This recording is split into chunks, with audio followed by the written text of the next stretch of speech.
Good afternoon. You are watching the 2026 Soaring Eagle Masters produced by the WPBA.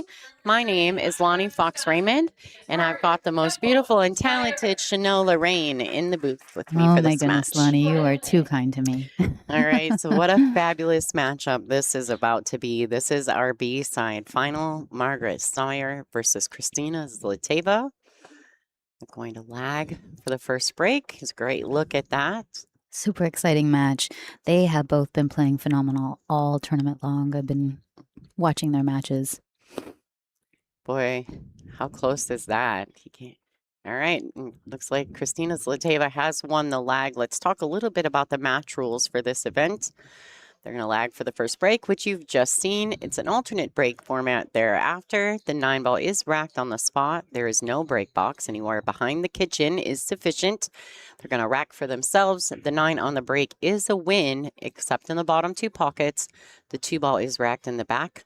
3 consecutive fouls is a loss of game. This is cue ball fouls only, and it is a single race to 8.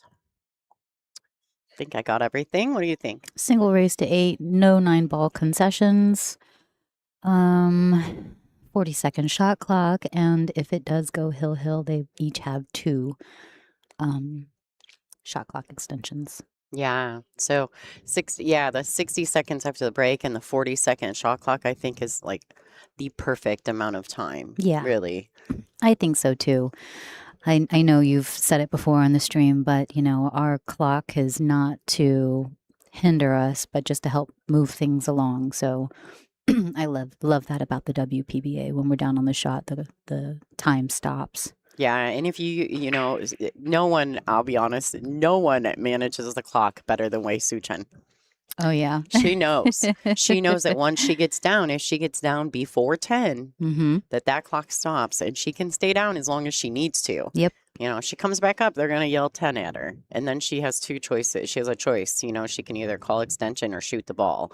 But if she just stays down on there, she'll stay there as long as she needs to. Yeah, it's smart. She often looks at the shot clock. You know, there's a little time TV that you cannot see on the stream, but if you see them glance over to the bottom right corner, I believe is where the TV shot clock keeper is, if that makes any sense.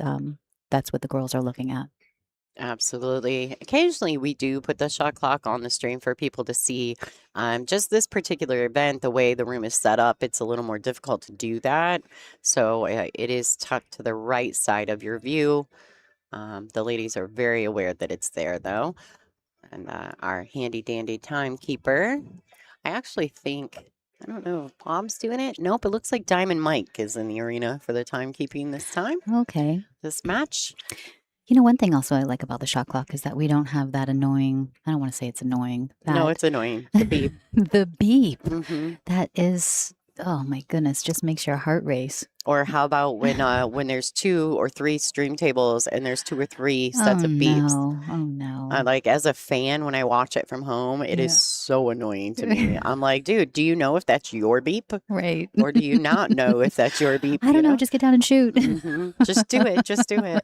All right. So a little back and forth interchange right out of the gate there. And safety play looks like Margaret has won that battle. She's got a great rack, really. I mean, once she gets rid of the 6, the 7 is very available in multiple pockets. Looks really good. I think the key is probably 2 to the 3 and then 3 to the 4, and she may be off to the races. For sure. 3 to the 4.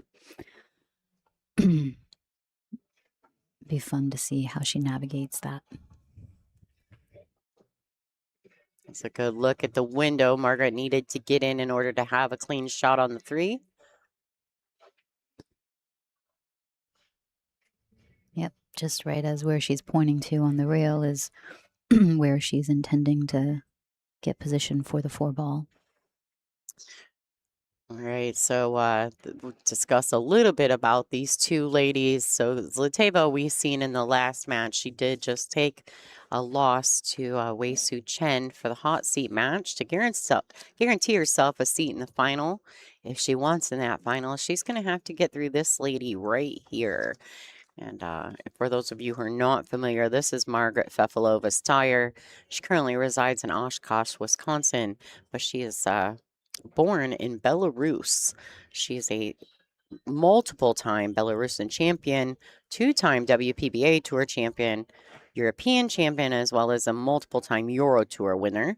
She's sponsored by Viking, Triple 60, which we have one of their shafts we're giving away in our Sunday swag, Kamui, and Game On Gear. She's currently ranked number 3 on tour, but she has been our number 2 player, and her first ever WPBA event was right here at the Soaring Eagle Masters in 2022. She's had a really good run through this event. She took a loss. I don't want to say unexpectedly, but I know that she was a little unsettled in that match by comparison to what we usually see from Margaret. So she did end up losing to Wei Su Chen just a few rounds ago yesterday, and she's been battling back through the B side since. Up until that point, she'd had a really nice showing in the event. She defeated Betsy Sudholm first round 8-1, then Serena Kopanen's 8-1. She had a tight hill thriller with the Canadian champion Veronique Menard winning 8-7 in that, and then taking the loss to Margaret or to Wei Su Chen 8-5. Coming down to the B side, she seemed to catch a nice gear for herself. She did have a few matches she had to grind out, but especially a really nice one against Jordan Helfrey, the youngster from Missouri. Is that right? I'm not exactly sure, but man, Jordan also had a great tournament She as well. did. She was playing phenomenal. That was just a nice shot with some great speed from Margaret on the 6 ball to get shape on that 7 ball to put it in the side.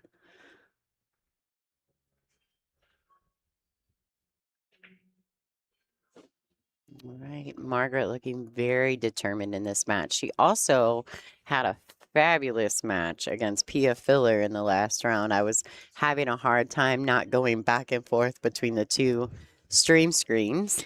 I was sweating it in the crowd. It definitely was a match to watch. I'm sure all the spectators at home have enjoyed having the 2 tables to bounce back and forth in between. If they're unable to keep both streams up at the same time, I know I have been doing that if I'm sitting around friends. Thanks so much, Sean Denny, for your donation. We really appreciate all the help that we can get.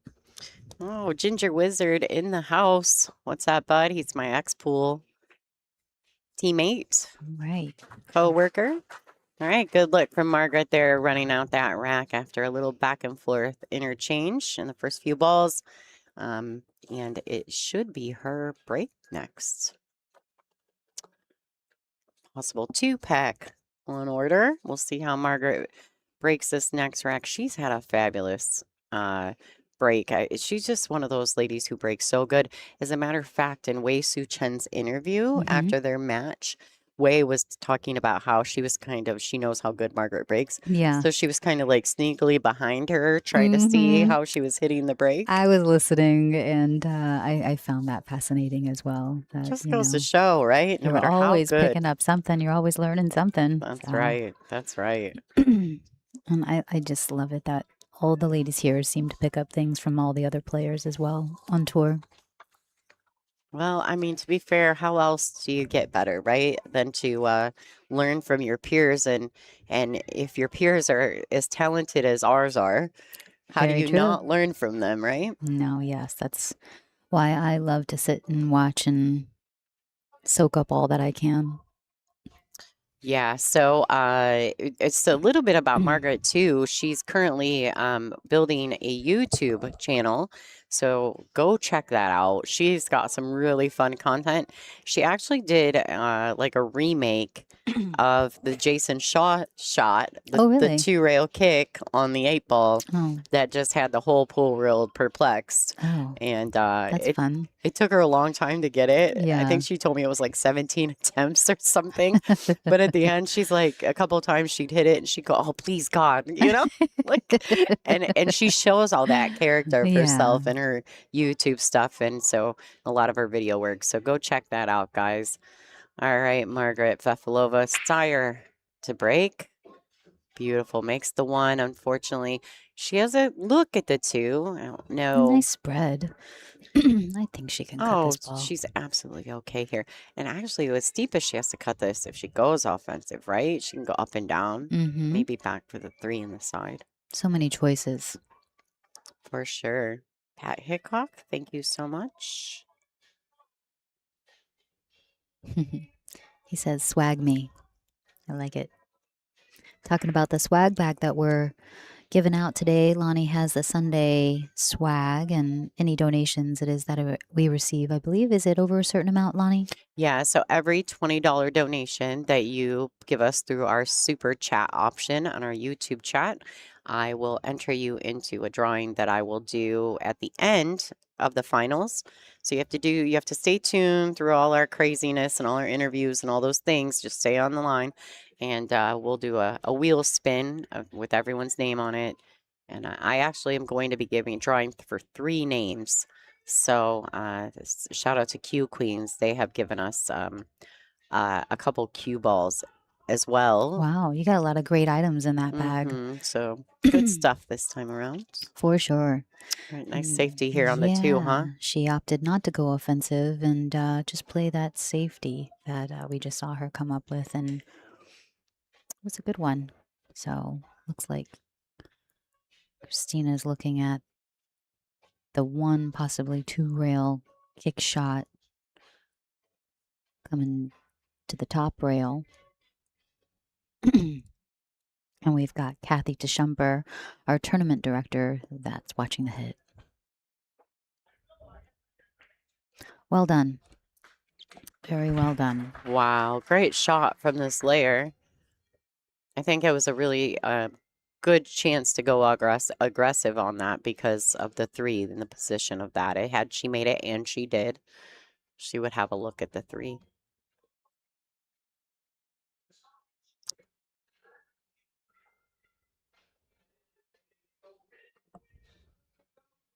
Now, what do you like here? I mean, do you back cut the 3 or do you play it to the top right-hand corner, Chanel? What do you prefer? My preference as of now, I like the back cut. My first was looking at, placing the 3 ball in the top right corner, which I think is what she's going to do. She might be coming out to that left rail, bouncing out for position on the 4 ball, but I like the back cut and kind of rolling the cue ball up. I actually think she's getting ready to do the back cut. I Oh, think yeah. she readjusted. Okay. I think she just wanted to make sure that the side pocket was Yeah. never a threat. Wow, what a great shot. 2 shots in a row. Yeah, great shot and wonderful speed, to hold that cue ball up so it doesn't come too far over to the left side of the table, leaving her a steep cut. She got just the perfect angle to come back down the table for the 5 ball. And that 5 ball does go past the 9, right? I do believe so. Oh, uh-oh. Oh, Oh, not if the man. 8 gets in the way. I think she's okay, though. You think? Does a 5 go past the 9? I mean, she played it like it doesn't. She's getting right down on it like she can see it, so she must. Left corner for a look. Yeah, she's all right. Yeah, it's a really nice look at it. Nice strike from this layer there. Christina also has a nice YouTube channel. I know she's also one to put content out there, and she does some fun things as well. She actually just did a recent video on her because she collabs with Women in Pool, and talking a little bit about why she started playing pool and how she became a professional. And so if anybody's interested, go check that out. Make sure you're following these ladies' socials as well as their YouTube channels. I mean, they provide you, not only are they very informative, but they're so funny. A lot of them have so much character. Jasmine, Margaret, Casey, it's really easy to watch them. They're quite entertaining, actually. Entertaining, very likable, and they do other things other than just play pool. So if you follow them, you'll find out what their other hobbies are and what they do in order to prepare for all that they do on the table.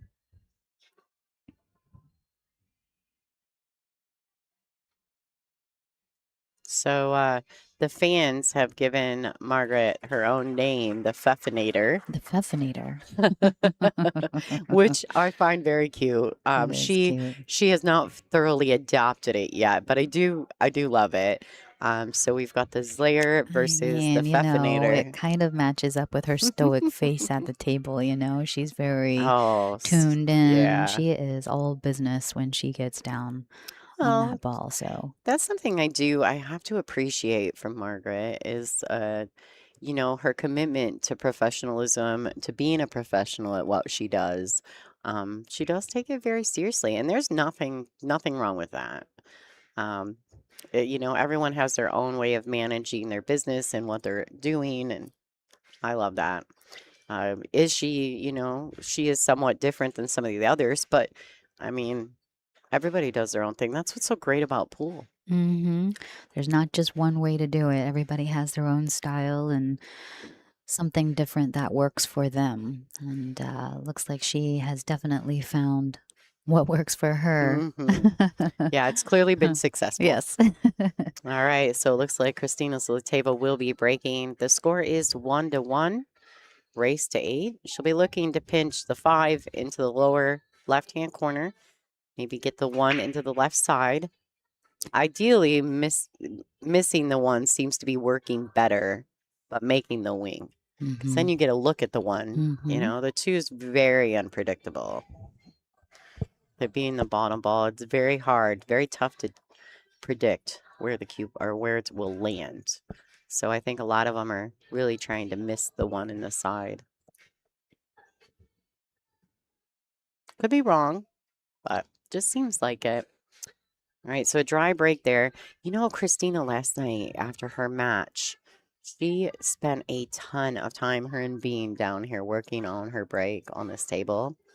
And she's broken dry quite a few times today. Oh, man. She's just not connecting with it, I don't think, today. Or this week, I do love that about the camaraderie with other players as well. It just goes to show you, how close some of these ladies are that Bean would stick around, and really help her out. Well, I mean, Bean's awesome. So she even brought me some air fresheners from her pool room in Australia. Aww. And I was like, "What? So you want all our fans to know what Australia smells like?" She's like, "Yep, but I brought them just for you and your swag." I was like, "Oh, to think about us." That's nice. Bean is very sweet like that. All right, so the 1 ball, not my favorite. No. All right, Hope Lawrence, thank you so much. Hope you're well.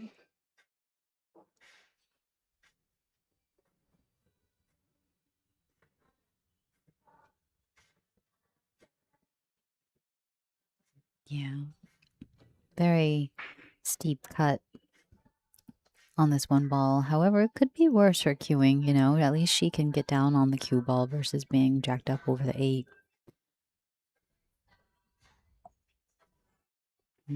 Opts for the safety. All right. Unfortunately, she kind of gets a double bump there. And the 1 does bank clean.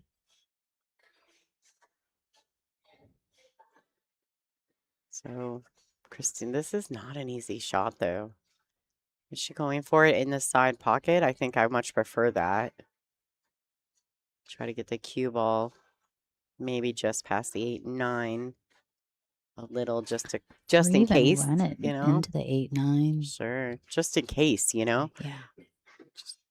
Just in case you don't make it, maybe a little bit of a 2-way. Mm-hmm. All right, so she bumps the 4 instead, but she's got a look on the 2, so this is all right. She'll use that. Roll up for the 3 ball.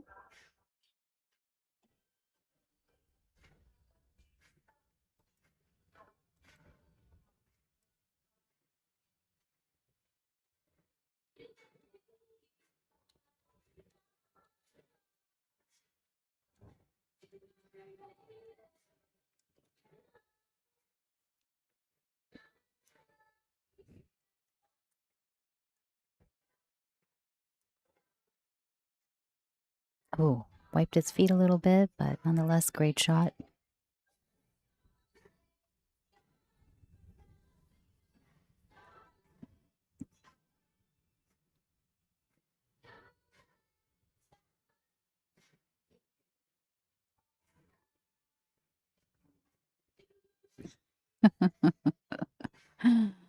The chat can be quite funny. Thank you so much to Stranger in the Alps. Stranger in the Alps for your donation. The quote that he left with his donation was, "The game of billiards has destroyed my naturally sweet disposition."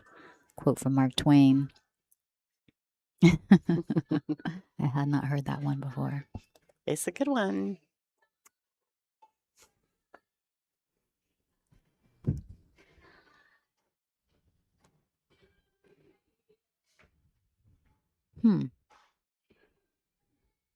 She's trying to get behind that 5-ball with the 3.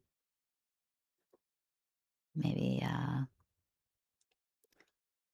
use the 8-9-7-5 as a blocker. I think that's what her plan was.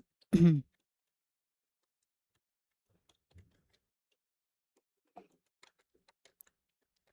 possible that Margaret will opt for another safety back here with all these balls down table.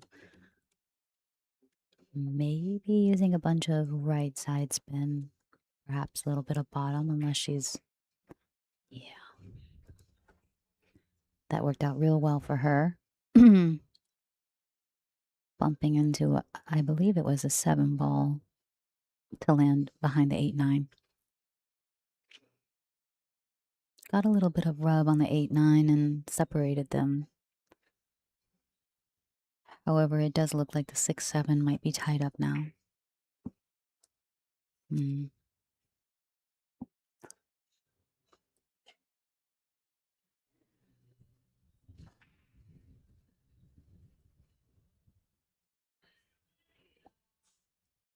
All right. Margaret's going to need a plan for this 6-7 over here unless she's going to opt for a safety play.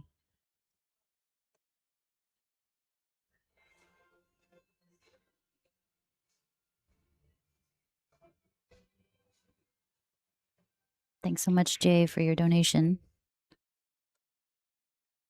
We do appreciate every single dollar. It helps us out. I do want to remark to Jay Diesel as well. Hey, bud. So I did talk to the powers that be about the ball sets that you purchased and that you wanting a sign ball. They said they will reach out to every single person who orders a set of balls and clarify if you want a signed cue ball or not. So just, pay attention to your email or whatever email or contact info you gave us when you purchased this set, and someone will be in touch. All right. Thanks, Shauna Harkey. Got it. Great shot by Margaret on the 4-ball for position on the 5. Don't know what she has in plan. Maybe she can see. Can she see enough of the 6-ball to make it? She kind of was looking at it like she could. Maybe she's playing for the combo? No. No. I don't know. I think she opts for a safety play after she makes this ball. Ooh, got the bump. Wow. Got in there though, huh? Yeah. Now she has an option. Always a couple of options. Make it or play safe, but at least she has a pocket for the ball now. Not the easiest of shots.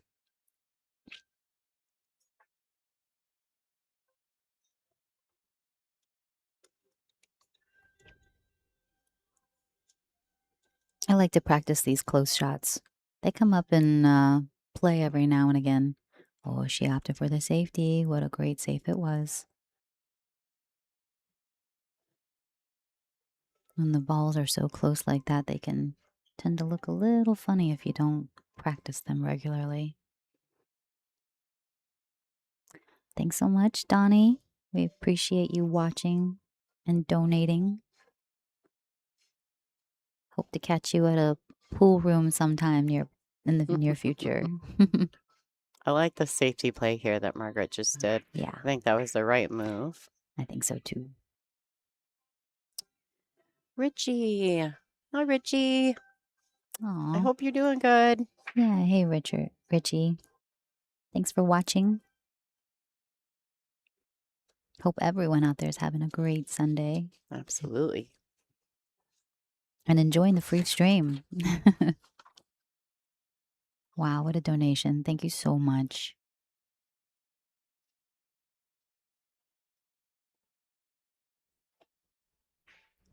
Wow.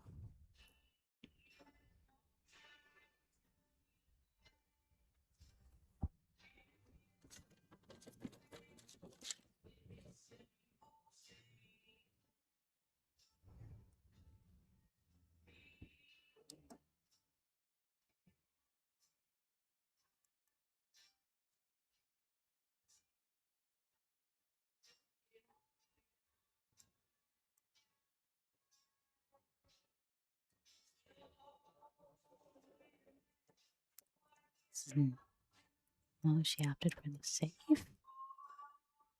Oh, wow. I don't know if she can see this 6 ball. Kind of looks like she can. She's definitely in an awkward position queuing over the 9 ball. That 8 just might be close enough that she can't shoot straight at it. I'd have to be like, hey, instead of a timeout, can I phone a friend? Yeah. Yeah, I don't think she Can I can see tag in my husband? No. it either. Oh, it was a nicely played That's by tough Chrissy. action, yeah.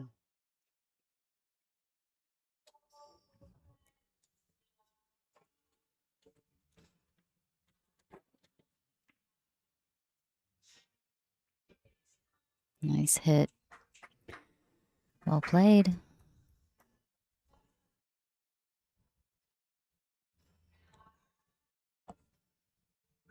You know, Chrissy did have that 1 rail, 2 rail kick earlier. Kind of similar down the long rail. Wonder if she'll play the same exact shot on the 6 ball and pocket it.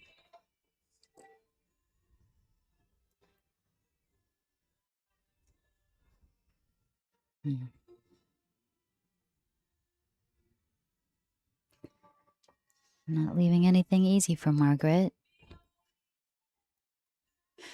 The finals is 1 race to 10. Is that correct, Lonnie? Yeah. Yeah. No double dipping, just 1 final race to 10. Yep. Just the instead of extended 8. race. Yeah. I know some people prefer the double dip, and I mean, I'm guessing I get where they come from that. And I think as a player, sometimes I also, but I also know it's a Sunday night. I think a lot of the girls be like, yeah, let's just extend it and get this show on the road, you know? This is a long tournament.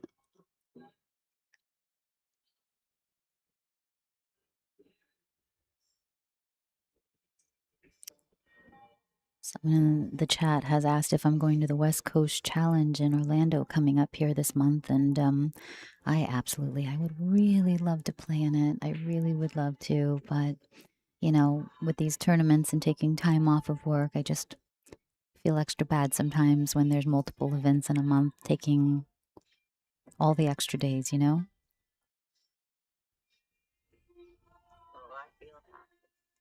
I feel that.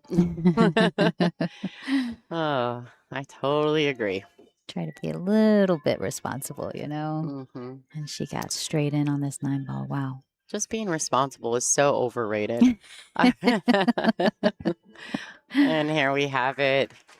Margaret taking the lead 2-1 in this matchup. Ladies and gentlemen, this is a race to 8. We'll discuss a little bit about what's going on here with the Sunday swag while Margaret's racking.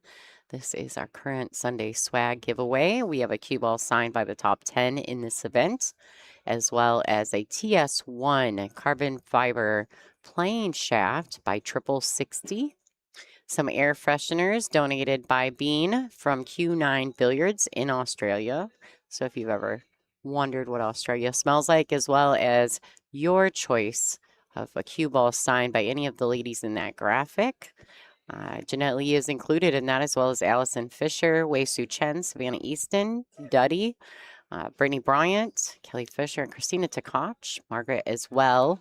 And I also have 2 t-shirts donated from Olhausen Billiards and a billiard buddy, weirdly enough, donated from Pat Hickok. So one of the WPBA fans right here. He's actually here on site.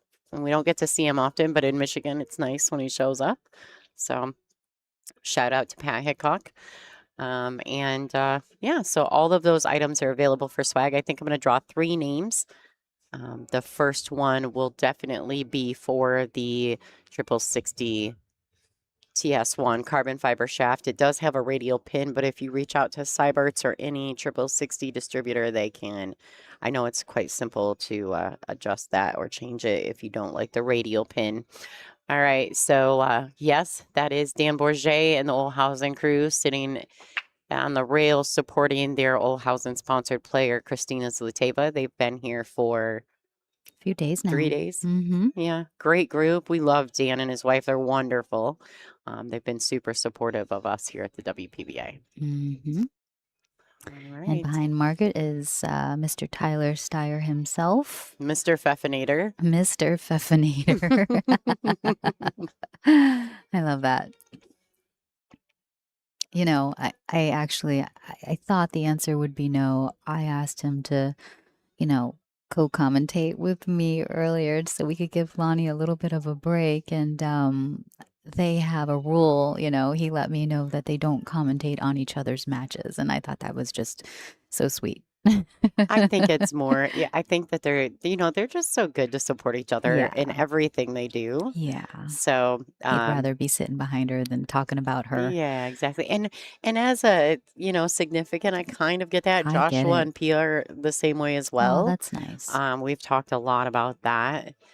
Joshua, he's like, I do commentary, but I'm not going to talk while Pia's playing. And, Yeah. and what if, Yeah, you know, he said, you know, she might be wondering what I'm saying, you Yep. know, like about the shot or whatnot. So yeah, just leave all of that out of her head. Makes sense. For Complete sense. sure. He said, well, why did you ask? And I said, I had to. Yeah, of course. I mean, and Tyler, he's just so knowledgeable. Why would you not want Yeah. to get a piece of his knowledge out to all the fans? But he's here to support his wife. So, hi Timmy G. Thanks for tuning in. Sean Dizzle. I'm going to miss you guys so much. They're doing my X-Pool crew. They're going to be doing the World Championships again, the 8-ball championships, but this time I cannot help or even really. Well, I can't be there. I can't even be on a phone call. I'm going to be on a boat in Alaska. Wow. So I can't help at all. That sounds fancy. Don't screw Lonnie. it up, buddy. I'm watching you guys when I get home. I promise. She's going to do the replay. When I get somewhere I can have Wi-Fi, I'm going to be checking in on you guys. Too funny. You know, somebody had asked in the chat earlier if I was going to be there, and I hope to get an invite.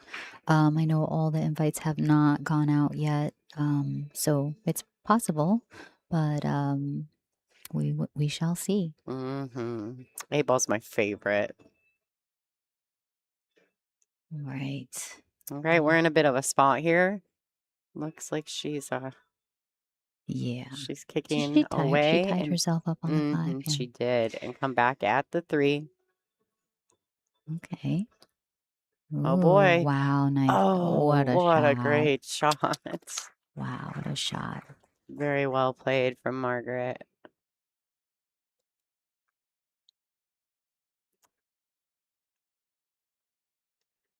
Anyone interested in donating or getting involved in the Sunday swag, you are more than capable or welcome to, hitting that little money symbol next to your chat box inside the WPBA YouTube chat. And every $20 donation I will put you into my list and give you a chance to receive some of my Sunday swag items. So go check that out if you're interested. Nice. Just my way of giving back. That was a great safety. Christina's amazing, though. Yeah. She's just had such a good tournament. I know she's a little off this morning, a little off today. You know, I saw her holding her head. She might have a headache or something along those lines. Or I haven't talked to her this morning, but I did see her grabbing her head for some time. Someone in the chat made mention, what in the geometric trigonometry was that in that kick shot from Margaret? That right there is training, lots and lots of training, lots of knowledge and practice. Yeah. That's what that was. Absolutely. All right, so another great shot from Margaret.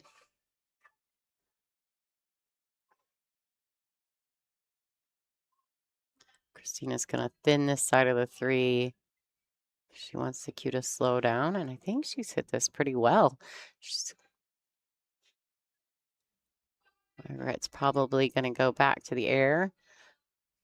Styer, as Ada likes to say. Anytime someone goes to the air, there's airway, air Christina, air to Koch. That's funny.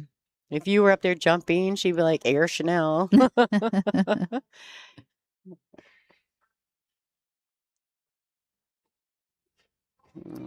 Oh, just missed it. Yeah.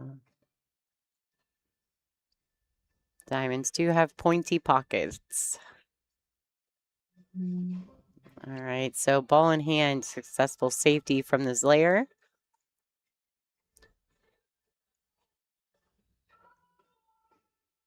Just gonna pull up with a slight angle on this 3 ball. Yeah, and she'd really like to be pretty much straight on the 4. If she got a slight angle like this, that's acceptable. But too much angle, and she's not going to be able to have for the 5. Have a good look on the 5. So I think she hit that really well with the ball in hand. Should be able to just stun it and bring that cue off the rail a tiny bit. Yep, just like that. Just like that. Someone in the chat, Air Jordan. With Jordan Helfrey.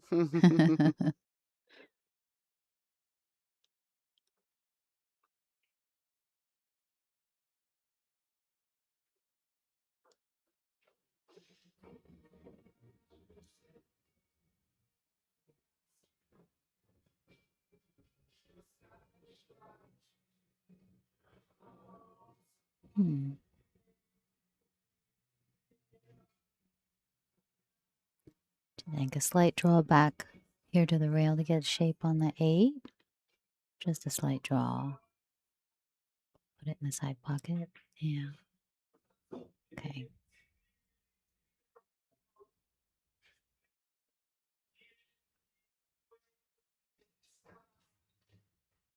All right. I'm wondering if she hasn't fallen a little straight on this. She has a slight angle. Yeah, very slight. I always kind of dislike this situation when I'm nervous. Yeah, I mean, you have to hit it either like slow like this one rail. Yeah, I was gonna say she's just gonna play this 9 ball in the side pocket, but yeah, you got to hit that perfect. Here's a good look at this 9. She's going to shoot it in this lower side pocket in your view.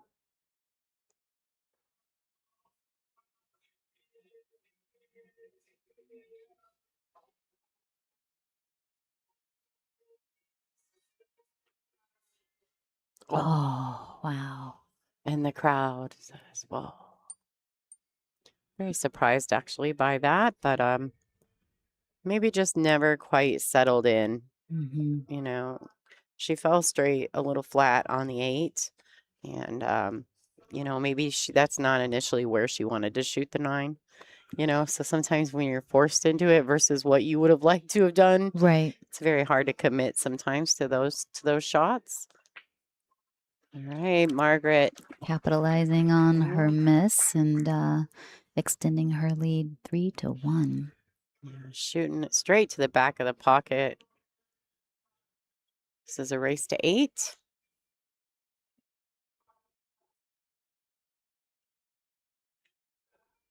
Do we still have ball sets for sale, Lonnie? We do. In case anybody's interested out there, I know that all of the balls that we are playing with are usually for sale. We only play on them one time, and you guys get to benefit from a huge discount. Yeah, it is quite a large discount as well. $410 includes shipping. If when you go to WPBA.com to purchase, if you would like the cue ball to be signed by one of the ladies in the event, you just kind of got to reach out. I will tell you that they also reach out to confirm if you want a signed cue ball or if you want the ball that comes with the set, or you know what I mean. They do a little back end work to make sure that you get what you want. And Aramith allows us to make a little money off of those ball sets sales. So we appreciate Aramith and their continued support here at the WPBA. Get yourself a discounted ball set and help out the WPBA. Get your twofer. Yeah, and you're not gonna find those. And the worst part is we used to sell them for a few dollars less, but the cost of shipping has gone up so much Yeah. that we didn't have a choice. Have to include it. We have to include the shipping, so the price did go up. My home set that's how I got balls, was after one of the tournaments here. I decided to take a set home with me.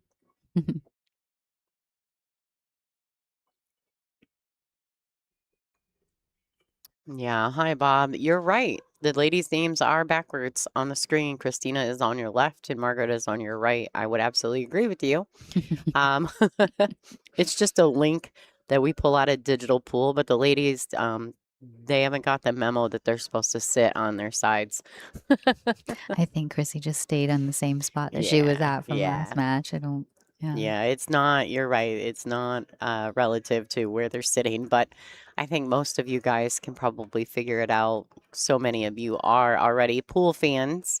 If you're here, you're not new.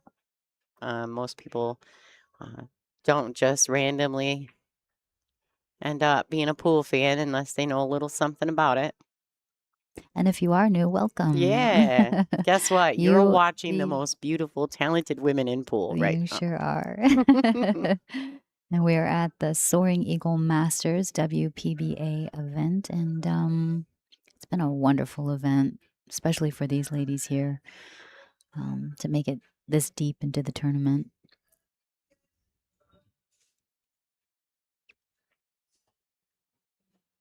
How many years now has the WPBA been touring at Soaring Eagle? I've heard it's been quite some time. I am going to dare to say at least 20. All right, that's fair.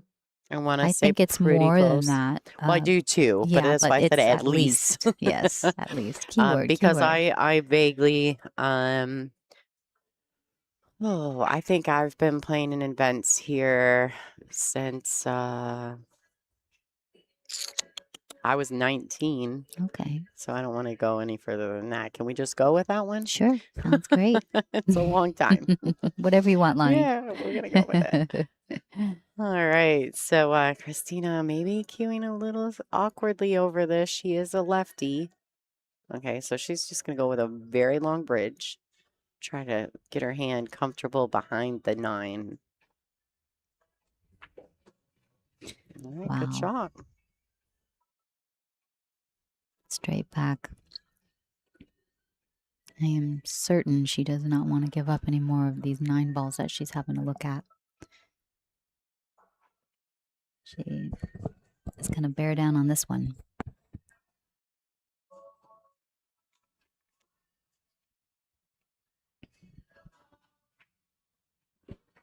Well done, Chrissy. So someone in the chat said, Chanel, would you sign their ball to my future husband? I mean, if you're buying a ball set, no.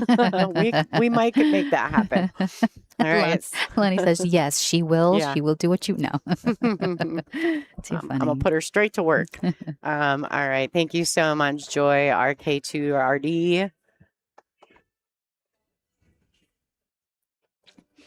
Appreciate your donation.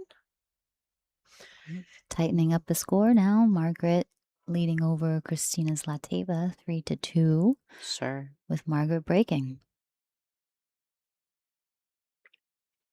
Both of these ladies very capable of breaking and running. We saw the first rack was a break and run by Margaret. Yes.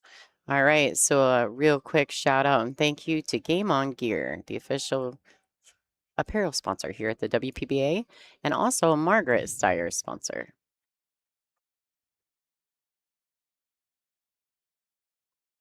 All right, Margaret-Styer to break. Score is 3-2 in her favor. Be a great time to have a great break. Try to extend that lead.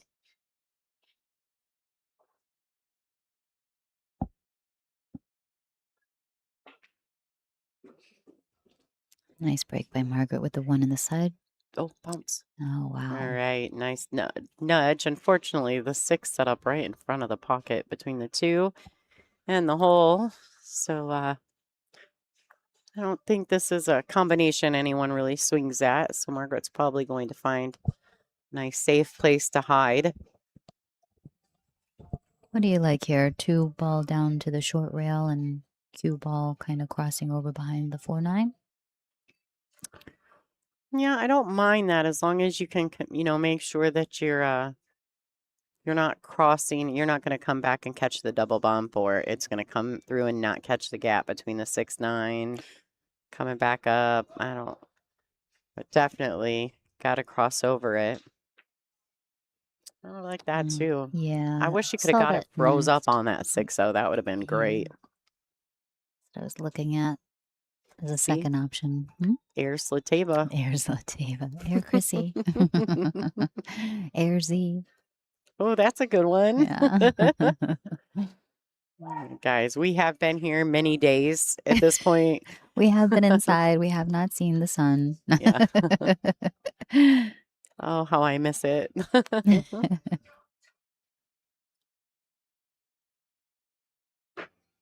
Oh, that is a strange situation because Christina is one of the better jumpers on tour. Yeah. You don't see that happen often from her. What do? You know what I mean? Some days you're the windshield, and other days you're the bug. I wonder if her cue just wasn't chalked up enough. It kind of didn't seem to grab it at all, I mean, maybe. Hmm. Not really sure. Number of anything could happen, right? Oh man. With So pool, you many just things. never know. There's so many things that can, happen when you play this game, and I'm telling you, like every day you can be a new personality, you can be a new person, you can have a whole new stroke from one day to the next sometimes. It's wild how this game just plays mind tricks on you. It is wild. But here we are, and that's why these ladies train the way that they do to become such talented superstars in our sport, and they deserve all the accolades because of it. It's how they get to the business end of event time after time after time. Great shape on that 4 ball. I was wondering how she was going to navigate from the 4 to the 5, and she just gave me my answer.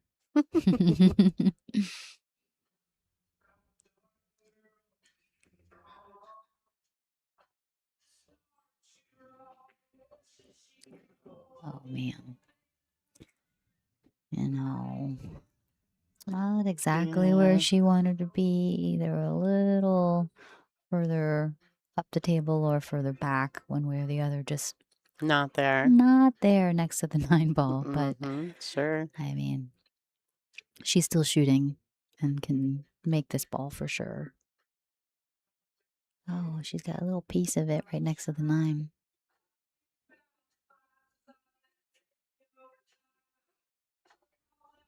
I like this. Just nice. Roll it in. She's got it.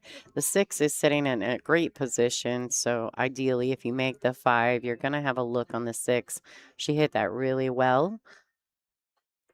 I really like the overhead view today for some reason. Usually I'm the opposite of that. But I do like this. I love the overhead view. It really gives a good tell onto like what balls can be seen or can't, A lot of times I won't think that a ball goes until I see the overhead view. Sure. I love it here anyway. And although the last few events I have been able to, hang an overhead view, but depending on the venue and the equipment and, pool rooms. I don't like to be climbing around on their equipment, on their tables and whatever. So I have to be careful.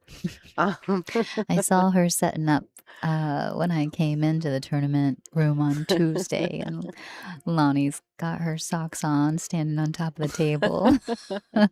Mounting She's cameras. the best. Yeah. Yeah, that is a thing. I really do that. Mhm. All right, so a good opportunity to extend the lead by 2 for Margaret. The score will be 4-2 in her favor. I'm guessing Christina's getting ready to take a break. So, those of you that are new to the stream and just joining us in the chat, you are watching the Soaring Eagle WPBA Masters, and with you in the booth is Lonnie Fox-Raymond, and I'm Chanel. Chanel Lorraine, ladies and gentlemen, and one of the best people ever. She feeds me every single Sunday. And yeah, she's kind. She reaches out. She does. And I really like the fact too that you go and represent us with the windows open thing and Melina Mike. You go chat about the ladies on tour, and we do appreciate you doing that. I think you're the perfect person for that. Oh, thanks, Lonnie. Yeah. I try to do what I can. I'm not always, I'm shy, I don't really like to do the whole interview thing. It's not my cup of tea, but I enjoy helping out, showcasing the WPBA and ladies and women playing pool and anything that I can do to help bring some light to the sport.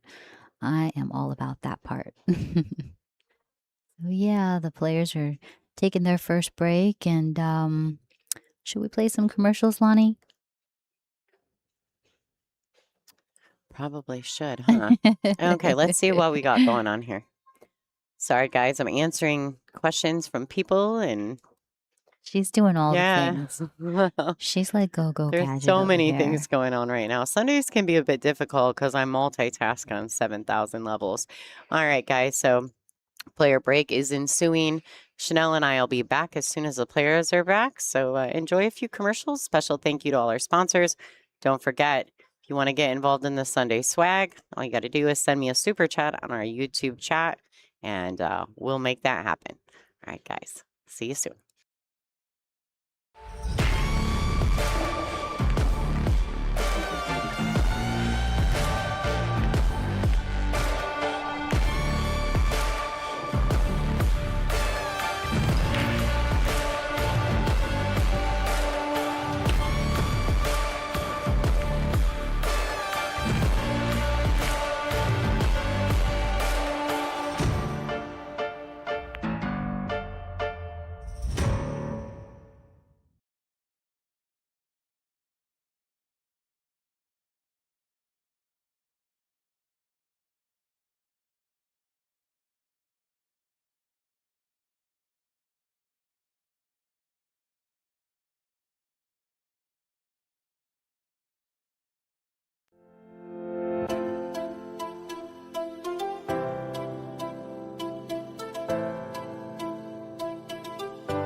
In real estate, just like in pool, the setup is everything.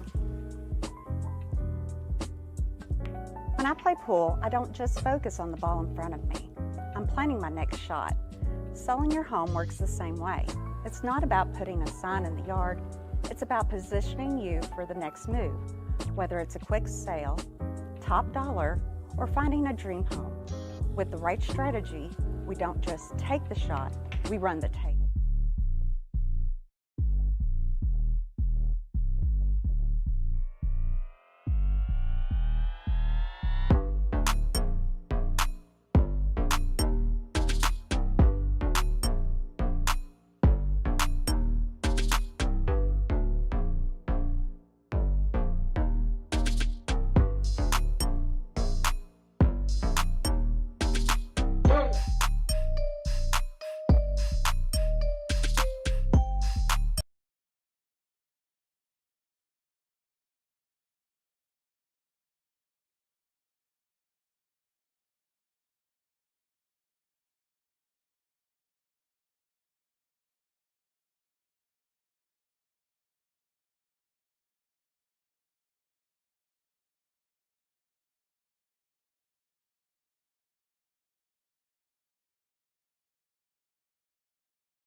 All right, so it looks like all the players are making it back into the arena. We did a little view. It kind of cracks me up. When the players go for a break, everybody in the room leaves. I think it's like they're like, oh, drink time. We're going to go too. Player break is up. Players have made their way back into the arena. All the people are starting to make their way back in. Some of them that are going out to get adult beverages on a Sunday afternoon. Yeah, they leave when the players leave. Nobody wants to miss the action. I don't blame them. Mike Leake, he was the gentleman that I was able to give the VIP seat to. He's enjoying his time here, the Soaring Eagle Masters, sitting there in the black, the glasses right above the Super Shots Billiards logo. Kind of scrolled around to give you guys a look at Pat Hickok, who's always in our chat room. He's one of our people, and of course Mike too. So everybody's starting to come back in. It's weird how the energy shifts when the players go out for their break, and then as everybody comes back in, it gets a little noisy for a second, and then comes back. This venue, though, there's so much space in this room and places, people kind of can tear themselves up in a way. They don't have to be right on top of the tables. You can see every space in the room when you get up on those tiers.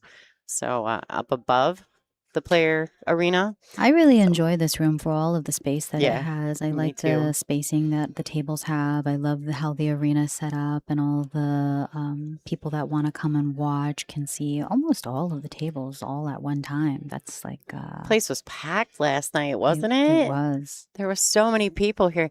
And over the weekend, there were 3,000. Oh, Doug just went by and did the Mr. Bean in front of our table. There's 300 amateur players playing in the Dr. Pool event on the other side of the curtains here. And so right now they're in their finals as well. And so every once in a while you hear a team of people, yeah, That's what's going on. Yeah. So there's, you got 300 amateurs playing throughout the weekend, and then of course, it's all quiet, and then all of a sudden you'll hear a bunch of people scream. It's pretty awesome. All right, so unfortunately, Christina, I think she was intending to play the safety there. She accidentally knocks the ball in, and now she does have to continue shooting. She can't just call safe and accidentally pocket a ball. So Christina's got work to do. She is going to have to make a solid hit. I wish there was a way that I could just shift the energy for Christina to get, yeah, that's twice that I've watched her miss a jump shot. And not even clear the ball, and that is just definitely not a Christina thing.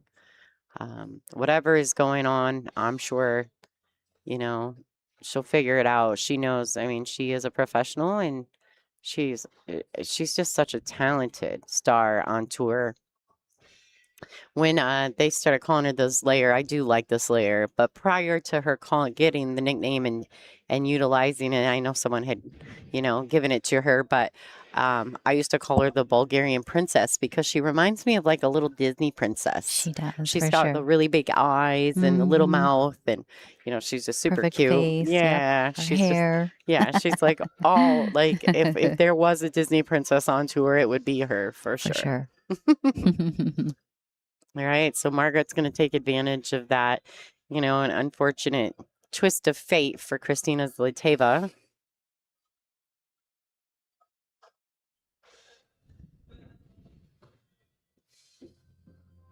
All right, well, Margaret says, you know what? I'm fine with it. I will take it. I think I don't know if Margaret has ever made it to the finals here, but I know she's placed third here a few times.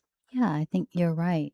I don't recall seeing Margaret in a final here. However, when you mentioned her fun fact earlier that this was her first event, I can imagine this is probably one that she's been striving to get into the final for. Listen, well, all of the events. I was going to say, Let's be yeah. real. But how special is it? To be here. Absolutely. Yeah, Christina totally, somebody said in the comments, she does not like being called a Bulgarian princess. She said she wanted something more strong. Oh, I'm sure. And like dominant. I get that, right? All of us players, though, I can't tell you the amount of names that people have tried to give me, and I'm like, oh no, that's just not gonna work. Yeah. I have the same feelings, although I Yeah. do feel that way about Chrissy. I'm sure she would not like that whatsoever. No, and she didn't. And actually, she told me her and I talked about it. She's always said, "No, I don't like it," but she knows that I by no means meant it maliciously. No, Christina's it's for sure one of my favorite people, for and sure. I really, when she first came on tour, I really resonated towards her a lot, and I actually picked her brain quite often, Mm-hmm. and she really helped. She really helped me a lot of times when I first started, when I took over after Angela resigned, Mm-hmm. and I was all by myself. Mm-hmm. Christina really helped me out a Aw. lot of times, and so I'm very grateful to her in a lot of ways. But this last couple seasons, she's been on the business end of these events so often. Yeah. Makes sense that you would like to pick her Hmm. brain, and Yeah, she's such a nice person that she's yeah, happy to help out. yeah, absolutely. Um, All right, so a really strange miss. Those shots, though, I think they're very tricky shots. Um, She, when they're just like, a ball and a half width away from the rail, and you're trying to force just a slight angle to use that long rail. just a tiny one to come back Yeah, a little bit for it's, shape on that yeah, nine, the way that she did. It can easily spin too much or it not just enough, does bobbles. something funky. Yeah, Yeah, you exactly. just hit the fat side of the pocket and it doesn't, it just spits it back at you. The Ginger Wizard is in the chat, letting people know he never had a nickname until he met me either, which is very true. Uh, Mm. He quickly was one of my favorite people to work with because Sean was very easy to work with when we did our Louisville event Mm. with the tour, Yeah. and Kyle and Sean. I loved working with them. So thank God they asked me to be part of the X Pool team because they're like my favorites. What wonderful people to work with, for Yeah. sure. So there is a reason why I called him the Ginger Wizard, and That's funny. he would tell you if you asked. He was very handy throughout that entire event for me. All right, so here we go. Rolling this ball in. All right, she made sure to make that one. She's got a nice look at the 9. This shot, I think a lot of players, including Margaret, they a little bit taller, have no issues coming into this ball at this angle. But for me, it's one that's tough for me to reach. I have to use the bridge on that shot. Poor Chanel. No, but great shot by Margaret. Yeah, Yeah. absolutely. So she extends that lead by 3. She'll be up 5-2 in this set. Basically, this is a 6-3 race at this point.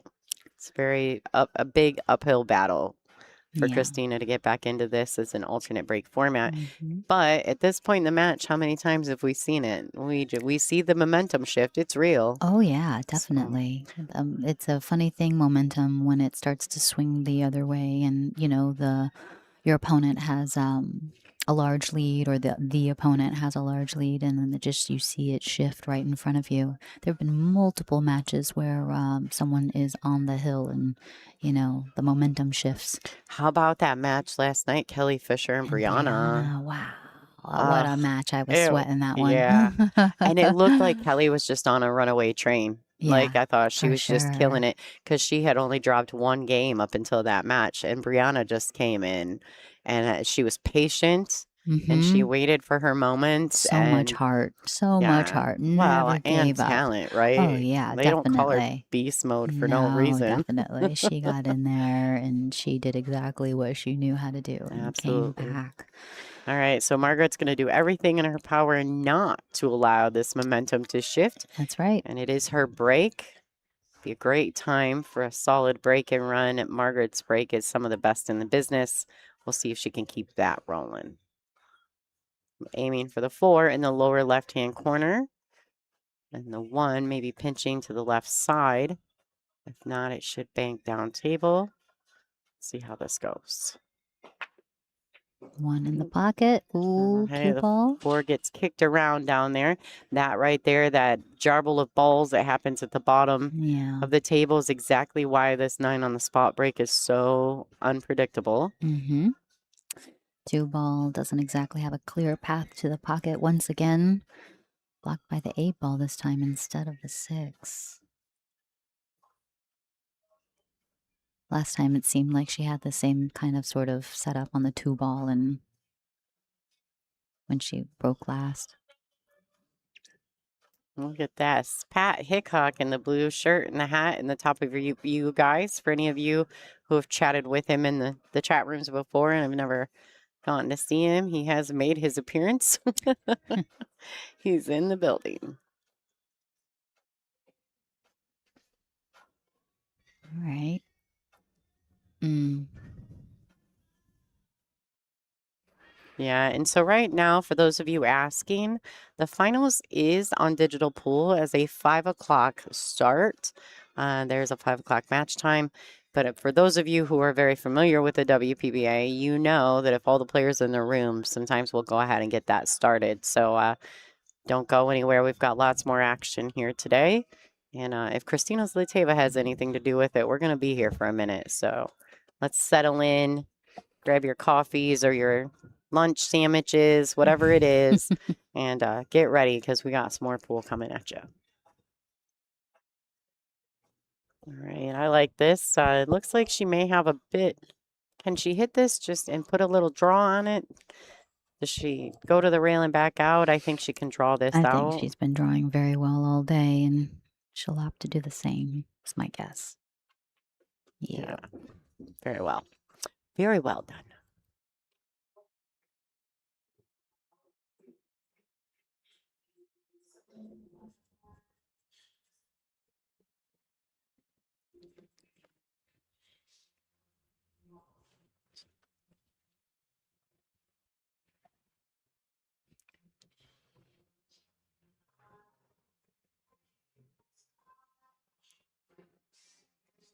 I like this. I think Christina's got a good opportunity here. She's got to maintain her confidence. Come all the way through the shots and be very committed to her decisions. I think she should be just fine.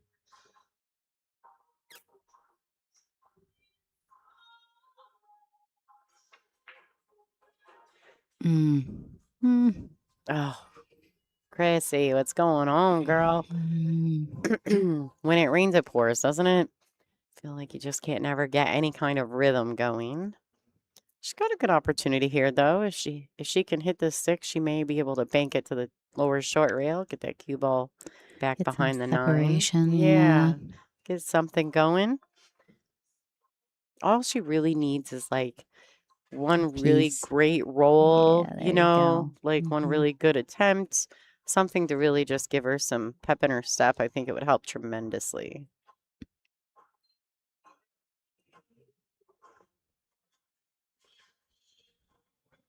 Definitely doing what she can to get herself back into the game, you know, paying close attention and edge of her chair.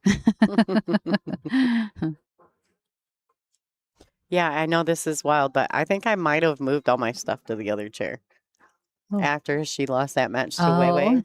Yeah, Do you if know it what I were mean? you, Yeah, just to change up the energy a little bit. Yeah. I don't know, weird like that. All right. So Margaret's got a good look at this. She can pocket this ball. Position is really, I mean, this is a long, steep shot. Luckily, she's got full cue ball. Looks like she's putting a lot of high inside English on this shot. Maybe to hold it up, but no. Yeah. She's going to go up and down. Yeah. All right, Chrissy with another opportunity at the table.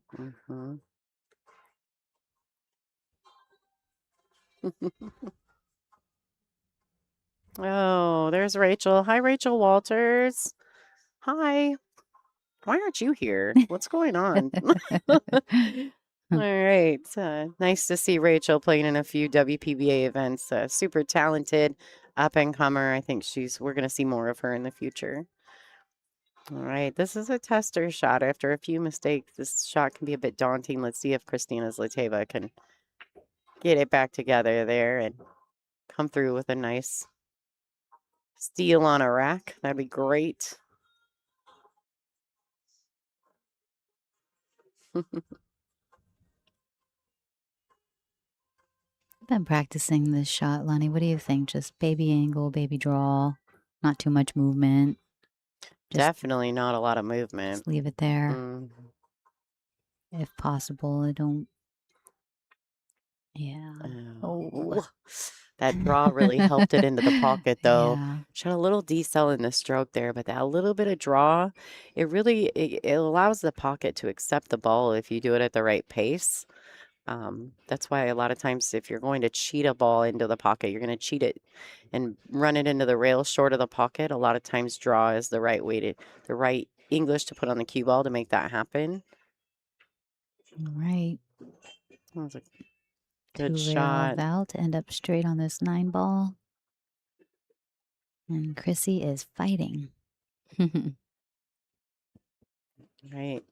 Layer taking care of business, closing out that rack. Getting one back. 5-3 is your score line. Christina Zlateva breaking. We are using diamond tables, Airmouth Pro Cup balls, pink 4, orange 5, and we're also using the Perfect Rack, which is a template rack produced in Canada. They do make them in bulk and they can be personalized, but you have to purchase them in bulk. If you're interested in anything like that, you can go contact Brittany at WPBA.com. She can facilitate any kind of deal with Perfect Rack, but the only way you can purchase them in singles or in like their pack of racks that they sell is Sure. to come right here to a WPBA event. It's the only way they sell those. But if you are interested, own a pool room, whatever, and you want some, you can contact Brittany. I love the Perfect Rack. I like them too. I bring them with me whenever I'm in my You want to room case at this for home. him? I don't. I need to get one. I've heard they make them. That's cool. Yeah, I know. I think that's, I didn't know they made I them. put Someone mine told in a me. little folder. Yeah, just smart to keep though. it, flat. Absolutely. But the material that they're made out of isn't exactly I don't know, it's like paper plastic, if that's a thing. Yeah, it's not paper and it's not plastic. Yeah, it's kind of in between. It's Yeah. not like the other cloth or metal ones that you've seen. I do like the material of the Perfect Rack. And they keep very nicely. Yeah. Someone told Pat in the chat room that he needed to go back to his seat because he gave go back to the seat he was at because he gave Christina a little luck sitting by Mike on the headrail. So maybe he needs to move back. We'll see.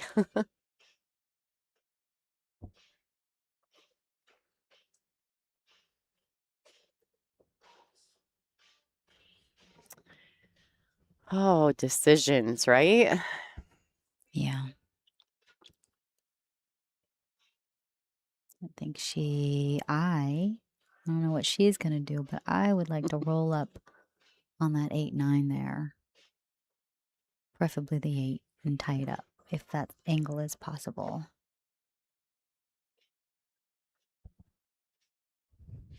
I don't think so. Maybe the 9. Oh, shit. 8. Okay. That works out. That was a good call, Chanel.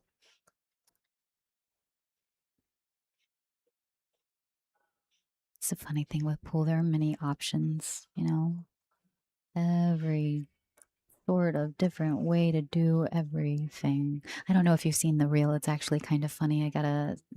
If you haven't seen it, I'll grab it and send it to you. Okay. But Robbie Caputo, he puts like funny reels out, but I saw one where it just like had a ongoing list of, hold it tight, hold it loose, hold it, you know what I mean? It was like all of the differences that there possibly could be in pool. It was quite funny. Yeah, and that's something that I've actually talked to Allison about this quite a few times. There's no exact right or wrong way, and there's no exact right or wrong shot.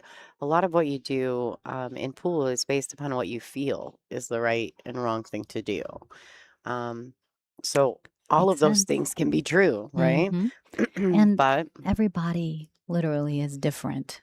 So, what works for one person might not work for another, just based completely on, physicality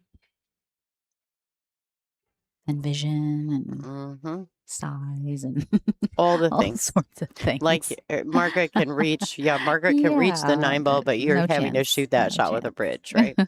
So it is true. All right, so I can't tell whether or not Margaret has any edge of this one at all. I do believe she has just the edge of it. Yeah, she's shooting at it like she does. I think she'll use some spin and come out. Oh. Oh, don't go in there. Oh. All right, so we don't want to go in there. It is dark in there.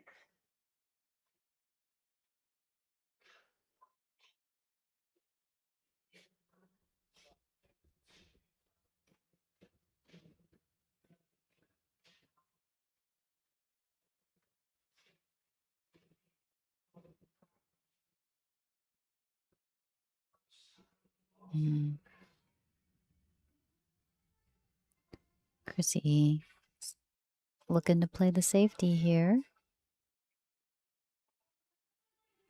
Wow.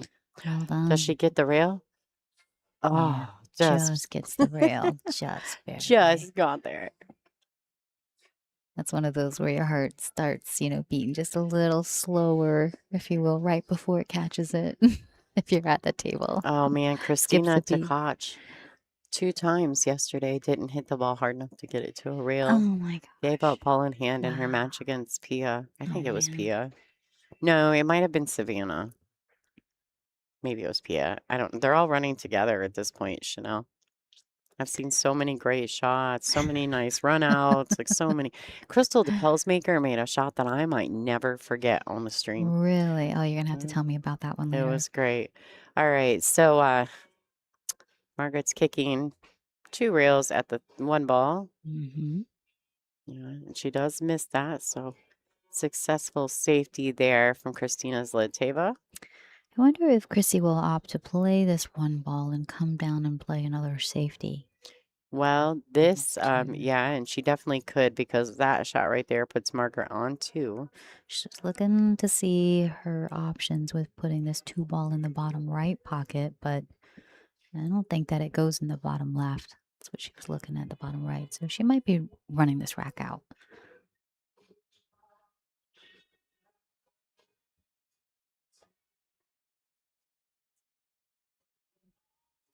Three foul is not in effect just yet. There is only 1 foul that has been made by Margaret. 2. Oh, She 2. scratched. Oh. Remember, she crossed the 1 and then scratched. Then Chrissy took the cue ball and she pushed the 1 up table and tied her to the 8-9. Yep, I Yeah, forgot she's about on the 2. first one. She is on 2. Now, and Christina can shoot 3-4 balls and then play another safety and let Margaret know that she's on 2. It doesn't have to be 3 consecutive safety attempts by Christina Zlateva. It has to be, she can shoot 2, 3, 4 balls and then play another safety, and Margaret would still be on 2. I don't know how I forgot about that first one. That's okay. Happens all the time. There it is. She's got to tell her she's on 2. And she didn't. Maybe she told her after her second shot. Yeah, maybe. That's definitely possible.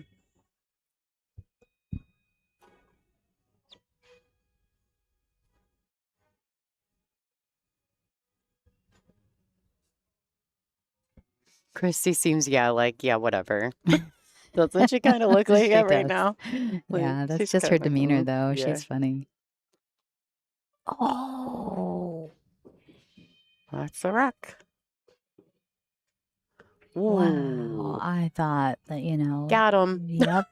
Like, Wow. And she not only missed the 2, but then scratched on top of it. So add insult to injury, right? Right. Rub the salt into the wound. So I will tell you guys, though, for those of you, I don't know how to describe this. So in professional pool, that 3 foul loss of game thing, it's not going to win you matches.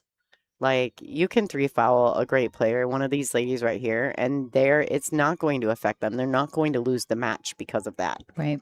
And I think the three foul is a great thing to use to win quick games, but it's definitely not the kind of games that are going to mentally destroy your opponents on a professional tour like this. But I mean, it is a quick way to win. It is, yeah, And get, especially if, you know, the balls are kind of tied up and you don't really like the layout and, sure. there's a lot of balls already on the table and your opponent just happens to scratch. It's kind of like, Yeah. you're Yeah. asking me to put you on two, and then Yeah. we'll see what happens after Yeah. that. That's kind of how I feel about it. Well, yeah, and I mean, what are you gonna do? Like, I sometimes will be like, oh, okay. If I think there's a chance that somebody's coming after me for the three foul on shot two, when I Mhm. might be on two, I might just blow the packs open. Right. You know what I mean? So that you Yeah. don't have anywhere to hook me, Yeah. and take the second foul and hope I get away with it. You know what I mean? Get ahead of them. Yeah, like it is a bit of a chess game, but it can win games, but. I don't think it'll mentally break anyone on tour. That's just, most of these ladies have just been doing it too long to allow something like that to mentally destroy them. Right. Now, Margaret misses the 1 in the side pocket, but she did pocket the 8 in the bottom right. That is the, 6 ball on the table still. It's a great break. It is. Nice layout. What do you like here? I like to take this long shot, just kind of play this 1 ball in the side pocket, not doing too much. Oh, got more of an angle. She'll come around. Yeah, it's steep. I mean, it's She'll not come around. terribly steep, but it's enough to let her cue ball move. Yeah. If she comes 2, 3 around, rails. Yeah. yeah, it is tough. She has to make that decision how she wants to address this, because if she comes under the 6, she's got to catch the window between the 7 and the 9. I don't know. She'll come She up can, over it. I mean, the 4 ball yeah. is blocking the side pocket there somewhat, Let's see. She's got a ton of outside spin on this. Yeah. Oh, 4 Uh-oh. ball. Oh, Ooh. oh. Oh, Yeah. all right. So she misses the 4. That Got was always like, perfect. look at Yes. this. That's almost highlight Yeah, reel perfect. it was. Great shot by Margaret. Great position. Yeah, if she'd have Mhm. knocked that 4 in and the cue would have stunned, that would have been disastrous. And potentially scratched. Yeah.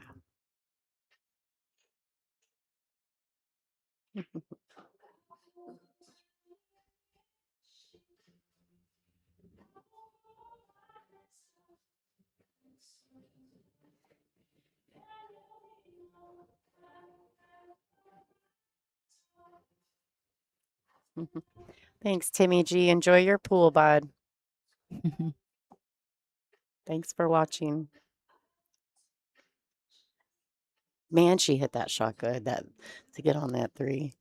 Oh, yeah. She I'm still definitely thinking coming about it. around a few Yeah. rails for sure. And the speed on that. Oh, my goodness.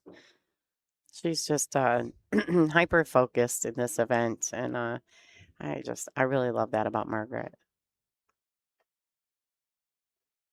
Thanks, Timmy. Thanks for tuning in. Enjoy the pool. I know, isn't it? He's a doll face. He's very nice. Right.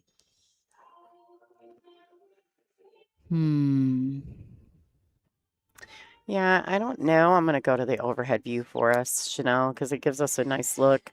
2, 3 rails maybe out with a little spin. I don't know. Yeah.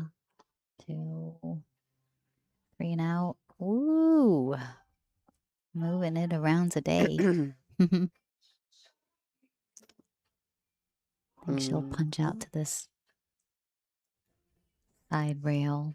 So Mike Leake is here, and I gave him a VIP ticket, just so we're clear. And now he's making fun. I like this song, Mike, that's playing in the background. You're at a ladies' event, not a rock show, Oh, she didn't need to go to the rail. She just drew it to play the 7 in the side pocket and likely just roll up a tiny bit for this 9 ball in the bottom left.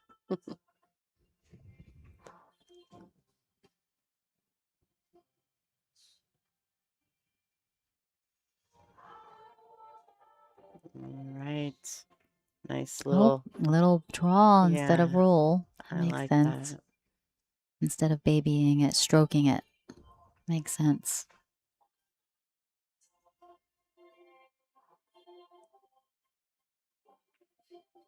Nice out, Margaret. All right. Margaret adds a game to her score, Yeah. making it 6-4. Thank you, everyone out there watching the stream. Make sure you give us a like and a follow if you haven't already. Subscribe to our YouTube channel on WPBA YouTube. And also feel free to donate to us today. Lonnie's got a wonderful swag bag going on. I think she said she's pulling 3 tickets, or 3 names, if you will, for each $20 donation that you send in to us. Every little bit helps us, and we really appreciate it because we are a nonprofit organization, and every little penny that you give us helps us so that we can provide a free stream for you. Not just one live view, but we've had 2 cameras this whole event, and that's thanks to all of your donations out there.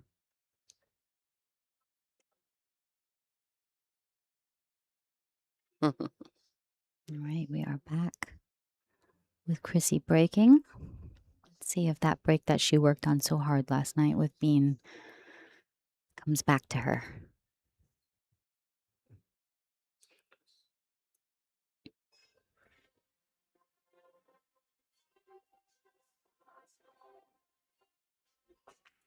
All right, 1 ball in the side pocket.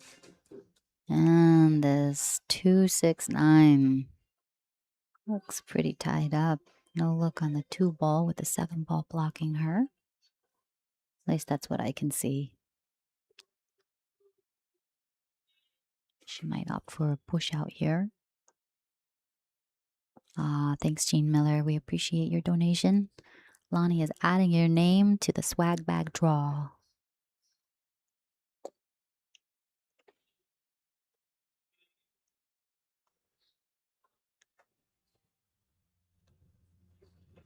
Yeah, this is tough. We really appreciate you, Jean. All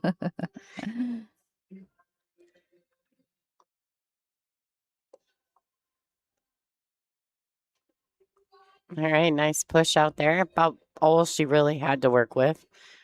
Definitely nothing offensive for Christina. What about thinning the 2? She can, if she hits it thin enough, she doesn't have to worry about the 3.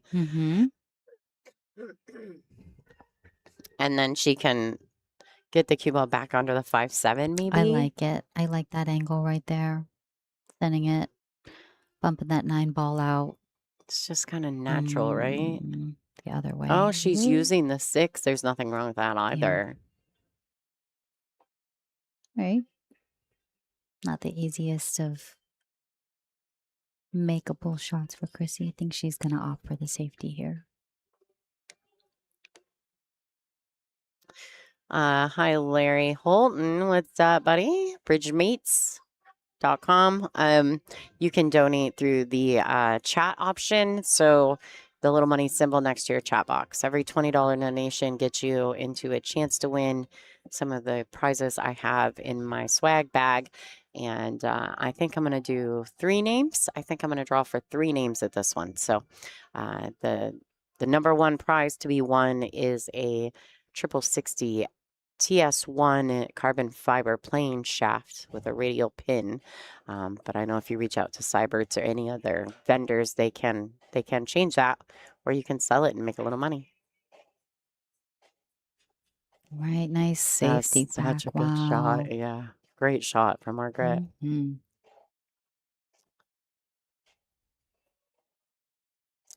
What do you think? A Z shot here, 2-3 rails down. Chrissy did. Oh no, it was Margaret that played the 3 rail. 1, 2, 3. Might come up under it. I think that 7 ball's in the way to come up under it.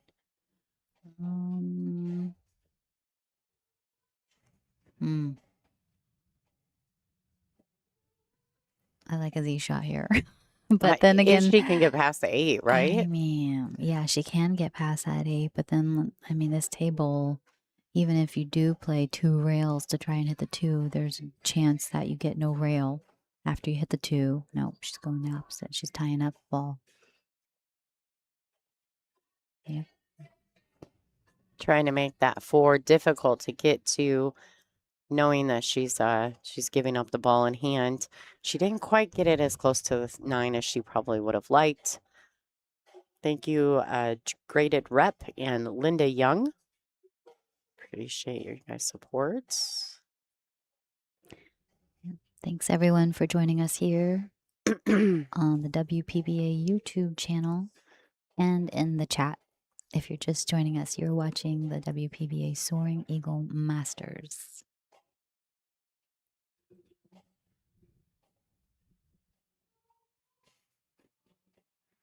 Yeah, not a lot of options available to Christina, and I think that was probably her best chance at it. If she's going to foul, she might as well try to make the rack difficult when she gives up the ball in hand.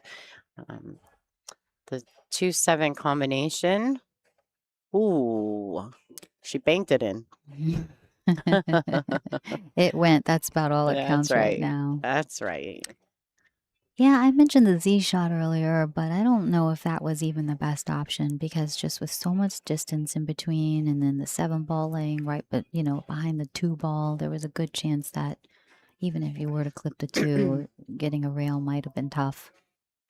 Dave Carr, thanks so much. We really appreciate your donation. Did you get that one, Lonnie? Yep, I got Okay, it. perfect. 2 for perfect. 2. Yep.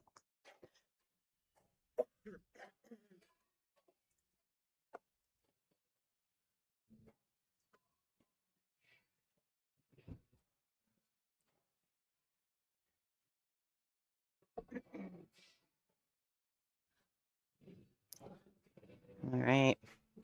Margaret trying to get on the hill in this match first. This is a race to 8.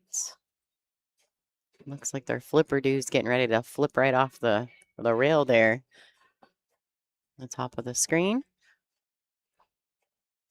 These ladies are having a nice match inside the Schuler Bauer Arena, a real estate service in the Louisville, Kentucky area. If you're interested or need anything, reach out to Michelle Griffin, Realtor Extraordinaire and WPBA board member. They have sponsored this arena. Big shout out to them. She's just the nicest person. When we were over there playing in our last event, she just had all the goodies for us and just really did everything it is that she could in order to be so hospitable. I know all the girls really felt it. So thank you, Michelle. Oh, we yeah. appreciate you and your support and everything you do for women playing pool and pool in general.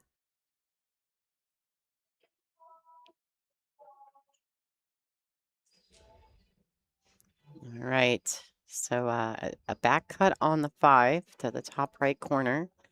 I like to play these with just maybe a tip of left-hand English, which would be also classified as outside English. To the rail to play the 6 ball in this bottom right. Well done. Thank you, John Wayne. We really appreciate the donation. Lonnie is adding your name to the swag bag draw. Yeah, I love it when the crowds get a little wild too, but they're very subdued today. I don't know if everybody just had a really exciting Saturday night. I think so. Because Ooh. everyone is very quiet today. I think so. I know I had my late night fun in the casino.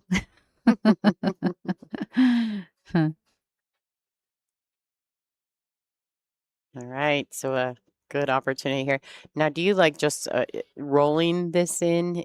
I can't tell from here if it is. Yeah, just make the ball. Yeah, if it's close to the rail, if it's frozen, I don't mind it as much if it's Or frozen just to the coming rail. back off of the other rail just to make sure Mhm. it does not get stuck on the other side. Yep, So, she yeah, comes out. Yep. I prefer that just so I don't risk decelerating. Yeah. Decelerating, or if you just make it, there's a chance the cue ball runs and then ends up on the left side of the table where you don't want to be.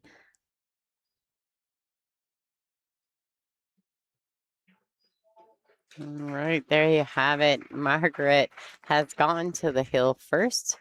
The scoreline is 7-4 in her favor. And I'm pretty sure she's breaking as well. I think KZ won the lag. Yes.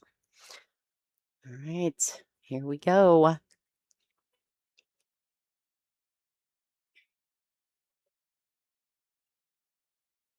Everybody having a little bit of fun in the chat room.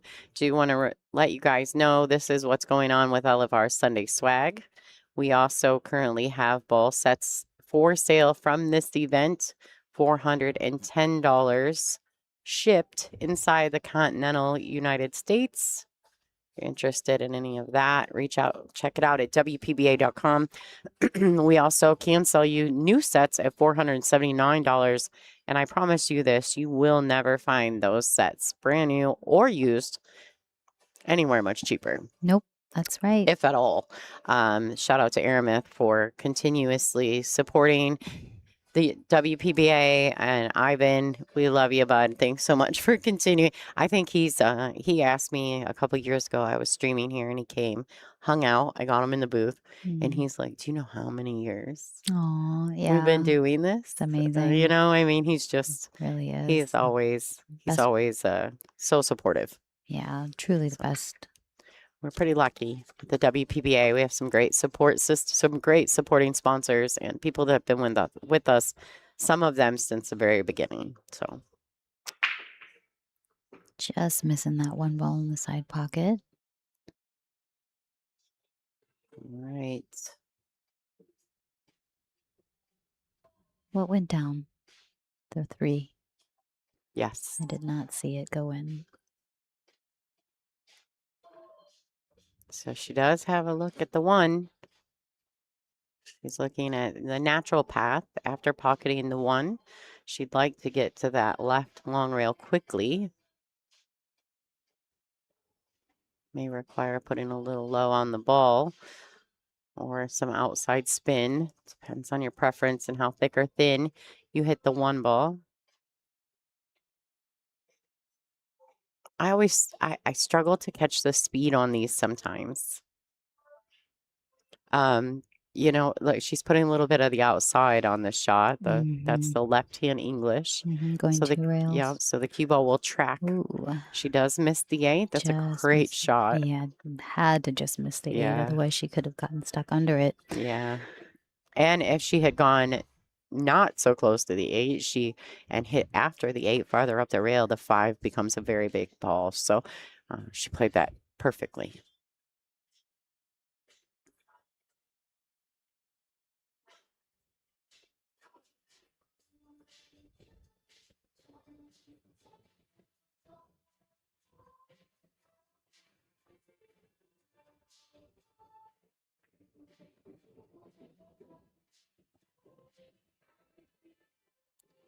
Right.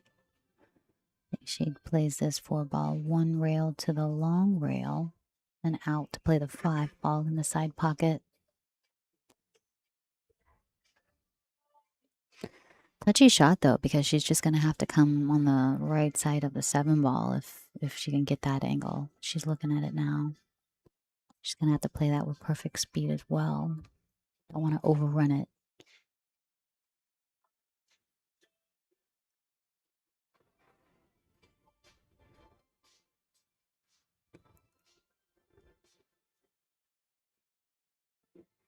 Nope, she went underneath it. Great idea. It really allowed for her to stroke through the ball versus using spin, having to hold it up, you know? It's a really good shot. Mm-hmm.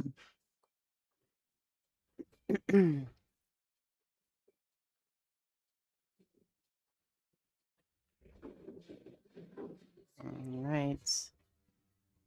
I think she's landed just about perfectly on the 6.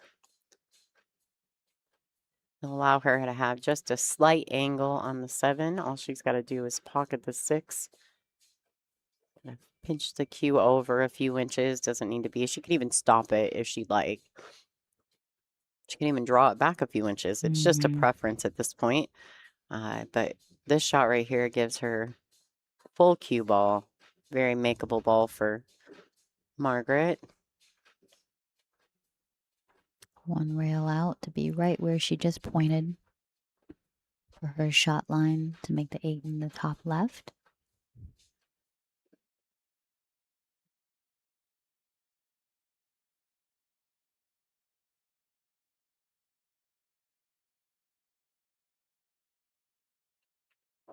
Nice stroke through the ball.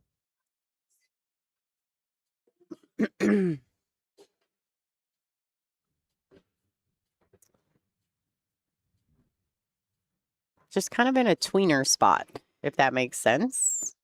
She I could have think, been a little closer to the rail or a little further out. yeah, And a little bit weird. I think she just goes 2 rails with spin out to play this 9 in the bottom right pocket.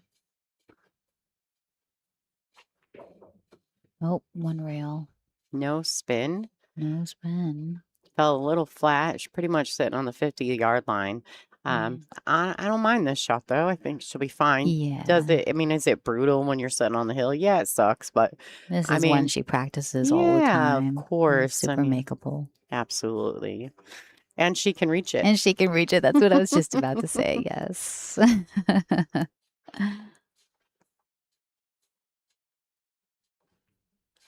Well done. All right, and there you have it, ladies and gentlemen.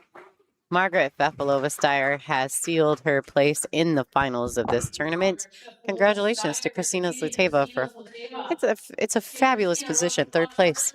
Yeah, she Yeah, played well all throughout the event. It was sure. such a pleasure watching her, and too bad she couldn't capitalize a whole lot on the very few mistakes that Margaret had. So, good luck to Margaret Yeah. onward in the final, right? We So have coming up here. we do. We have Wei Su Chen versus Marguerite Fefilova-Styer coming up next in a single race to 10 to see who will be crowned the champion of the 2026 Soaring Eagle Masters. My name is Lonnie Fox-Raymond. I have had the pleasure of having Chanel Lorraine in the booth with me for this The match. pleasure has been all mine, Yay. Lonnie. All right, guys. So we've got a finals coming up next. I think I'm going to go ahead and just, I don't want to reboot the stream. I feel like I should. I will just edit the title later. So please, no one yell at me. I'm going to go ahead and leave this up and we'll get ready for the finals. It is going to start at 4 o'clock. I thought it was going to be 5. From what I understand, if by some chance they decide to start it at 5 o'clock, guys, I'll definitely let you know. But we've got Kelly Fisher coming in to do the commentary for the finals match with me. I'm very excited about that. And yeah, so here we go, folks. It's going to be another barn burner. All right. Thank you, Chanel. Thank you, Lonnie. Thanks to all We the appreciate fans. all of you out there watching. Don't forget to come back and watch the finals, and I'll That's catch you right. guys next tournament. That's right. All right, folks. All We'll right. see you soon.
WPBA Tour winner. She's a European champion and a multiple-time Euro Tour winner.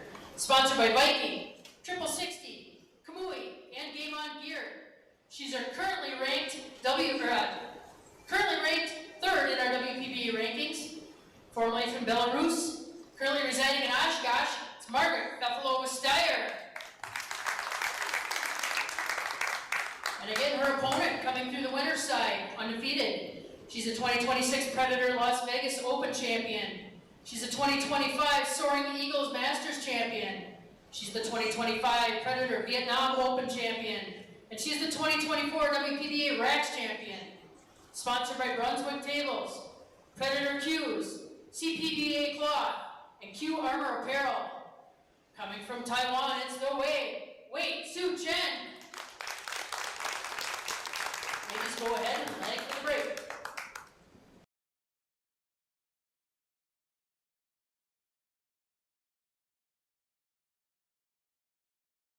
One race to 10 for all mortals, $15,000. All right, welcome everyone. You are watching the 2026 WPBA Soaring Eagle Masters finals matchup between Wei Su Chen and Margaret FINALS-Styer. My name is Lonnie Fox-Raymond. I am the voice of the WPBA, and I have Miss Kelly Fisher in the booth for commentary. Hey Lonnie, hi everybody. Hello everybody. We just switched on there. Sorry about that. That's all right. I got too many buttons to click in this one. All right. Well, we do have a mic in the arena. We put it on so that the fans at home could hear Kathy Tishumper, our tournament director, do the player announcements. We'll turn that back on at the end so that you guys can hear the award ceremony at the end of this match. All right. So you guys just seen them lag for the first break. These are the match rules of this event. They're going to lag for the first break, which you've just seen. It's an alternate break format thereafter. The 9-ball is on the spot. There is no break box. They're going to rack for themselves. The 9 on the break is a win, except in the bottom 2 pockets. The 2-ball is in the back. 3 consecutive fouls is a loss of game. This is cue ball fouls only. And yes, this is one single race to 10. Margaret FINALS-Styer has won the lag and will be breaking first. I see quite a few hello Kellys, so I'd just like to say again, hello everybody. And there's one there from Q Queens. That's something we've been working a lot with, right, Lonnie? Yeah, we actually, Q Queens donated a few cue balls for our Sunday swag. For every $20 donation the fans at home give us in our chat, we put them into a list, and at the end of the finals, we do draw a name. This time I get to draw 3 names thanks to the Q Queens. So. Oh, fantastic. Yeah, so a special thank you to Lita and Ashley and the ladies from the Q Queens production team, and of course, Kim. Yes, of course. Yeah. And so here we are in this fabulous finals match. The 2 ladies who have made it to the very end, Wei Su Chen did win the winner's bracket side of this tournament, and Margaret came through the B side. So both these ladies very hungry. Wei Su Chen, the returning champion. I know. I mean, that's that's some feat to do, is winning one, and then the following year it's always quite a pressure. I've been there before myself, and it's quite a pressure to double that, and she's got all the way to the final. I think this will be a great match. Margaret's playing very well and very consistent this week, and from what I've seen of Wei Su Chen also, she's actually playing very well and very consistent too, so I'm thinking it's going to be a really, really exciting match. Well, looks like Wei Su Chen, as Ada Leo would say, it's time for air Wei. Oh, indeed. We're going to the air, folks. All right, she is a Predator sponsored player, so she will be using her air rush. Right. That's a great controlled jump there. Obviously, excuse me, my throat. Obviously, she's played that, and I know it was very risky for the scratch, which when she first hit it, I thought that's what was going to happen. But to get through the 9 and 3 would have been a bit unlucky if she'd have scratched. But a great controlled jump. And she's put Margaret, I think, in a bit of trouble. I don't know if she can see the edge or if she's going to have to also jump. It's a little look from the overhead camera. If she can see the edge, obviously, then she'll play it direct. But if not, she's got two options, which is to kick it off the back rail or jump. But it looks like she's playing the clip.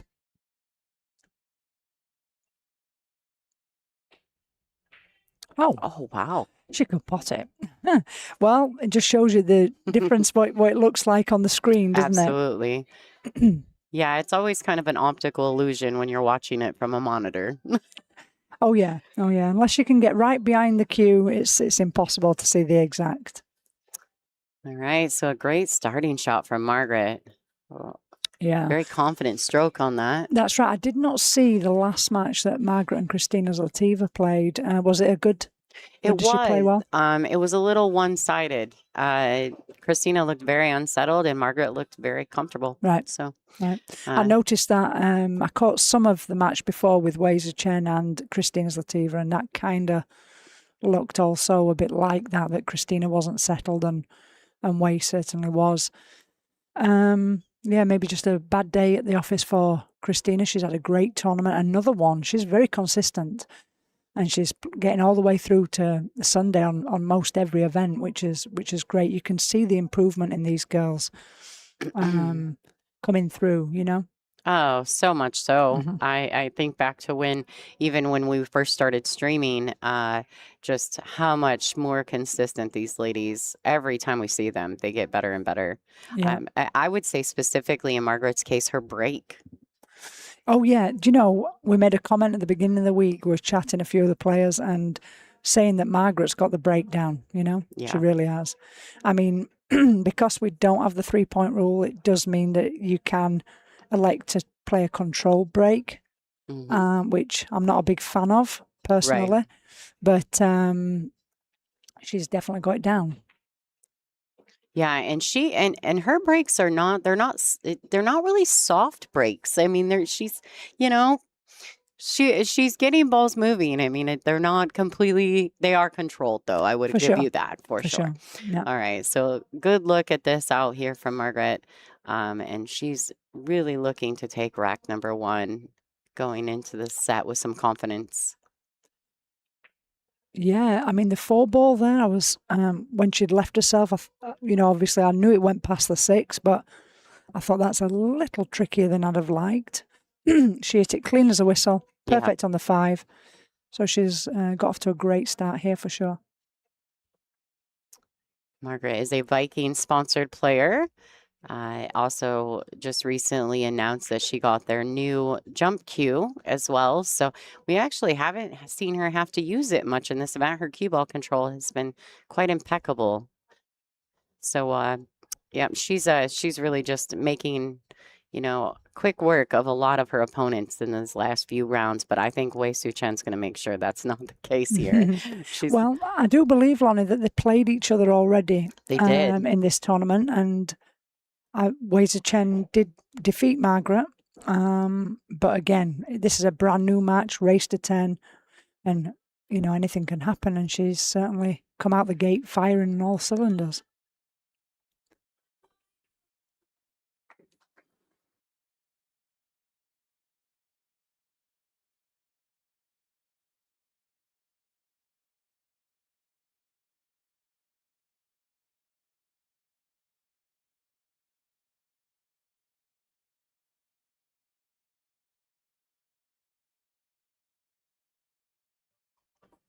All right, so there you guys go. Margaret Fefelova-Styer has taken rack number 1. Wei Su Chen will be breaking next. A little bit of info about Wei Su Chen. She is a Taiwanese player.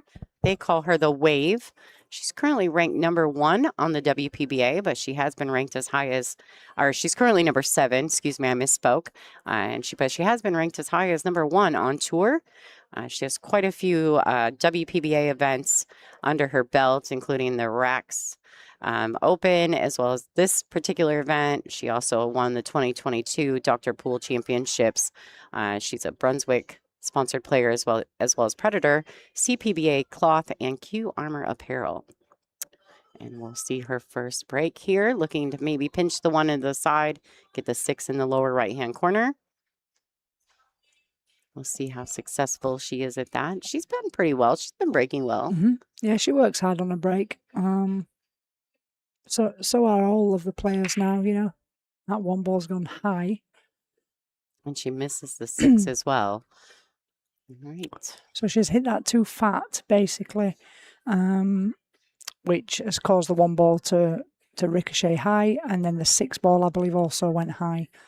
The one key thing with the 9 on the spot is that it must be a cut break. And again, even though she did cut it, if you do hit it too fat, then you do see the reaction of the balls going high. If you hit it too thin, then you'll see it the opposite. But there's a sweet spot, and that's what the girls, all of us, are looking for and practice for. Yeah, and it is very difficult to consistently hit that sweet spot. It is. I mean, you know, I would like to say if I got, I don't know, most of the players and you didn't give them 10 breaks, I'd say there'd be 9 out of 10. Oh, Yeah, all right. you know, I would Yeah. say now because everybody's training so hard to make sure of that. So it surprised me really there that she did not make either one. But again, there's a few other factors to take into consideration, which is also the rack itself. Have you racked them tight yourself? I know it's a magic rack, but there is certainly, you've got to double, triple check that. If anything's loose whatsoever, that changes the whole dynamic and changes the whole percentages, etc. Absolutely. We are using the Perfect Rack, which is the official rack sponsor here at the WPBA. It's a Canadian produced product. All right, so Margaret starts with the 1 after, oh boy, this is a Wow. little light. She, to be honest, it was a bad one ball shot. She underhit it by quite a way, where she needed to be on the other side of the 2 ball, and then just come down easily for the 3. So that's a bit of a missed chance there for quite a relatively not easy run out, because the 4-9, that's the, you know, the to get from the 3 to the 4 is easy, and then it's just 5, should I say, to get on from there. But quite a relatively self-explanatory run out, if you like. But just that one shot, you know. It's funny how one shot leads to the next shot to the next shot, and after a while, you're so far out of line that it's 100%. almost impossible to get back. 100%. That's the difference. People many, many times ask me, what do you think's more difficult, snooker, hay ball, 9 ball, 10 ball? You know, what's the most difficult? And I try and explain that it's totally different. There's totally different, like, strengths and difficulties in all of them. So I said, try not to compare, you know. Yeah. With snooker, it's a pocket size, a table size, and the accuracy required. With 9 ball, 10 ball, it's more about getting the right side of the ball at all times, because just like we saw there, it can completely ruin. Now with 8 ball or Chinese hay ball, if you like, you've got 7 of your balls or sticks or 5. Right. So you normally can do something with it. But then again, you know, it's a matter of the pockets are tighter. It's harder to make the ball. So there's definitely different strengths and different difficulties in all disciplines. Yeah, each discipline definitely carries its own issues, per Correct. se. Correct. All right, looks like Wade doesn't have the best look at the 3. I love the safety she's getting ready to play here. Wow. Wow. Great shot. Yeah. Out of all the players, I would say that Soju, Rita, and Wei Wei are certainly the best safety players and kickers. Jasmine's also one of the tough ones as well. And don't get me wrong, I'm not saying the others are not very good. I'm just saying that they stand out to me personally. Sure. And I would agree with you on that, just from all the, you know, I've been blessed to watch all of you ladies for the last 3 years, and they all have lots of strengths, and but they also still have some small weaknesses as well. When we did an interview with Wei, one of the things that I liked that she said, and during her interview, was when she played Margaret the first time, she knew that she had such a good break. So she was like scoping out Margaret's break in their first set, and actually at one point panned the camera around to Wei sitting in her chair while Margaret was doing it. And Wei was leaning into trying to see what she was doing. And that just goes to show that you guys are still learning from each other. 100%. And it says a lot about, you know, the nature of our sport and at the high level to which you all play, that you're still seeking more information. 100%. Yeah. I mean, when you see a player that something's working or that they've really practiced hard, of course you try and steal. Yeah, you're trying to pick their brain a little bit, right? Yeah, you know, you're looking just to see what are they doing different to me? Why is theirs working better than mine, or whatever. Even with technique, stroke, you know, players are always, it's like a boxer. You watch your opponent, you know, you watch videos or of your opponent just to see what it is that you need to do in order to beat them. And it's the same kind of thing in any sport, I believe. Yeah, I would agree with that. Just back there, I mean, Margaret did kick and hit the 3 ball. Difficult to get it safe. She's trying to get it up the table. She left Way a shot. And I thought on the camera it looked quite straight, getting 3 to 4, but she played it very well. And now it's just a matter of getting good on this 6. And then it, you know, we should be maybe looking at 1-1, but let's not. Yeah, don't get too far ahead, Cal. No, because they say commentators curse, don't they? Yeah, I don't believe in any No, of that. I don't though. either. I don't believe in any of that at all. Mm-hmm. The universe is going to do exactly what the universe is going to do. Oh, indeed, I believe. Oh, we've got a lot of comments here. I've got somebody saying Kelly went to the Cole Brothers ballroom with Wei and practiced pool there. Yes, I did. Yeah, and it's a fantastic setup they've got, and they're phenomenal players, and it was great just to go there and spend some time with them. I've been many times, actually, over the years. Well, and it's nice, right? I mean, no matter how good you get, and Kelly, I believe you have world championships in what, 5 different disciplines, and I mean, to me, that says something to the fans at home that you still go to learn and to you know pick people's brains and learn more about your talent. Of course, and it never stops, right? Well, you know, you would think that one day you would know all the things, know everything, but you know, absolutely never do, and you never stop learning. Me and Alison once said that we've got 75 years between us of experience, believe it or not. This was not long ago, and we still haven't got a clue. You know, basically, what's the magic to make you perform well? What's the magic? There isn't. But great run out there from Wei Chen. A couple of tricky shots, and she overcome. Absolutely, tying that match back up. It's going to be a good one. All right, so the score is 1-1. Tied up, race to 10. I want to say thank you while we've got the chance, while the ladies are racking, to Gary, as well as Nathan Hayes, Poolside Chat, and Cheryl Shepard for your donation to the WPBA live stream. We appreciate you. Yeah, so many things. So Kelly, tell us a little bit while we got a few seconds. How was your event? How did you feel? Did you play up to expectations? I know you've been playing a lot of hayball, so it is a completely different discipline. Yeah. Do you want the truth? Can I say it? Am I allowed to say? You can say whatever you want to say. You're absolutely me out. Yeah. No, this event didn't go anywhere near to plan. I'd practiced hard. But prior to the event, I had a couple of exhibitions, one of which myself and Christina Tkach did together. And then I was a week, 7, 8, 9 days in Vegas. Yeah, with my people, my VNEA people. Yeah, and me and Wei were doing that. Yeah. And I'd kind of prepared really well before that. But then afterwards, I came here not thinking. And I just didn't, I don't know, I was very up and down and inconsistent in this tournament. So I will say, just to give you a little grace, Kelly, you went from a completely dry environment and came back to a state that's surrounded by lakes.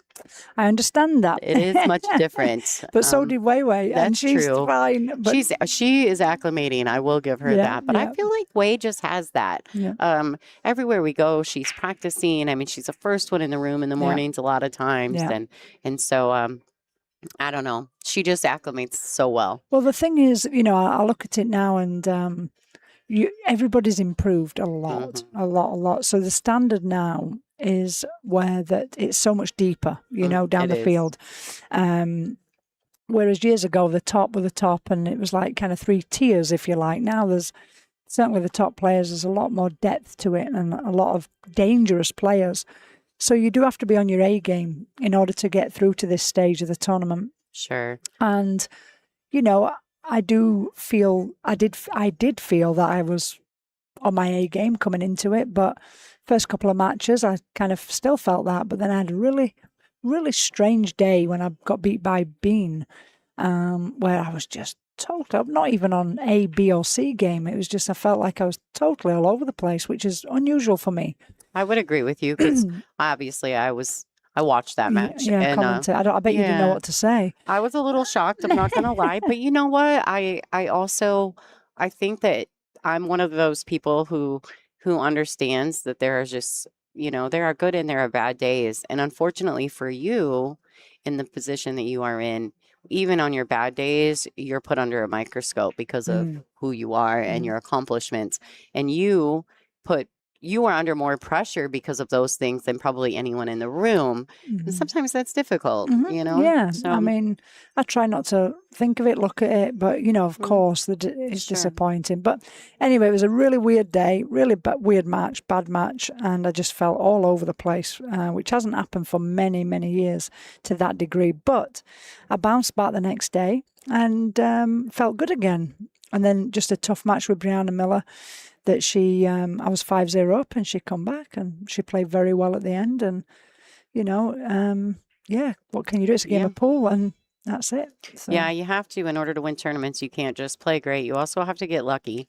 you do. Especially in 9-ball, right? And you have to be consistent throughout the event. That's right. You can afford, and I notice, I say this many times, that during a tournament, when you win it, there's always been one match where you should have lost or could have lost. Mm-hmm. And there's always been certain matches that you've got lucky to win too. Mm-hmm. And that, for me, every tournament I've won, I can't say that I steamroll through. There's always been a match I could have, should have lost. Yeah. And I've always had the rolls at some point Sure. that swung it my way.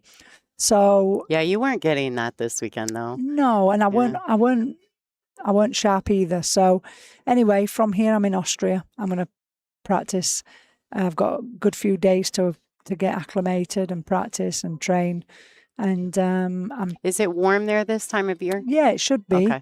And also I'm going to go on with practicing with such as Mario He and Oh, nice. hopefully I'll see Jasmine over there, and then Alex Kazakis, my partner, is coming over Sure. as well. So I'll get to practice with him and then get ready for the next event. Yeah. Are you planning on you're attending the World 8-Ball Championships as well? I am indeed, Nice. yeah. So Right. it's all good. Yeah, I feel like you could be, you get used to the tables quickly if you acclimate to those tables with all your hay ball here recently. You could be a serious threat in the 8-Ball World Championships. Well, it's a totally different game. Sure, The but strategy is different. because of the pockets of the correct, tables. correct. So it's not, unfortunately, it's not even comparable because you take on totally different patterns, totally different Yeah, I shots. didn't think about that part with the pockets and Yeah. the way the tables play a bit differently. All right, so while we've been chatting away, I know. I she's apologize cleaning to up. Margaret. She's having a great run out here. Another break and run, right? Did she break this rack or did Way break this rack? I believe Margaret broke, Yeah. I believe. Okay, well, regardless, I can't even remember who won the lag. We've been chatting away about so many things. All right, so we're going to get back focused on this match, ladies and gentlemen. I think to me, it's just a pleasure to have Kelly in the booth. And so I'd like to pick her brain. No, I appreciate it. Thank you. All right, so 2-1 in Margaret's favor. Wei Su Chen will be breaking next. So it was a nice break and run for Margaret. That's 2 in a row. Yeah. I believe. Yeah, she got, this is fantastic. And once again, her break is really being a big part of what she's able to accomplish in this tournament. So here we go. Don't forget, guys, if anybody's out there and you're wanting to donate to the stream, I do the Sunday swag. So we're going to get back focused on this match right here at the Soaring Eagle Masters. This is your final 2 ladies. Somebody's going home, the winner of this event. Wei Su Chen is the returning champion. I'm sure she would love to double this up, take that trophy home and add it to the shelf. Margaret's looking to stop that. So Wei Su Chen to break.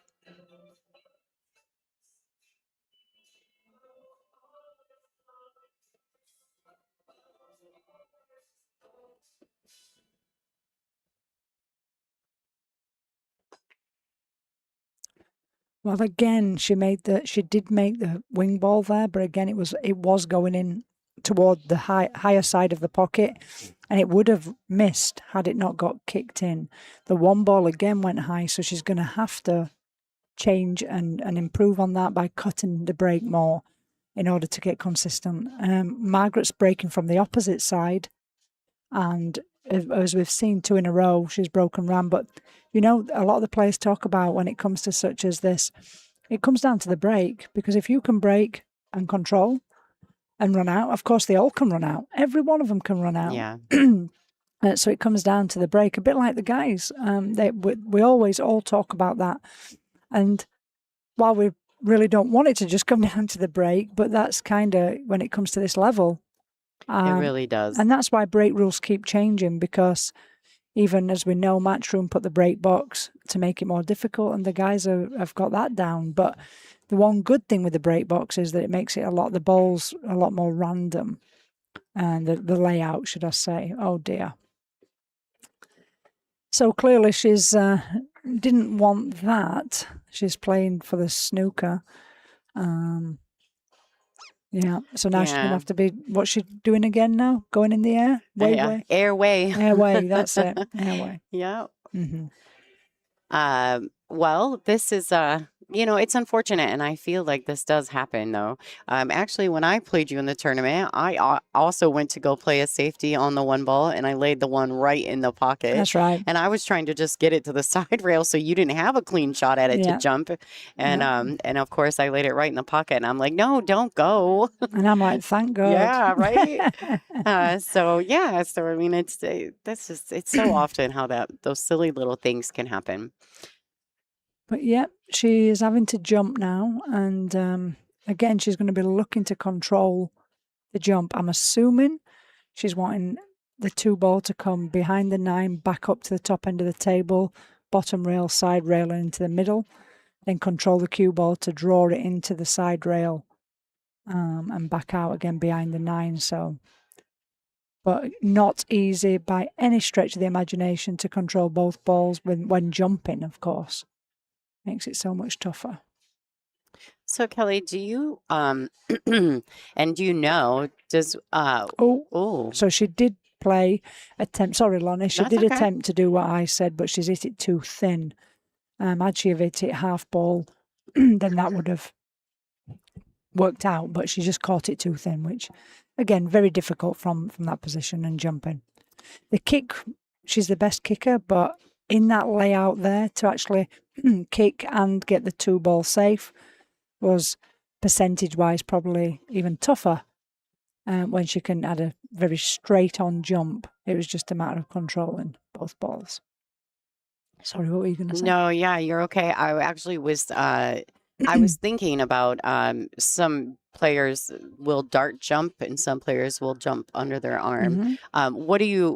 Is there a time or a place where you choose to dart jump versus jumping any of that? Because there I noticed Wei went under her arm, but earlier I think I seen her dart jumping. Yeah, it's for me personally and most, I believe. The dart jump we only use when it's really close. Okay. Because you can elevate the back of the cue a lot more than you can when it's underarm or sidearm. But not only that, it's a lot more comfortable because when you're trying to do it from sidearm or underarm, and it's you're very really difficult to get that high and go through smoothly. Sure. So the dart is when it's really close, because the negative part to the dart jump is it's a lot more difficult to control because you're using a technique that's quite unusual. I mean, a lot she of was players determined to scratch, though. She laid the cue in the pocket the last time, too. I know. It was bound to happen. Yeah. All right. So Wei Su Chen has lost the cue ball, and Margaret's going to take full advantage of that. Yeah, but the jumping is something that, everybody practices. I'm just reading some of the comments. The dart jump, I mean, it's only for the close ones, but you have to, you've no choice. Nobody likes it. But the underarm or sidearm is certainly what most players do for regular jumps.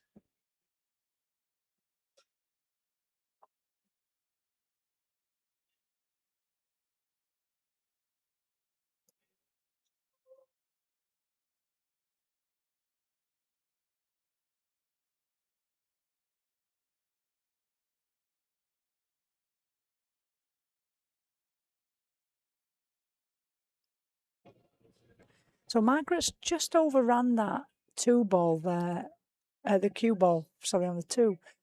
This goes, should be straightforward, but of course she'd like to have been oh, it went fine. A little bit straighter would have been a bit easier for her. But now the only tricky one with this one, Lonnie, is, no, it should be fine. Depending what angle there, oh no, it's holding for the 6. That's the only thing. The pot, no problem. But a cue ball, it's gonna, with the angle she's left, is a little bit more steeper of an angle than she'd have liked. So do you go one rail and hold it, or do you come across twice? It's difficult to see, in my opinion, from this. Yeah, it is difficult. I think if she can just roll it in and hold it, I like it. And that's exactly what that's she's it. done. It's less than what I thought, if I'm honest. Yeah, I didn't. Once I got to this view, I felt like it looked a Yeah. lot less steep Yeah. as it did in the overhead. Yeah. So still though, she's got lots of work left to do here. Now this is one of those shots, and I guess this is just because I'm picking your brain right now, Kelly. I don't mind drawing this out to shoot this 7 in the side if necessary, but she's got more of the rail than, she's got way more of the rail. She's missed that. Oh, I thought that would miss. Yeah, she had more of the rail before the side pocket. I apologize. Yeah. There you go. You just let it go back and forth. But Yeah. see, that's what I mean. The camera angles can be so deceiving sometimes. 100%. Yeah. You're like, okay, I sound silly right now. No, I thought she'd missed it actually, because it did touch the rail. But No, these pockets they're being generous today, whereas yesterday they were much more grippy. You were seeing people bobble the balls in the pocket more. Today they seem to be sliding in a little bit easier. Do you think maybe less people in the room as well? Because yesterday we were a full house. Right. Maybe some humidity changes. Oh, that definitely affects for sure. All right. And maybe the players are hitting it more in the middle of the pocket today. Right. They're hitting them a little better today. All right. Well, I would say that's probably true, considering these are the 2 finalists. Yeah, but you've commentated enough finals to know that the final can often be the worst match of the tournament. I've had many of them, that's for sure. I know that they can also be the most exciting. Correct. I've seen some of your guys' finals. Yours, and I know I don't want this to bring up any bad memories, but your match with Jasmine here 3-4 years ago was, even though you had her down, and that little sucker, she went and took her break and came back and just caught some kind of wild gear. Lonnie, I have no memory of that. What are you talking about? But it was one of to be fair, even though, you did end up taking a loss in that, that's one of my favorite matches. Is it? Between you and Jasmine, and I've seen you guys play quite a lot, obviously. But that one was one of my favorite because it was like something just shifted because you were in a dead gear, and then all of a sudden she took a break and she came back. Well, she played perfect. It's and funny I thought, because oh my life, we played in the US Open, and similar kind of thing the other way around this time, which I remember better because I won. But yeah, no, it was one of the best matches I've had for a long time, or probably one of the best, where we just didn't make if any mistakes at all. Obviously, there's going to be 1 or 2, but we played so well. And it wasn't televised. It wasn't streamed, should I say. Listen, I'm going to beg for more cameras. I know. I feel like I missed all the good ones sometimes. It's hard. What can you do? How can you pick, though? Yeah. There's so many. It's impossible. Yeah, and golly, I know. Here I am. I'm doing this stream, and Kelly and Jasmine, and I'm watching the score from my my computer system, and I actually I was quite bummed about that when I really wanted to watch that match. Well, we've had a few tournaments that have mainly in Hayball, where they are actually filming and they've got multiple screens and you can watch them multiple through WPA Live TV. Yeah. Yeah. So, well, we need cameras and computers. If you can help me make that happen, I can make the production part work. I can. We can talk after this, Lonnie. We're definitely going to talk, Kelly. All right. So back to this one again. Here we go. 3-1 in Margaret's favor. Another solid break, but as we saw, a couple of kisses, if you like, which can happen.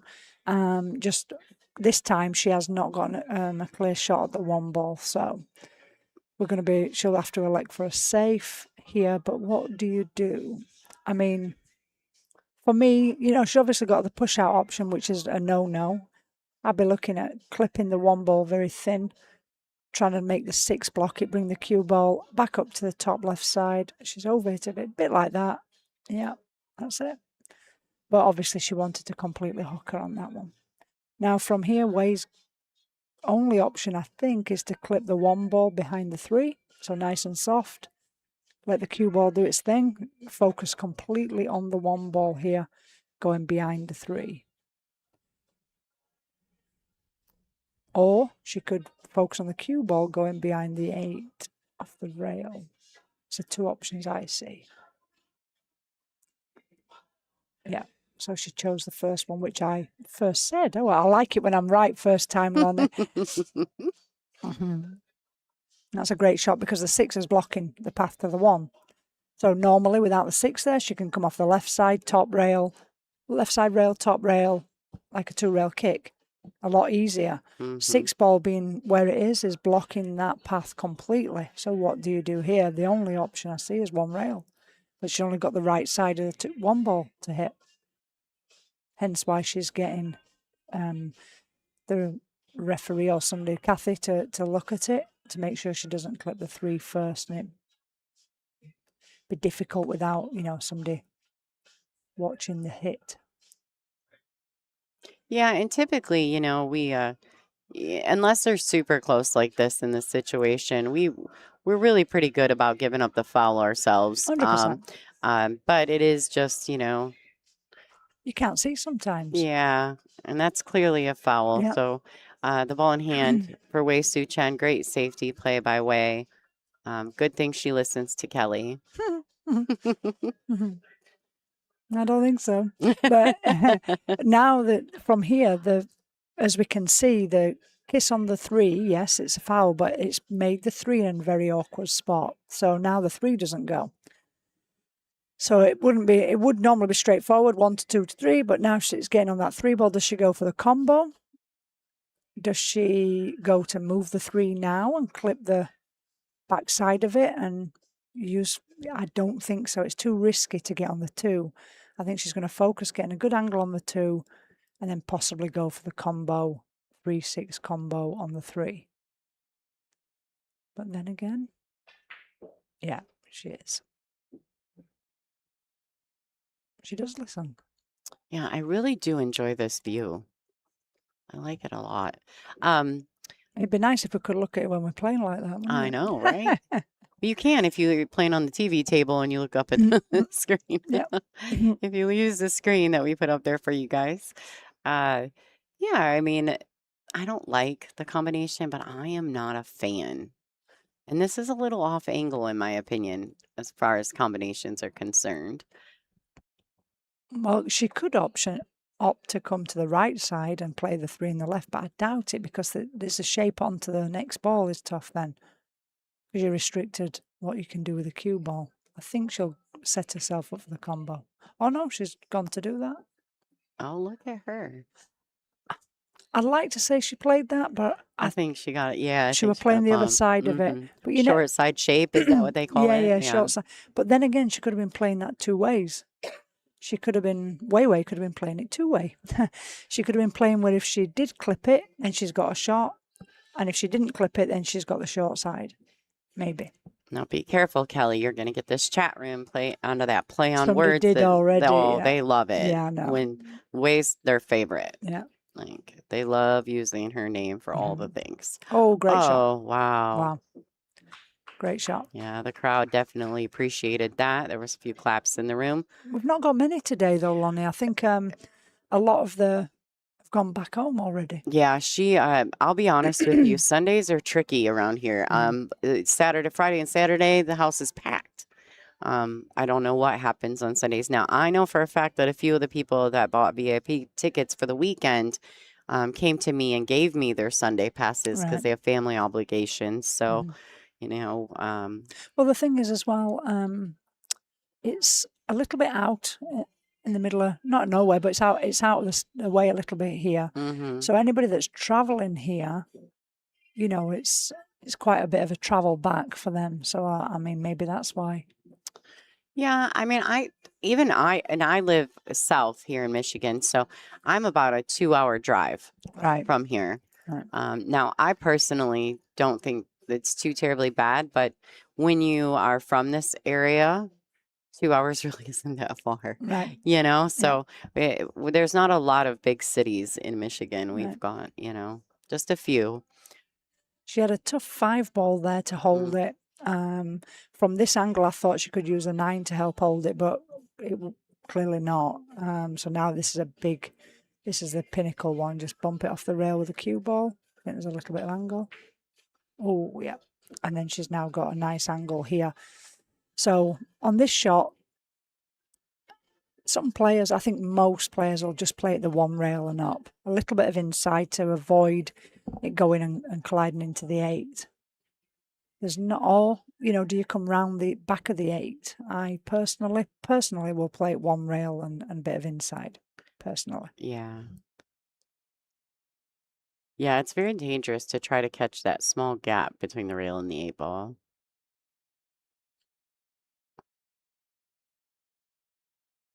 All right, so Way's going to use her extension.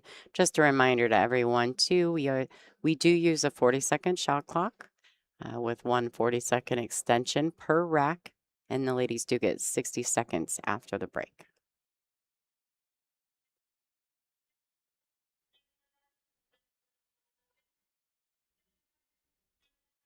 I'll tell you, though, Way uses the shot clock the right way. No pun intended. Sorry, Yeah. so what she chose to go around the back of the 8, but there was only a small gap. That's the reason I would not have there. But then again, nobody wants to put inside English on, so Right. that it was a natural angle. But she could have been in more trouble there than she's ended up being, to be honest. So she kind of not got away with it because she only clipped it a little bit, but still, she obviously didn't play to touch the 8 ball. But she needed this rack. It's certainly a huge rack. 3-2 to 4-1 is a big, big difference. All right. Very necessary win for Wei Su Chen.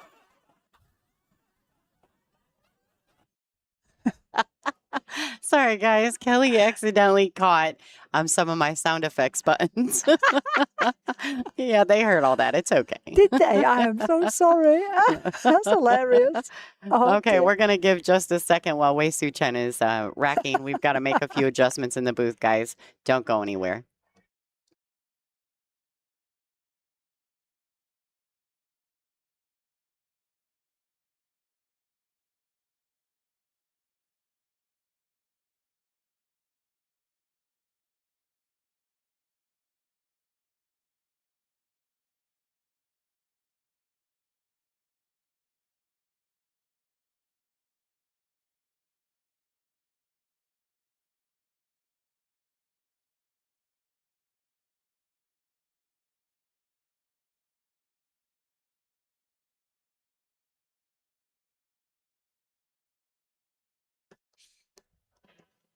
All right, scoreline is 3-2.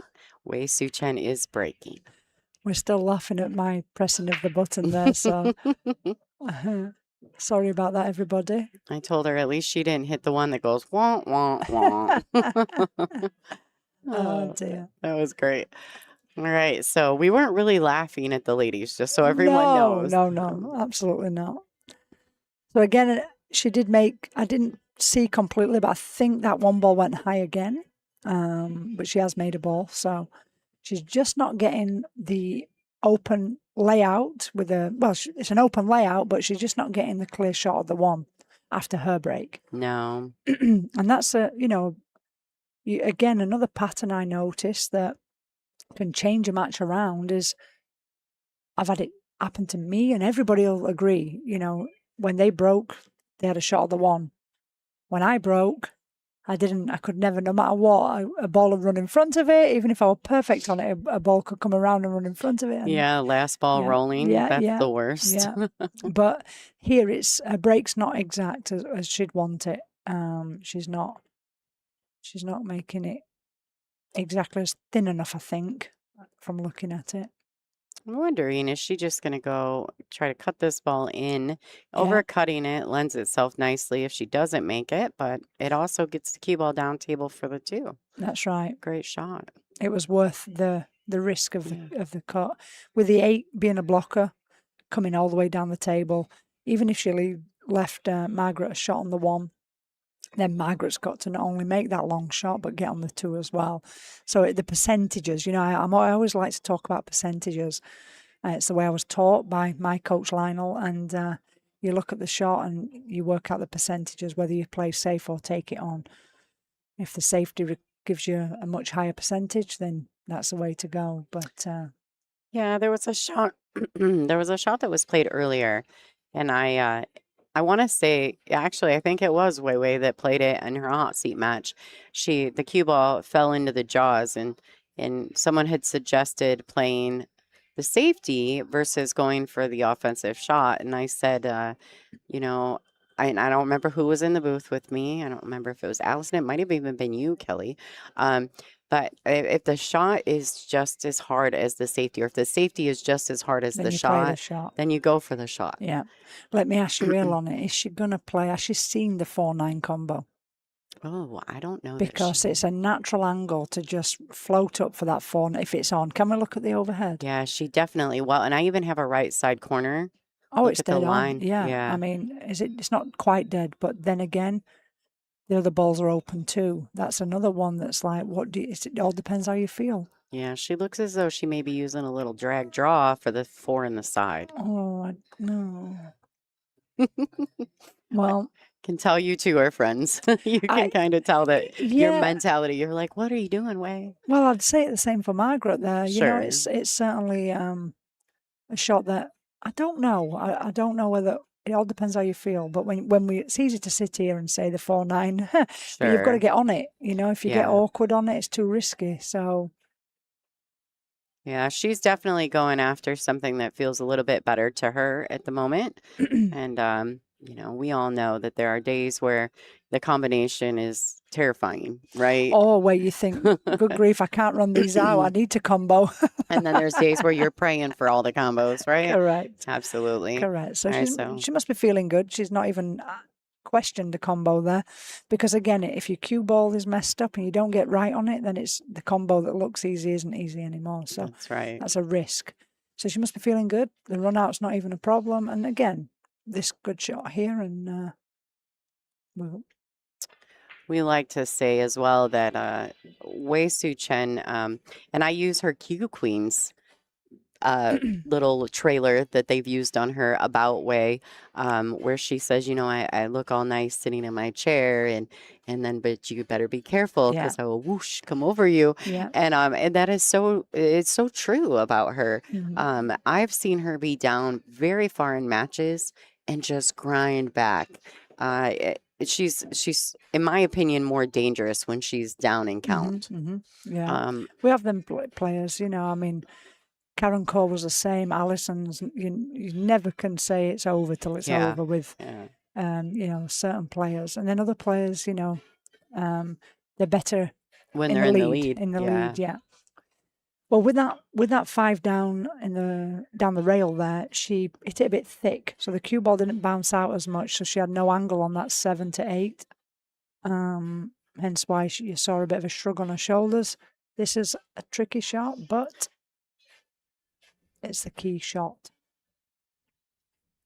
Overcut She by overcut that by ball. far. All right, another opportunity lost from Wei Su Chen and gained from Margaret. Margaret looking to get back to a 2-game lead in this match. This is a race to 10. Single race. This is not a true double elimination, true double dip scenario. It's true double elimination all the way to the final. Till right? the final, yep. Yeah. Yeah, I like the extended race though. I don't mind it at all. I think the true double dip could be a very long event. It could be a very long Sunday if we did the true double dip. Yeah, for Like, sure. Yeah. Often tournaments we have double elimination to the final 16, mhm. and then single from there. This is a pressure shot. Of course, everyone will think she should make it, and she has. And she's hit it But well. under pressure, it's not as easy as it looks. Is all I'm saying. All right, 4-2, Margaret Styer in the lead and breaking, I do believe. That was a huge rack. That was a big swing. Yeah. I mean, we said it at 3-1 when Way pulled it back to 3-2. And here, that was a huge rack for Margaret because 3-3, all the way through, we can say it's a huge rack. But when you tighten it up, it really is. And it were all from that 5-ball. The 5-ball, she hit it fat. She didn't get the angle on the 7 that she were playing. So now she had to do a big draw. And left herself with a very thin cut on the 8, which she actually overcut. But I do want to say thanks to everyone for tuning in. If you're watching on WPBA Billiards on YouTube, please make sure to subscribe to the channel. It is absolutely free.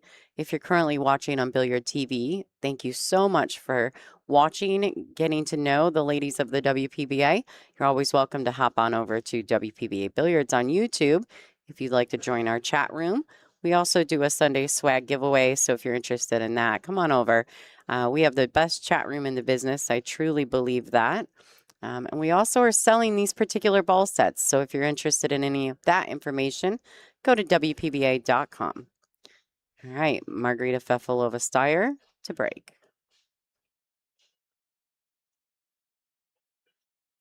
I noticed on the chat there that somebody suggested about banking the 8. Totally honest with you, I think 19%, 99% would not bank the 8 in that position because putting it lets a cue ball bounce backwards and forwards across the middle of the table, giving you a clear shot at the 9 ball, no matter what. Banking the 8, yes, it's doable. Don't get me wrong, and but I think most players would choose the cut over the bank in that position, just because it was quite cuttable with not too much. I mean, she overcut it. There's certain ones that you definitely will bank, but there I would definitely think that most would go for the cut.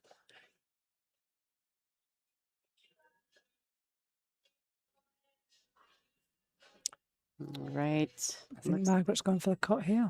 Absolutely. But where's the cue ball going? Just going to put some outside spin on that, And which will she allow her did. to miss the 3. Coming around for the 2. She caught that window nicely.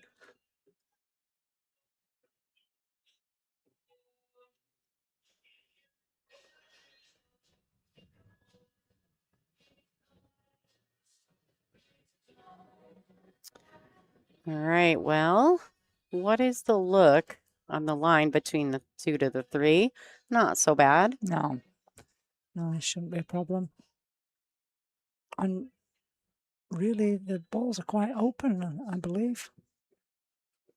She's got the right angle on the 3. So from here, really, I suppose 5 to 6, just that 9 being in the way, but I can't see there being any problems. That just open very nicely.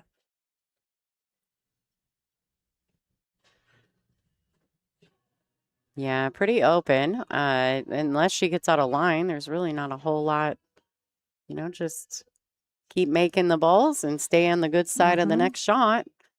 Sounds easy, Lonnie. Yeah. Yeah, it's so not easy, guys. There's so many factors too in these these tournaments, in these matches. And I know for me personally, my biggest battle, honestly, is just my nerves. Being very nervous, trying to remind myself, like even playing you, and I've played you a few times. I mean, you always beat me. That's fine. It's what it is. But to be fair, I just want to be able to control my nerves, win or lose. Right. And so I think so much at this level, these ladies, it goes to show how much time and effort they've put into the mental game. Yeah, I mean, there's one thing that none of us can train or buy, and that's experience. Sure. And the more and more you play under the pressure situations, TV tables, finals, semi-finals, playing for big purses, Yeah. big prize money, you know, the more you acclimate, is that the right word I'm looking Sure. for? Or the more you get, you know, you get to Get used to learn it. and to Yeah. learn how you control. And it's a very personal thing. I mean, I teach a lot, and a lot of people ask me, you know, how do I improve that? And it really is, everybody's so different the way they think. When you're sitting in your chair, what are you thinking about? When you approach the table, what are you thinking about? When you've got a tough shot or an easy shot, what are we thinking about? And how do you, is there a right way, a wrong way, you know? Yeah, and the best you can do is give pointers, but you're right, it is a very personal Mhm. situation. Mhm. You have to find what works best for you. And that takes experience Sure. and putting yourself under them pressure situations repeatedly. And you can see from such as the young ones how they're improving, you know, as more experience they Yeah. gain, they're improving under them trickier situations. And Absolutely. whatnot, yeah. Yeah, like Savannah and Sophia, Correct. even Jordan, Correct. the more they put themselves out there, the better they seem to handle it. And it just says a lot about the experience factor being key. But here we are. Great run out. Margaret extending that lead by 3. I feel as though Wei Wei is getting ready to take her break. Yeah. And she is. All right, guys. So while Wei Su Chen takes her break, I'm sure Margaret will step out as well. Kelly and I are going to take a quick break. We're going to run some commercials. Thank you so much for watching. You are watching the 2026 WPBA Soaring Eagle Masters. This is the finals. My name is Lonnie Fox-Raymond, and I've got Quickfire Kelly Fisher in the booth with us. Stay tuned. Lots more action here in Mount Pleasant, Michigan. Perfect.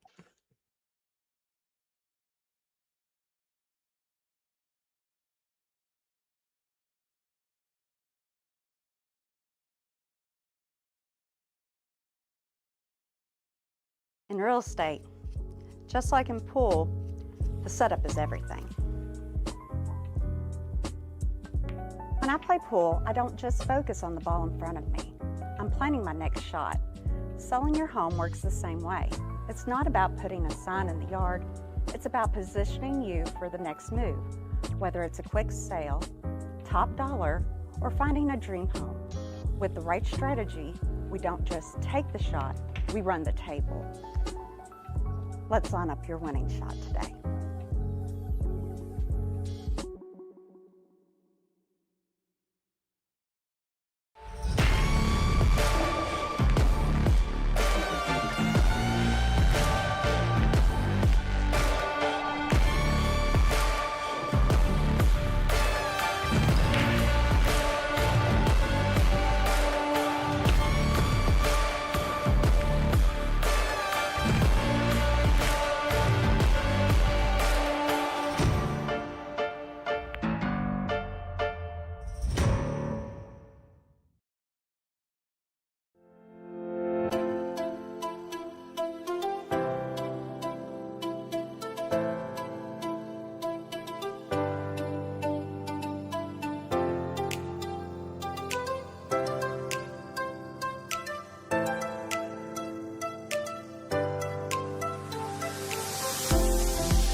I love WPBA because it's like a big family and we feel so warm. The sisterhood amongst the women. One of the greatest gifts I've ever gotten out of pool were the friendships that I've built from them.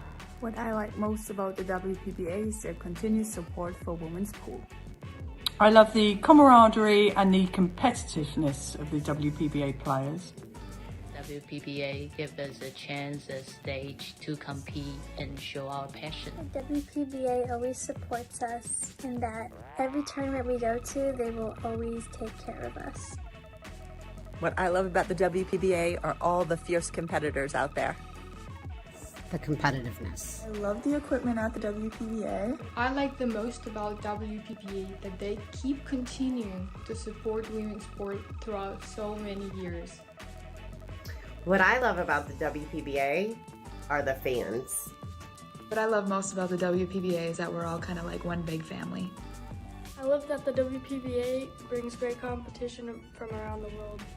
The WPBA has been a huge part of the growth of women's pool, and I love them for that.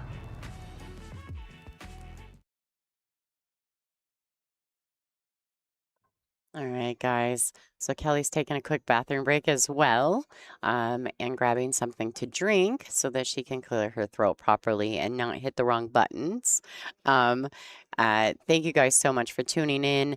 I appreciate you guys' support here at the WPBA. This is the finals. I do want to talk a little bit about what we got going on here. This is our Sunday swag. The LFR Sunday swag this time is super exciting. We've got a couple great t-shirts that Olhausen provided for us. Pat Hickok gave us a billiard buddy. We have a cue ball signed by the top 10, which you can see in your view there. We also have the number one prize and swag giveaway is the TS1 carbon fiber shaft from 6060, who actually is Margaret's sponsor. So shout out. That will be, it does have a radial pin. It can be changed, just so everyone knows. We also have some air fresheners from Bean. Bean has brought us some air fresheners from Q9 Billiards. So we're going to get to know what Australia smells like, apparently. And we also shout out to the Q Queens. They have given us 2 cue balls of your choice, whoever wins. So I'm going to draw 3 names. One for the swag bag with the shaft. That's going to be our main giveaway, and that'll come with the cue ball that's signed by the 10 players, top 10 players in this event. Pia Filler, Christina Zlateva, of course, Kelly Fisher, Wei Su Chen. And then the other 2 will each get one of the cue balls from the Q Queens, and you'll have to let me know which player on that list you choose. Of course, most of these ladies were in the event, but we also have the option to grab a Jeanette Lee cue ball or an Allison Fisher cue ball. But all the ladies here, Brittany Bryant, Wei Su Chen, Emily Duddy, Savannah Easton, Christina Tkach, Margaret Styer, and Kelly Fisher. So those are also options. If your name gets drawn, you will have to email me with a screenshot of your YouTube handle and which cue ball you would enjoy. But the main gift or the main swag win is going to be the carbon fiber 6060 TS1 playing shaft. So like I said, it is a radial pin.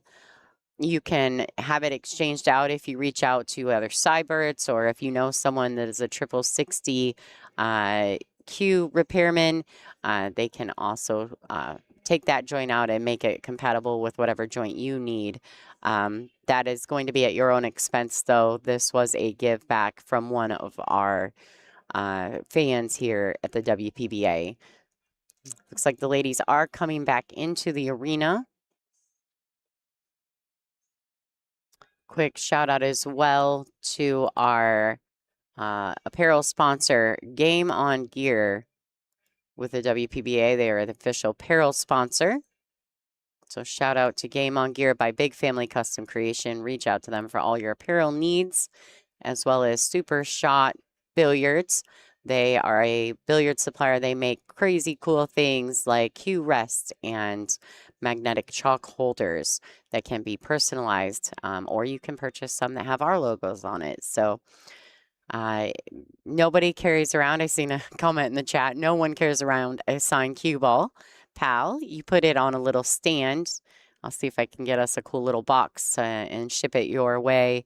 It looks like Wei Su Chen is ready to go. She will be breaking. She's currently down 5-2 in this race to 10. We'll see how she does here. She wants to get a good look on her lowest numbered ball, so that's ideally the focus. She does pinch the 1 in the side, and she does have a look at the 2. This is, in my opinion, I think this is one of her first really clean looks at the lowest numbered ball on the table. All right, Amanda Maker, I got you.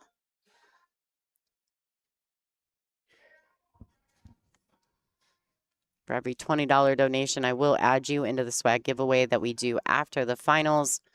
You will have to bear with me, though, because we will put the arena mic on, and you guys will have to watch through the award ceremony before we do the drawing for the swag.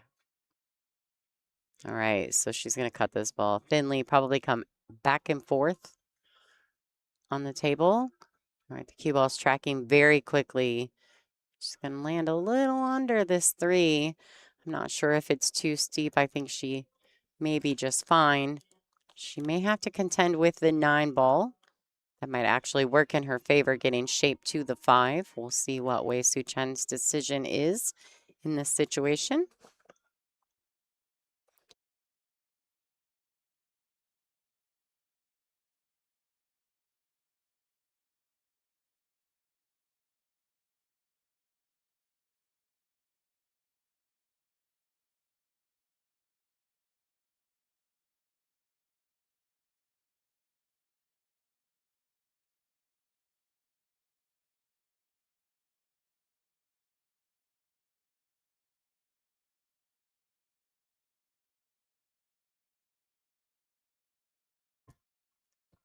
All right, so I've seen a question in the chat. No, Margaret actually has 2 wins, I believe, on tour. I know she won the Racks event that we just had in New York. She sure did. I was trying to remember what her other win was. It was not... Iron City Billiards, I think. Oh, she won at Iron City? I think she won an ICB. Okay. She definitely got to a couple of finals, but I do believe she did win one as well. All But right. I could be wrong. Yeah, she didn't put it on her bio, and I feel like I should know the answer to that. I do know that Rex was her most recent win. She did get a runner-up finish at the capital city, but Pia won that event.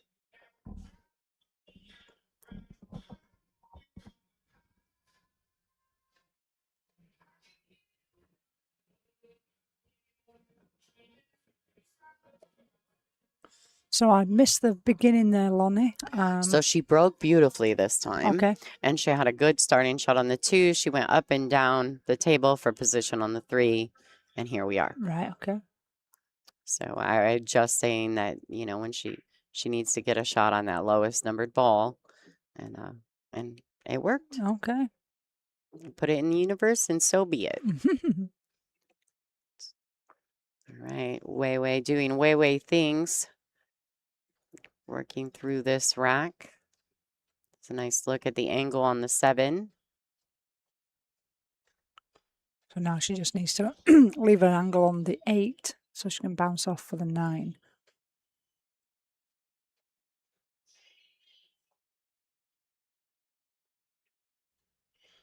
Yep, perfect. Yeah, she hit that very well. This whole rack, she's played very controlled, looking very nice. Well, the break certainly was the right time to take the break, I think, for Wei. That's another thing that players have to think about when the right time to take a break is. Yeah. Something last night I should have done, and I realized afterwards. So you're always learning, you know, I should have took a break when I did not. So very important. The timing of your break can be very important. I agree. Wei's pretty good at that, actually. She does take breaks in the right moments. All right, so there you have it. She has taken 1 rack back. The score is currently 5-3. Still in Margaret's favor, and Margaret will be breaking.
All right, guys. Sorry about that. Kathy Tishumper, the tournament director, popped in the booth. Wanted to ask a couple questions. Looks like you guys are doing a great job in the chat. Numbers are great. Thank you so much for watching. Supporting the ladies on tour. I know they appreciate the support. 100%. It's very important. We all do thank you very much for your support. It's certainly, without you guys, you know, we wouldn't be as players as successful, and it's part of all the purpose of what we're doing is obviously we're here to win tournaments, but you fans and really do help the feeling and give us the love that we need and support that we need to keep coming to tournament after tournament. That's pretty sporty. It's a very good shot. Yeah, she broke well again, but didn't land on the one this time, and has come back with a great defense. I just was thinking there on my Facebook. Do you know, being from here, the lady called Kelly Fisher? Yeah, she's from Michigan. Yeah. I thought you'd know her. You got to meet her? I got to meet her finally. She'd been trying to come here for 12 years, she said. And when the tournament was on, she was either working or she'd moved away at one point. And finally, we've met each other. And I put it on my Facebook earlier. And she was lovely. She is lovely. And her name's Kelly Fisher. It's the first Kelly Fisher, other than myself, I've met. And she plays pool. Yeah, she does play pool. And I did proceed to tell her that if you Google the name Kelly Fisher, a few come up. Not many, but famous ones. And one of them is a porn star. So it's definitely not me or her, but one of them is a porn star. And I tried to get the domain name years ago for Kelly Fisher, and I could not get the domain name because this porn star owned it. That's the story. Sorry, everybody. I hope that cheers your Sunday afternoon up. So, but do you own Quickfire? I do. That a girl. I do. So, and the other one is another famous one that was married to Dodi Al-Fayed. Who was with Dodi. Yeah. I think. Anyway, just a funny little story there. Yeah. Back to the game. Yeah, I mean, they had a great amateur event alongside of us with over 300 amateur players. So it was nice when they were here because they really filled the space for us, and they were cheering and just They do really every year, enjoying, it's really great. enjoying us being here. Yeah. So. We really love the Soaring Eagle though, and this space allows us to have amateur events alongside, which make our events so much more fun. Oh, absolutely, absolutely. Yeah, there's an Allison Fisher as well, Yeah, but last name is spelled differently. Yes, yeah, that's the difference. Yeah, whereas this one's exactly the same. Yeah. Yep. So Wade did a kick shot and made the 6. There was a great kick shot actually. Played it the right way, but the cue ball, as we saw, Karen the 6 in. And then that one there, I fancied her making that one from there, to be honest with you, Lonnie. But as you saw, she got up off the shot, and I think her bridge hand was a little bit awkward. That's what I think it was. No excuse, because I think once she got down, I'm fully intending to make that shot, but she had to hold the cue ball for the 2. And I don't think she was comfortable completely. Can she get through the gap, though? That is the question here. And how do you control the cue ball? Is she looking to go rail first? It's very difficult to see. Yeah, she looks as though she's going rail first at this. Gonna Lonnie. catch the fat side on it. Lonnie, I am seeing it totally wrong. I'm looking at the 9 ball thinking that's a cue ball. Aren't we all right here? Gee whiz. Sorry, everybody. Oh dear. Yeah, I'm thinking she can get through the gap. That's what I was saying. I bet everybody was thinking, what are you talking about, Kelly? Oh boy. That's because the white of the 9 was facing me. I didn't. But had she made that 1 ball then, she'd snooked herself on the 2. But it hung right in the deep in that pocket. Oh boy, it sure did, didn't it? But Way hit that great. One thing with diamonds, they've got a very deep shelf. And we all know that. They play great, but they've got a very, very deep shelf. So if you do rattle a ball, it can go very deep to it. It's difficult to control the cue ball after the attempt of making it when it's deep in the pocket. Do you feel that? Yeah, I absolutely do. Especially having now these last, we've played a few events on the Olhausen tables and some Brunswicks, and boy, the shelves on a diamond can be tough Oh, they action. are. So you can, you can get a 4.5 inch pocket diamond, and still, if they rattle and go deep, it still makes it tough. It doesn't matter the size of the pocket itself. It's definitely the shelf that I'm just laughing at that too. Yeah, yeah, it's definitely the shelf that does make it tricky. But she controlled the cue ball well there. Yeah, it's been a great event. Thanks so much to all the fans at home that have supported, all the donations. I mean, I'm just, to be honest, I'm just slightly humbled. I can't. Every event, you guys get better and better, and I can't tell you how much it is appreciated. And I know the ladies playing, they also appreciate all of it. And, because of the fans at home, we've been able to grow and provide better equipment and better stream coverage. And this one, the last couple of events, I've been able to at least put up a couple streams. So hoping to grow that going forward. But for now, looks like Wei Su Chen is trying to take another rack back and get a little closer to tied in this match. This is a race to 10. All right, playing the 9 in the same pocket. The key shot for me in that run out was the 1 to 2. She hit 2, that good yeah, too. 2 was tricky. 1 was right in the shelf, deep in the pocket, and she's managed to control that cue ball, and then from there done a good run out. So 5-4 we are. And it looks as though she will be breaking as well. This is a good opportunity for Wei Wei. If she gets another great break, she could be tied back up in this match. We'll see if this works in her favor. Guys, I want to say thank you to Megan Gower and Karen Delapez. I appreciate your guys' donations. I will put you on my lists. Don't forget, we've got some great products available to you for the LFR Sunday swag that will get drawn after the finals. The couple cue balls from Q Queens, as well as some great air fresheners from Australia in Bean Hung.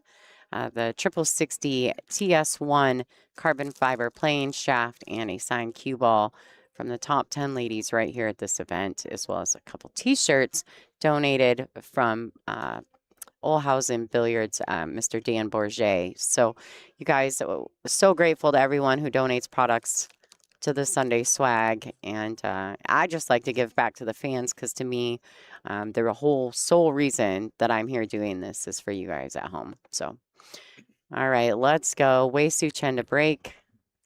Let's see if she can continue on.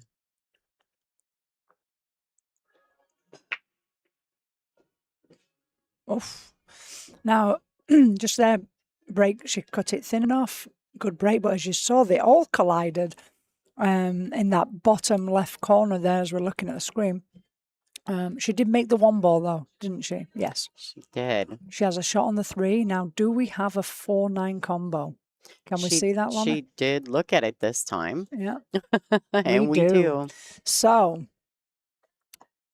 this is one thing that I've been saying for a while now, and I'm going to say it. And that is with this break, the cut break, I can do 10 breaks in a row and I can leave a combo. And because I can play it soft enough, or not as powerful, because I've not got the 3-point rule to worry about. Right. It doesn't even have to be a soft break. It just has to be where I don't have to worry about the 3-point rule. Good shot. To be honest, good shot, because she knows that that's the key shot. And there can be a combo left. Now, of course, Wade didn't know she was going to make the 1 and 2, and it'd be the 4-9 combo. But it is a big thing that, this combo being left, unless the a ball comes around and moves the 2, the 9 or the 4. Yeah. Then there will be a combo left. And that's something that I do feel you know. Yeah, well, we and I don't want to bring up any kind of conversation about this, Kelly, because you know where I'm going here. But we've seen that a lot in the U.S. Open Correct. final with Rita and Savannah. Yeah. And some people were like, "Oh, she did it on purpose. She's pattern racking." No. No, it's actually, you heard it here. With the controlled break, it is likely that those two balls behind the one are going to line up and stay close to the 9. Correct. Will it always line up perfectly? No, but it's likely. Correct. And you've got to remember that we've got to have the 1 in position, the 9 in position, and the 2 in the position. Right. So you're only moving 6 balls around. And whichever ball is there is going to be lined up for a combo unless it's kicked away. Yeah. Now, the only way I can see getting rid of that personally is by creating the 3-point rule, putting the 3-point rule in there. If we do that, then players will have to hit it harder because nobody wants to risk an illegal break. Sure. Then that ball will move. Yeah, and I think that, and I don't think that we're far off. Just me personally, I think that's going to end up being a conversation. The 3-point rule. Oh, you just said that 8-9 combo were there until that ball got kicked. Yeah, it got kicked. Yeah, so. Oh, Jazz. Hi, Jazz. Jazz is in the No way. chat. Hold on, Kelly. Wait, right here. Hold on. I'm going to do this just for everybody at home. And Jazz. Hi, Jazz. We miss you. We miss you, Jasmine. It's weird without you here. I know. It's so weird. Yeah. She probably thinks it's weird too because she's used to being in this position That's on correct. Sunday. Well, we messaged the other day and she said how weird it was being there, being at home and not being here. Yeah. Soaring Eagle being her favourite place. And the one time she told me that was when she beat me in the final. She says, "This is my favourite place." I bet it is. Yeah, sure is. Well, Jazz, we miss you, but we wish you well, and we're sure we'll see you again. All right, she's going to be playing pretty soon in her Austrian event. She's working on, I'm sure she's got a lot of work invested in that. So you guys make sure you support the ladies. They've got more events coming up. So many things happening on our calendar right now. Oh, it's so busy, Lonnie. It's incredible. Which, listen. Never seen anything like it. No, and I've been around long enough to see the ups and downs. And we've had it where we've had 2 events a year, and we've had it where we regularly had 8 events a year. When I first come over to America, and as we know, it went when the economy hit in 2008. We ended up down at 2 events a year. So I'm so grateful personally as a player to have so many events, and it's certainly something we can't take for granted. But it's tough on the girls. It's tough on myself to be traveling around the world constantly. But I keep telling the young ones, do not moan, because I've seen it so many times. It's been worse. Yeah. Well, I've seen it so many times where it's been, there's not enough events to make a living, and then it's worrying. So take it while it's in its good and enjoy it, Absolutely. Trust me. And I try not to complain, right? Because oh boy. I thought that was on, if I'm honest. I didn't want to say it, but it did cross my mind. All right. Yeah, so Margaret's she's gonna be real happy about the scratch and getting that ball in hand. Give her a chance to take the lead back in this match. I feel as though from here we may be seeing a lot of back and forth action. I told you it'd be a good match. Absolutely. Don't forget, guys, too, if you're not familiar, Jasmine has one of the best YouTube channels on the planet. She is the funniest human, and you got to go check it out. Give her a subscribe, give her a like, watch some of her content. She's great. Yeah, it's a really good all the channel. ladies, really, too. Yeah, and she's so funny. She does some of the funniest things. Actually, she is very funny on it, I must say. I said to her, I didn't realize, I know you've for years, I didn't know you're this funny. I'm only joking. No, she's very good. It's really well done. Great sense of humor. Yeah, it's good. Very creative. So we're going to get back to this match. Thanks, Jasmine, for supporting. We appreciate you tuning in. I know she's in there cheering for Wei. That's her girl, right? Yeah, she's in there like, come on, Wei. Not saying anything against Margaret by no means, but these ladies, they run together, right? They're a pack. And so they're buddies, these 3. It's a gang. Yeah, that's right. Yeah. You don't want to run them in the dark pool. Yeah, you're right. All right. And so Margaret's doing quick work here. She's got a good opportunity to take the lead back. She's got to take advantage where she can, especially in situations where it's not her break. Of course. Because she's breaking very well. So as we know, if you steal a rack, it's a bit like tennis. If you can steal the serve, then you're in certainly a better position for when it's your break, because that's the advantage part. It should be. Sure. So yeah, it's always nice to steal your opponent's. Yeah, I like the old tennis term, right? Yeah. Holding serve, breaking serve. breaking serve. That's right. That's one of my favorite sayings, and I think that people can understand what that means. So Margaret's going to get straight to work here. We're going to take a quick look at our left corner camera. It's a good look at the shot that Margaret has. Oh. Very close. Oh, she didn't want to be there. She still got a shot though. A little fortunate, to be fair, because it was the wrong line. But she still got a shot, and the 7's wide open in the middle of the table, so shouldn't be a problem to get on that. Somebody asked there if I'm in the Hall of Fame, and yes, BCA, right? BCA Hall of Fame, I am. I got inducted into the Hall of Fame, I think, in 2022. It was during COVID, 21, sorry, but I couldn't have the award presented until 22 because it was lockdown. Yeah. So I had to wait a year in order. Oh, she's missed it. She has missed the 6, ladies and gentlemen. Do you know, I mean, just from there, personally, I think I probably would have played it slightly different. It's a thin cut. Man, she's trying to avoid the 9, but I'd have played it, straight up and down, I think, rather than around the 2 rails. But again, no right or wrong there. She shouldn't miss that pot. No, but it all stems from the 5. Correct. So, every action has a reaction, folks. And in pool, that's a good one, Lonnie. Yeah, in pool, it's definitely the truth. So, yep, that's true. Wei's going to be happy to be back at the table. This will put her in the lead, actually, I think, since the very beginning of this match. With this 9 ball.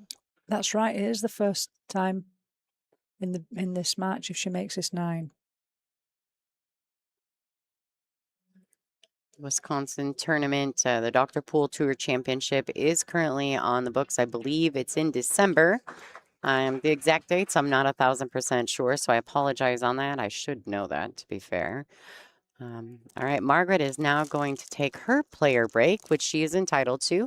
Each lady does get their own player break. They actually both can leave the space. There's no punishment for that. So Wei will also step out to do that. All right, 6-5.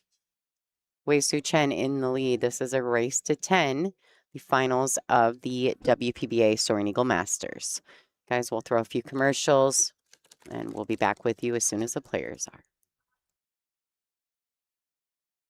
In real estate, just like in pool, the setup is everything. When I play pool, I don't just focus on the ball in front of me. I'm planning my next shot. Selling your home works the same way. It's not about putting a sign in the yard. It's about positioning you for the next move, whether it's a quick sale, top dollar, or finding a dream home. With the right strategy, we don't just take the shot, we run the table. Let's line up your winning shot today.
The WPBA is the longest-standing women's professional pool tour and the biggest supporter of women playing pool.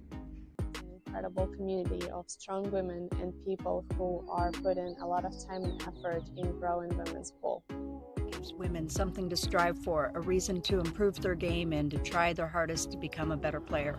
I get to play with the best players in the world, and not only that, but I get to call them my friends. Every time I get to come to an event, I feel at home with all of the girls. Meeting and competing against fierce women. The camaraderie amongst the players. The fierce and high-level competition with a beautiful group of ladies. We have always stuck together, and most of all, because of our competitive spirit with each other and our long-lasting friendships. The organization always listens to what the players have to say, and they're always trying to improve the tour for us.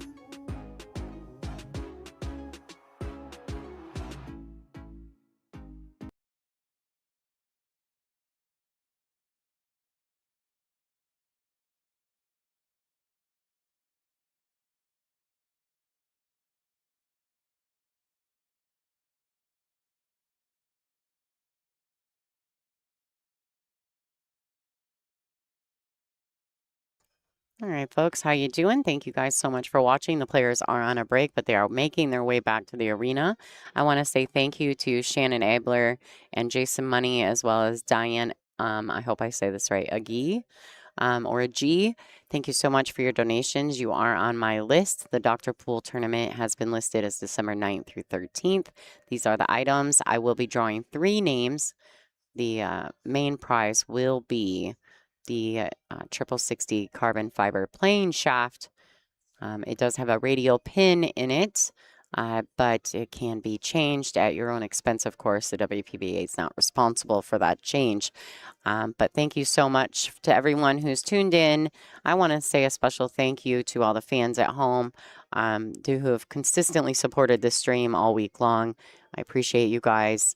It's been a pleasure to bring you all these fantastic matches, some of the best lady players in the world. And the players are making their way back to the arena. Wei Su Chen has taken the lead 6-5 over Margaret Styer. This is the final match, race to 10. Kelly Fisher doing expert commentary for this finals match. And here we go. Wei Su Chen will be breaking. Margaret took her player break immediately after that miss in the side pocket. Yeah, I don't blame her. I mean, she was 5-3 up and should have been 6-4 up, really. Yeah, I'm right. No, Yeah. 6-5 up. Should have been 6-5 up there. Yeah. So, you know, that's consecutive 3 racks there. So, yeah, perfect timing for Margaret to take her break. And Tyler would have been glad that she took it there and then too. Yeah. He probably wasn't telling her, you know, she knows herself anyway. Yeah, absolutely. He's been so supportive this whole event He to her. does. He always had is. her, yeah, he had her in here hitting balls in the arena before the final, setting up a few drills for her. He just seems ultra supportive, and it's nice to see that, you know. Pia, when Joshua comes, Joshua's also the same way with her. When he comes to support her at the WPBA events. So, Yeah. all right, we're going to get back into this match. Way to break. She's making some slight adjustments. I think this entire match, Wei seems as though she's been really trying to find the break. We'll see if she's got it locked down. She had the last couple. So,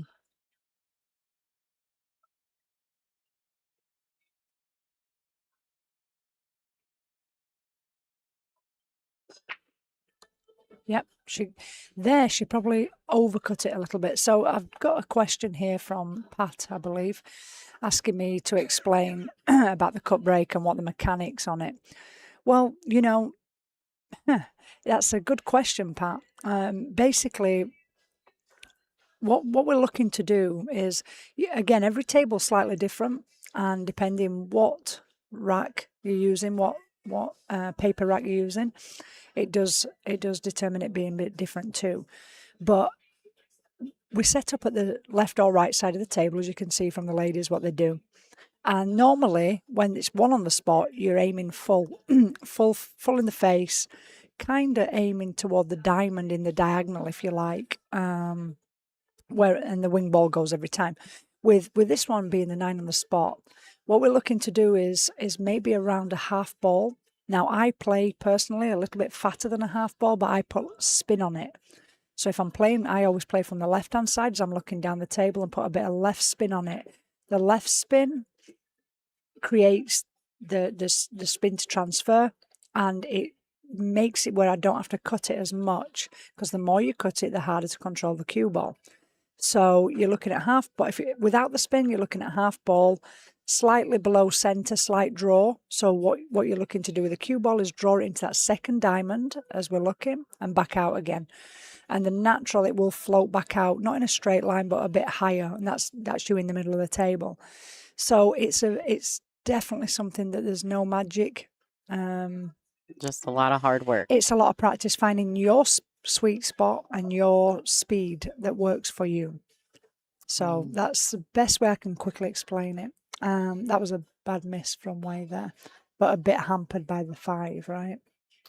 Yeah, as soon as she shot the ball then she shot the 1 ball, you seen her kind of tense up because she could see that she was getting very close to the 5. Yeah. Always maybe a little hesitant after that. Well, we call it Chinese snooker, don't we? When we're hampered over, when we're having to bridge over a ball to hit the next ball, which is quite apt when not that she's Chinese, she's Taiwanese, but you know what I mean. But I don't know why we call it that, to be honest with you. But it always makes the difficulty level of it certainly a lot more. They're not easy when you're cueing over a ball. Had she have made that 2 ball though, she was snookered on the 4. So that wouldn't have been good either. Now, does she make this ball and then she's snookered on the 4 too? But no, she does not. Either way, it's just, each one of them had made the 2 ball, they were snookered on the 4. Right. But now this is the worst thing for Margaret that could have happened, bless her, because she kicked it. Way got away with it. She kicked it a good kick, but when I say good kick, she hit it, but unfortunately she needed to control that cue ball better there. What she needed to do is be flicking it and getting the cue ball away from down table, and I'm sure that's what she was intending, or back heeling it, as I call it, and getting that 2 ball away from down the table. She kind of did neither, bless her. I wonder if she was just a bit in the middle, right? Because she rail first or kick at it, like what's the right choice? And they are on a shot clock. Yeah, so she may have felt some pressure from the time as well. Just slightly misjudged it, just you're thinking, is that too thin? Is it too thick? And then you're in the middle. We do that, don't we? Oh, here we another 4. Is that a 4? Yeah, it sure does look like she's got another 4-9 combination. So the ladies do randomly rack. If you watch them really closely, a lot of them pull all the balls up and put them on a line at the base, the short rail of the table, and then just grab them randomly. They're not pattern racking, guys. This is just the nature of the nature of the game. At least the rules that we're playing by, right? That's right. Yeah, I mean, somebody's wrote there about the way to the break, 5-3 down, and us put a 3 spot up. Yeah. No, I actually pull them all out and just don't even look. Yeah. But it can be. All right. I mean, Way's had a couple of breaks in between since that last one, so it's definitely not, No, for sure. There's only so many ways you can change up 6 balls. Correct. Because 3 are in a stable position. 1, 9, and 2 are always in the same place in the rack. So that's right. The rest, how many ways can you randomly put in 6 balls, right? Yeah, and that could have easily gone to Margaret there. Absolutely. Had Way not got away with that, then it'd have been Margaret. She got away with a 2 ball miss. It'd have been Margaret certainly. Absolutely. Giving that potential to make it. Right. So here we go, guys. Real quick, I want to say thank you to Joy, Mr. Kenfer, Don, and Bob Daniels. Thank you guys so much. I have received your names. You guys will be in my drawing after the finals. All right, Margaret's really got to get something started here. Yeah. She's it's not completely gone her way. It's kind of switched around a little bit. But again, I said it earlier, there can be one thing in a match that just totally turns the match around. I had it against Brianna. I was 5-0 up. I was Yeah. 7-4 up. 7-5 up. How can you? You'd think, how can you lose from 5-0 I up? know, And right? it just happens, Just back to the cup break. Let's watch Margaret here. Do you So want the overhead view? sure. There we So go. basically, she's going to be in the one ball, about half ball, if not a bit less. Yeah, a bit less. So the speed is where there I feel Margaret increased the speed compared to her last controlled ones. And then she's kind of allowed that cue ball, it slid lower. I think she overcut it. The wing ball still did go, but it looked like less than half ball to me. Yeah. And And she more increased, pace this yeah, time. because she increased the speed. Mhm. So you've got to remember it's a combination of the cut and the speed. If I hit half ball every time and play it soft, that wing ball will go. But if I hit harder, that wing ball will deflect higher. So then I'll put a bit of left on it if I'm going to hit harder. So you've got to compensate. It's a little bit of a mix and match, like a cocktail of where you hit the one ball. Sure. And where you hit the cue ball and the speed in which you hit it. And you have to you have to learn how to adjust when you see how the balls are reacting. Of course you do. Right. For every table and every rack, really. Even different ball sets, Mm-hmm. And speaking of ball sets. Yeah, we do have to sell some ball sets here, folks. We do. We have a few sets left. We have sold some on site. If you're interested in that, go to WPBA.com. Go to the store, and the sets will be available there. They're $410 shipped inside the continental 48 states. $410, but we also have brand new sets at $476. I think it's $476. It might be $479. Regardless, it's a very affordable rate, and you cannot get those sets of balls at that price absolutely anywhere. So go to WPBA.com if you're interested in that. All those ball sets, they do help us continue to produce these events, having tournament direction, streaming, all the things that make these such great events. So if you need a few sets of balls, maybe you own a pool room, get a hold of us. We might be able to help you out. Did you like how I kind of lured you into it? Yeah, she set me up. I did, yeah. I knew you'd She sees take my over. sign. I did. Dean sent me a sign. Dean gave me a note, and it's quite large. Yeah, I saw it. To remember to do all of my things. All right. So, Wei, this is a tough shot. Yeah. Oh, yeah. I mean, I don't think she's going to go for it. Yeah, Why? she Unless she spins it around 3 rails, which I wouldn't personally. Yeah, I thought not. So she's trying there. She's underhit that in a way. She's trying there to get the cue ball behind the 8. One ball come off that side rail that it was going toward and bounce back and be on the bottom rail. Not easy shot, but she's given Margaret a chance here. I'm looking at it here, and I don't know if that 3 ball goes past the 7 into the corner pocket there, past the 7. Let's see. If we look there, there's a 5-9 combo there, but it's not quite on, and the 7's in the way. But yeah, you have to move the 7. Yeah, I'm thinking that if not, she's going to play the 3 up into the top corner pocket where her hand is. Yeah, she actually got behind the ball there and did look at that line, but she has mishit the 1 to get to that. So looks like she's going. I mean, does she go after the back cut here, since it does kind of lend itself to a 2-way? I have a feeling at 7-5 down, she might play behind a 5. Yeah, great shot. But yeah, I thought she would stun follow it, so she could hit it a bit firmer and get it jammed up behind a 5. I thought that's what she was going to do. Yeah. When I saw her playing follow it, kind of weren't sure what she would do, but she's got it. Had she been locked up behind that 5 though, then really it was making it very tough for her opponent. Now it's a simple 1 rail kick. Of course, she's still got the advantage because, Yeah, because it's, I mean, Wei's got to make the shot. and she's got to put her back safe. So still a good advantage, and she played a great shot. I just thought she was going to lock it.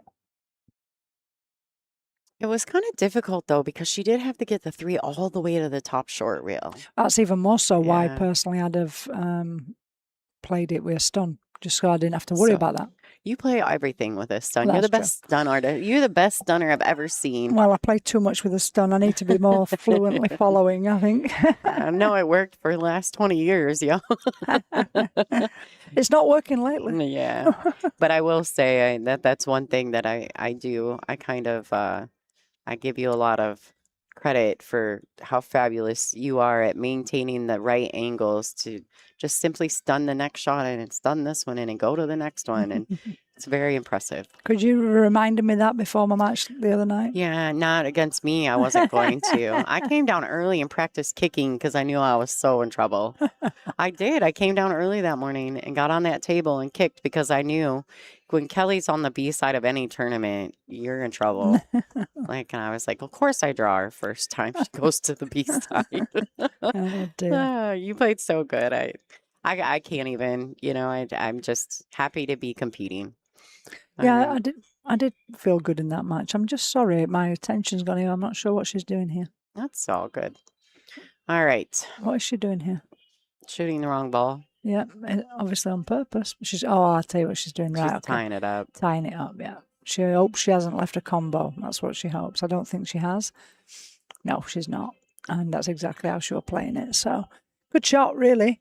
I mean, you hit the 3. Where is it to go safe from where she was left? Margaret played a, good shot. So where does she... There's the percentages, back to them percentages of hitting the 3 and getting it safe again with a wide open table is low. So tying 2 balls up, now Margaret has to think. Now Margaret has to do something more magical. So if I were Margaret, I would be locking her up behind the 8. I agree with that. And then you can even use it, right, to break out the 4-6. Yeah, or doing what she's doing, which is going to be a clever shot. Now I'm looking at it here, and that is clipping it thin and leaving her behind at the balls, yeah. The only thing is over the pocket. Yeah, that worries me a little bit when you get into a situation like this. But again, the 4-6 is tied up. What can Wei do even if she makes a 3? Sure. She has to untie them. So it's a bit like chess. When you've got 2 balls like that tied up, she knows that if she snookers her, great. But even if she left it for Wei to break that out, or even she's leaving Wei to break it out. Now, for me here, Wei also has the opposite side of that, where she's a bit more relaxed, because whatever she does here, there's still a problem with the 4 ball for Margaret. So is that going to make a rail? I think it did. Oh, she says no. Oh. I don't know. I don't know If it's either. not touching the rail and we didn't see it bounce, I can't imagine Margaret not paying very close attention. I did not. I was watching, but it was very difficult to see if it did touch a rail or not. I like this. Some of the fans in the room. Kelly is a very natural commentator. I think that she's also you also give lessons and things, right? And do workshops. So yeah. I think that that after all the years of experience that Kelly has, it's a very natural thing for her to understand and be able to explain it. And I love that. I love listening to her. I've actually been just sitting here being very quiet, enjoying her commentary. I'm not even interjecting much. I'm just letting her go so I can listen. I just talk as I think, if you know what I mean. You should. I don't try and, I don't know, I don't really think about it. If somebody asks me a question, I'll answer as honest and as best I can. Yeah. I think you and Allie have that very naturally. Allison is also very good to just, speak what she's thinking about the game and what's happening in the moment. And I feel very blessed to have both of you ladies chat occasionally on the stream. I feel Alison's really, really good at it, actually. That's my opinion. She speaks very well. And I like how blunt she is. And she'll do it and sound so nice while she's doing it. Probably not so nice to you guys. No, but for me not. No, I had to laugh the first time I did commentary with her was with a Jasmine match. And Jasmine did something, and I don't even remember what it was. And Allison was like, well, I just don't. That was an absolutely horrible decision. And I was just like, oh, my God. Because I didn't know that was acceptable. I thought I Mm. was just supposed to be kind and say things. And she goes, "Well, I'm not being mean. I'm being honest." Yeah, that's it. You know, that's the truth. Why would we want anyone at home to also make that same decision? And Correct. I No, thought, it's well, true. she's got a very good point. Speaking of which, I don't know if we just paid attention to Yeah. that safety shot there, that the rule of thumb being, I wish I'd have said it beforehand, but the shot she just played, she had to load it with a lot of left spin, did Way, in order to avoid the double kiss. Because the rule of thumb is that if the ball, I'll have to wait till another one, because if the ball is in the line of the pocket, so in other words, if the cue ball doesn't pass into the pocket past the ball on the rail, and you hit it thin, it will hit the top rail and it will double kiss. Did you know that, Lonnie? Yes. Good. I did. And you can do that with center ball Yeah. in that case, but otherwise you have to add spin. A lot, and that's why she had a lot of left spin, and that was to avoid the double kiss, and she did avoid it and control the 3-ball not going over the opposite pocket. So just wanted to mention that. It's a very good point. A lot of people use that theory as well in banking the balls, cross banking the balls. Same theory is relevant in those as well. And it's not completely relevant in snooker. And how weird is that when we've got balls on a table, same dimensions, even though it's 12 foot by 6, it's 9.5 by 4.5, it's still 9 by 4.5, still a rectangle, but it's the ball size. They don't react exactly the same. Did you know that? Yeah, because snooker balls are smaller, right? Correct. Now they can double kiss, but it's not exactly as accurate as it is for the pool balls. Right. But anyway, right. just a little bit of not useful information, maybe. It is useful though. I think a lot of the same fans that watch pool also enjoy watching snooker, so I think that's good, useful information. I think some people probably think that it is relevant Well, in yes. disciplines, but clearly it is not. Yeah. You heard it here from Kelly Fisher. I've only played snooker a couple times. It's very intimidating. Right, yeah, I can imagine. Not for you, right? Yeah, I But can for me, imagine. growing up in the U.S., we didn't see a lot of that. Listen, when I go back on a snooker table now, it's I understand. I understand. All right. Some back and forth action. Finally got these balls opened up a bit.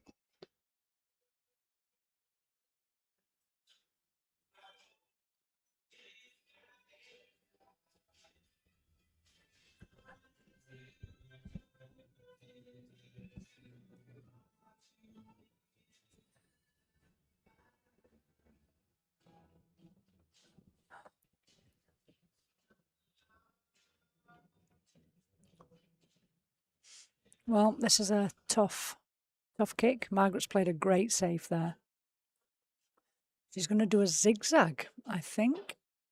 Little Efren Z shot going on there. What a shot. Gee whiz. Come on. Wow. That's a great shot, I must say. And Margaret had played a really good safety there, you know. That was. Like, if that were me coming into that kick there, there's no way that would have landed quite as good as that. But I said to you at the beginning, there's a handful, a few that are the best kickers, I feel, and Way Yeah. being one of them. But Do they play a specific game in Taiwan that makes them a little bit better at the kicking? Like, are they 3 cushion players? Is there something they're doing over there that's a little different They than do here? play. I mean, they practice so hard. Yeah. That's one thing I have to say. But the second thing is they do play a game called 2-3-5, and I'm not going to bore you to try and explain it because I probably don't even know the rules properly. Yes. And I'll be telling you the wrong thing. But Actually, someone suggested that I start 2-3-5 is a learning really that. good game. Yeah, it's a good game. You've got, again, I'm not going to try and Okay, go into no it. worries. Yeah. Google it.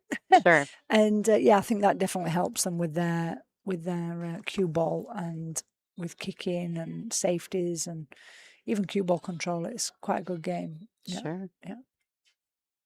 Somebody knows 2-3-5 there, I can see. Yeah. Well,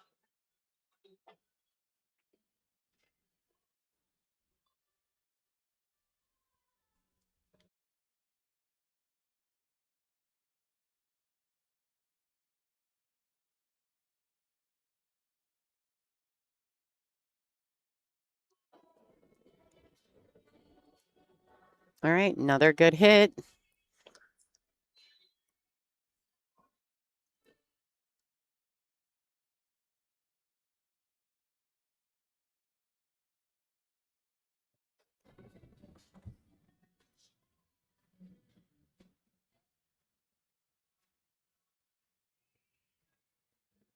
All right. Well, and of course, I moved the camera. I thought she was already in swing. All right. Well, I think she's left. Her. yeah, I'm pretty sure she left a shot. I can't tell how. Oh, well, this might be all right. Think she's just flat enough, but has, just a slight enough angle to maybe get back out to the center of the table.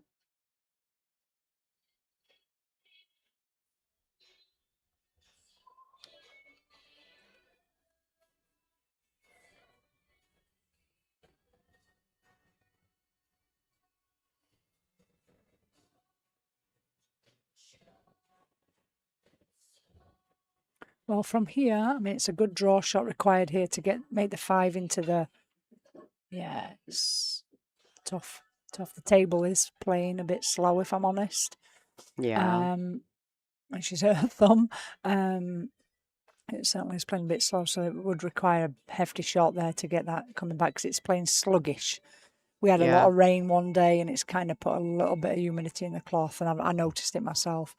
And we noticed it with Margaret earlier with one shot and Way on a shot previously. So that took a big one. So now I'm assuming it'd be a safety.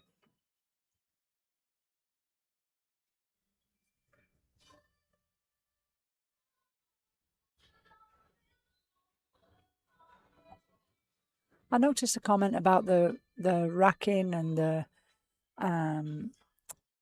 oh, sorry, that's a great safety shot. Yeah, that was a really good shot. Very good safety shot. I wonder.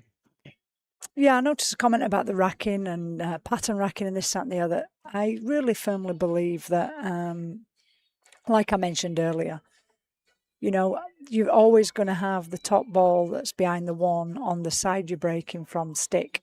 And we all throw the balls up, and it's going to be at some point the 3, the 4, the 5, as we've seen. We saw ways you can't with the 4. control. I mean, there's only so many patterns with six balls. That's right. And, I understand. To be honest with you, I always used to, when we were racking with a regular rack, I always used to put 1, 8, 3, 4, 7, 5, 4. I always did that because there were no, and when we got told we couldn't rack them in order, then I just throw them up. But I do think people do put them in their own particular order. But like we go on tour in many other events where there is a 3-point rule, and then that doesn't come into the equation. Right. When we play on tour playing 10 ball or 9 ball with a 3-point rule, then it doesn't come into the equation because that ball will not stick because the power required. There's too much power behind it. Yeah. So I think, we can all judge or accuse or whatever, but I don't think really any player is going to make it that obvious to keep pattern racking. I don't think they'd embarrass themselves, first of all. And why would they? To be accused of that. But I think people are going to think it might be because there's going to be a ball that is stuck there. I think the ultimate solution for me would be to put in the 3-point rule. Just put the 3-point rule back into play. Then we're done. Yeah. We're done. Well, and to be fair, I hate to say it, but it bothers me most when people act as though the players would jeopardize their personal and professional integrity to do such a thing. So they're clearly just playing by the rules. They can run out. And we see, we don't, I don't think a player intentionally wants to have 3-9, 4-9, 5-9 combos. And also you've got to remember, everybody, that when you break soft, you have a risk with this cut break of not making a ball. So if you don't make a ball, your opponent's got that 3-9 combo that you apparently have put there on purpose. That's right. So that's something that I certainly would not risk personally, to leave my opponent that chance if I don't make a ball. Yeah, that's just my opinion. Yeah, and I actually agree with you 1,000%, Kelly. Yeah. But we're gonna move past that subject because that is something that the board currently has to deal with, and the players have to vote on. And I'm sure that's going to be a conversation eventually. But for now, here we are. We're celebrating these two fantastic ladies who have made it to the finals of the 2026 Soaring Eagle Masters. This is a major event. There's a $15,000 check they're playing for. So this is a big deal. So we're gonna give them the respect they deserve. They're shooting some great pool. Man, Really good. I mean, and the back and forth, I mean, it's not just been a run out fest. Now, granted, we all love a nice run out fest, but the interchange and the character that players have to show to play these back and forth safety exchanges, I think says a lot about the game and about their talent. So let's give them the proper respect. Score is 8-5. Wei Su Chen in the lead, 3 racks up on Margaret Styer. And breaking. Yeah, I mean, this has took a turn of events, hasn't it? When Wei was 5-3 down, was she? 5-3 down, I think. You know, it was going definitely all Margaret's way, and it's certainly turned around. I'm not sure I could tell you the pinnacle of when it turned around. Normally, there will be one if we rewind it and look back, but yeah. She certainly played very well. Safety, kicking. Now, Margaret hasn't done too much wrong. Margaret missed that one shot, which maybe was the pinnacle. The but 6. yeah, but other than that, she's played some great safes there, some good snookers, some, you know, Wei did get 1 or 2 rolls where she missed that 2 ball and hooked her. But well, and there's not so many, I hate to say it, but there's not a big enough gap that really just, you should be super stressed about it. You just got to keep trying, keep doing the best that you can. And if it's meant to be, it will be. That's right. And Margaret hasn't done very much wrong, like I said. And there's not been too much luck involved. It's been a very good game. You know, it's not been crazy flukes or anything like that. 1 or 2, only 1 or 2, I'd say, rolls went Wei's way. Sure. But other than that, it's just been solid. Yeah. Solid safeties, solid kicking, and running tables. So with it all. Solid snookers. I nearly said that. You almost said it. I It's did. okay. We all know what you mean.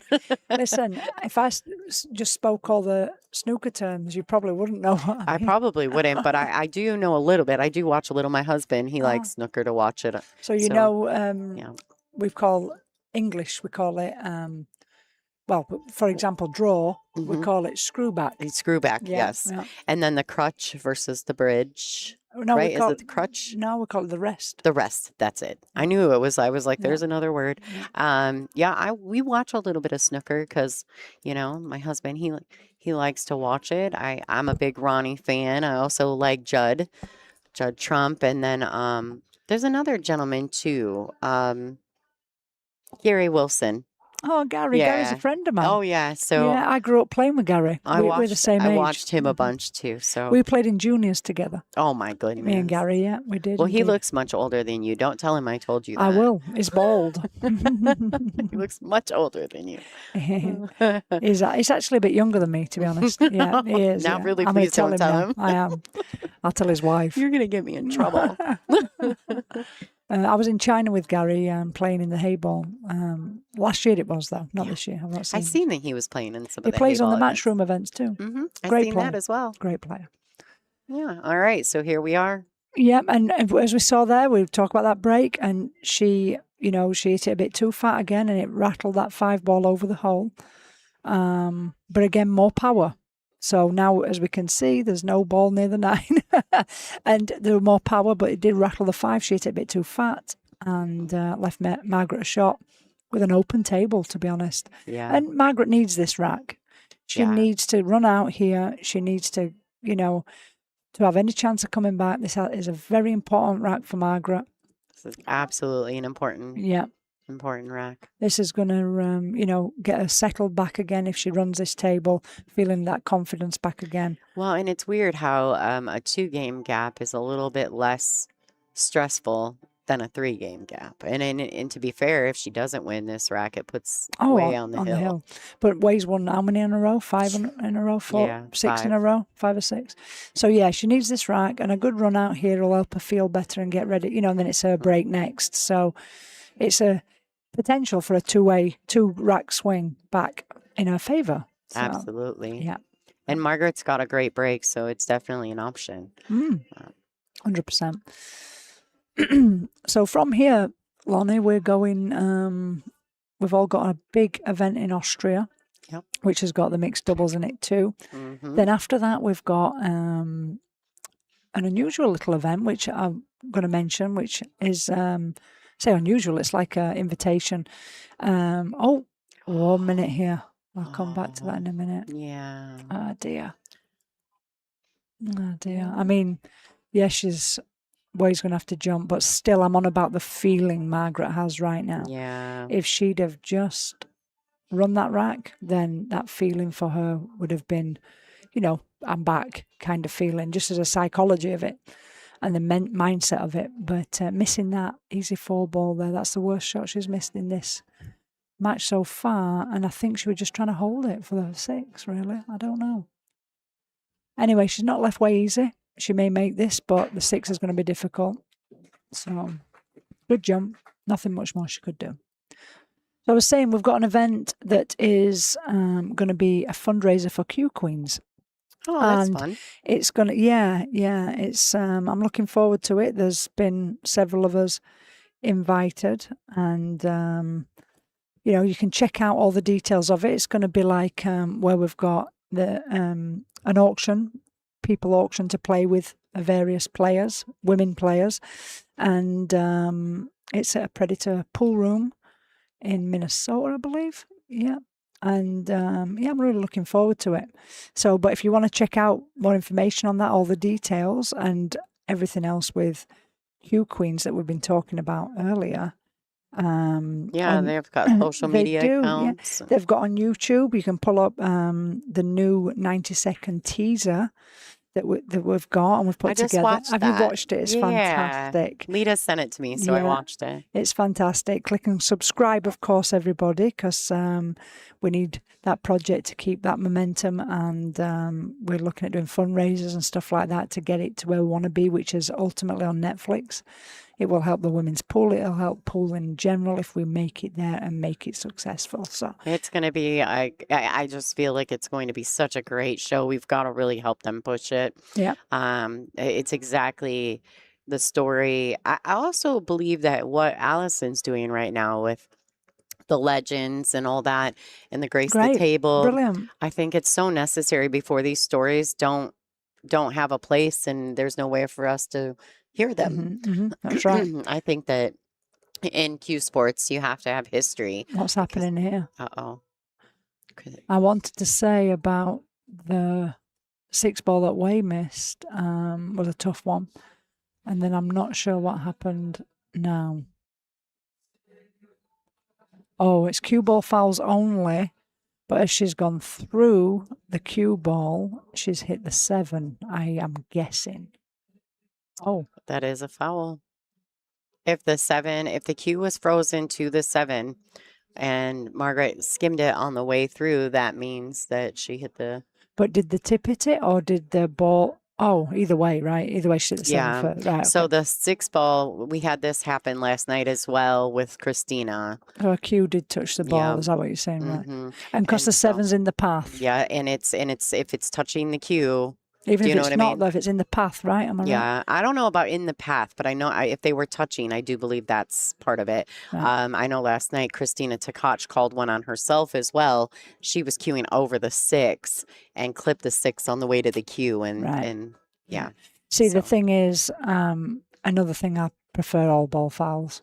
Yeah. And that way we know where we are, Yeah. But it's not one that we have to question again, kind of thing. But that's tricky. We know referee. All right, so here we are. That's putting Wei Su Chen on the hill, 9-5. That was over Styer. huge mistake. Unfortunate, very unfortunate. When I say unfortunate, I know you're going to say that she ultimately did it and that's it. But it's bad timing, of course. Yeah. And she got a second chance there, did Margaret, to pull that rack back. She did.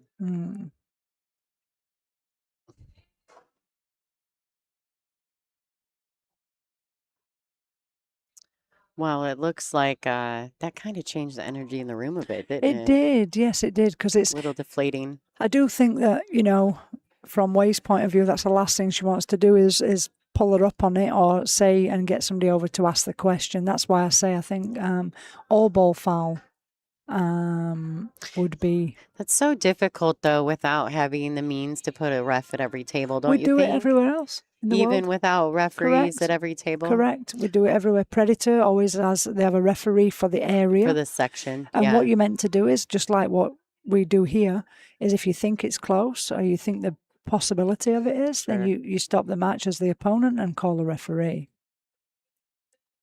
Yeah. Yeah. Yeah, I'm definitely not opposed. I think just from playing in some of the other events, I've gotten to where I kind of am mindful not to touch any balls anyway. Of course. Cueing, shirt, clothes, Same here. hair, you Same know. here. Yeah. So I guess it all is just kind of, it is all relevant. Same here. And players are Well, and good. clearly the players will call it most of the time on Exactly. themselves Players anyway. are good. Yeah. Yeah. Yeah. I can't wait to go to dinner, Kelly. I'm starving. I Just throwing that out there. I know that that's not gotten anything to do with this match, but it really does. If you know us ladies here at the WPBA, after the finals, we all go out to dinner. Yes. And it's a big deal for us. Well, whoever wins this match will be paying. That's right. Come on, girls. All right. So Margaret does have a look at the one. Does she have all of the ball there, Kelly? It's tough to see. Maybe the overhead. Yeah, I think that's not going to be a problem. So just controlling the cue ball to get on the 3. Naturally, a bit of inside I think she put on that. We call that in snooker check side, by the way. So a little bit of check side or inside. Just to control that. She's controlled it perfect. I'll say it again. Another chance here for Margaret to get that momentum back if she does a good break and run here. You know, obviously she loses control because she hands over the break to Way, but still within her feeling it will certainly make a big difference. All right, so a few comments in the chat, and I think this is a mute subject after that, just so that you and I know exactly what's going on. So apparently, Margaret shot the ball and her cue moved the 7, and then the cue ball came back through the path. Say again? So it sounds like Margaret shot the 6 ball into the corner, and the cue ball came back through the path. But after she shot it, she touched the 7, Right. and the cue came back through the path of the 7. Oh, okay. I think that's what the fans are at home are saying. So I'm not sure if there's I'm that. honest. I don't really know. Yeah, I'm the same. If I was watching it too, I was staring right at it. Yeah, me too. But I weren't quite sure what happened. It's hard to see from here. I didn't even really see anything until I saw Way get up out of a chair. But Yeah. All right. Well, here we are, and Margaret's back to work. Time to really close it down. I truly believe if you're going to go out swinging and give yourself a fighting chance. Margaret is, she's a class player. She's definitely going to stay composed and do her best to still win this match. So, well, she didn't want to be touching into that 7 there. She was playing it across to obviously to miss the 7 and get on that side rail to shoot the 6 down in the bottom left, as we can see. Does the 6 ball go into that side pocket? These are tough side pockets, I must say. Are. I must say they're so tough. It did. It went a bit easier than I thought it looked. But again, you're right. Mistakes like that are made because you're in desperation mode. That's absolutely right. And as well, she's not been at the table as much as Way, obviously, for the last 6-7 racks. So it's just a matter of, getting your rhythm back and getting your confidence back. That's all part of it. And this will help her do so.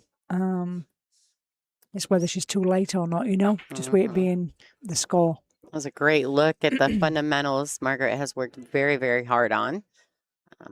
She's just textbook in that department.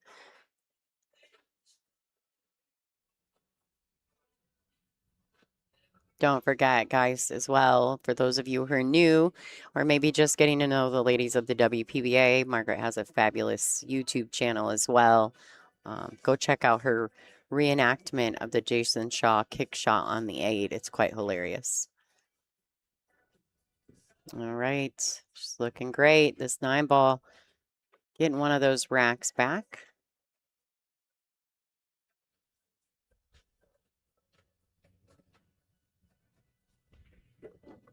All right. And she's done it. Nice out there from Margaret. Yeah. That score is 9-6. Still Wei Su Chen on the hill and breaking. So, as always, Lonnie, we can never say never. We talked earlier about even just myself 5-0 up. We've talked about how many matches where players have come back. But obviously, we have to also say that, you know, Wei's on the hill and breaking, and she's a few racks up. So the favourite is of retaining her title. But it's not over yet. Well, I'll tell you, I see this often, you know, because it is kind of my job to watch pool. So a lot of times people break dry on the hill. It just happens all the time. Oh, yeah. And, you know, you want so badly to make a ball on the break. Oh, yeah. Oh, And yeah. it happens so often. To close out is the hardest thing. So hard. Yeah, to close out is the hardest thing. Yeah, and you know, both ladies really want to take that trophy home as well as the big check. Although they're both going to get paid, it's still the big check. Indeed. And also for Margaret, her first Soaring Eagle, for Wei, trying to defend her title and have 2 in a row. I'm not, I think has it happened before, 2 in a row at the Soaring Eagle? Did Jasmine? Maybe. Jazz might have done it. Maybe. But it's certainly for any player, that's when you come back, and especially you get all the way to the final. You don't think about it before then when you come to a tournament. Other people do. I've had people say to me, oh, many years ago, you won the World Championships last year, you're going to retain your title. I'm like, listen, we've not even started round 1 yet, so I've not even thought about it. But when you get to the final and there's a chance to retain your title, that's a different matter. That's right. So, you know, that's a pressure of itself as well. Although you try and pretend not to think about it. Absolutely. All right. 1-7 combination available here. It's going to... Oh. Now a jump. Oh, What's that? What Ada says? What does she say? Jump. Airway. Airway. There we go. Yeah. Airway. Like if it was you, it'd be air quick fire. All right, got you. You know, it's fun. It's just her fun little saying. Well, there's a gum called Airwaves. That's what I thought. Yeah, that's what I thought she was referring to. I didn't know that. Airway or airwaves. Yeah, I thought there was just that's what she was referring to. No, just in the jumping thing, right? Because you're going in the air. You're going to the air with it. Right.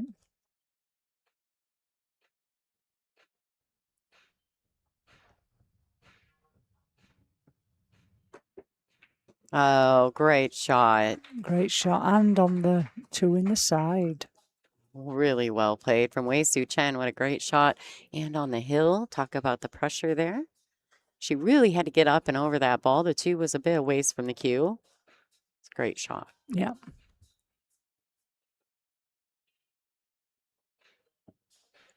Yeah, she's looking to see because she doesn't want to have to elevate her cue.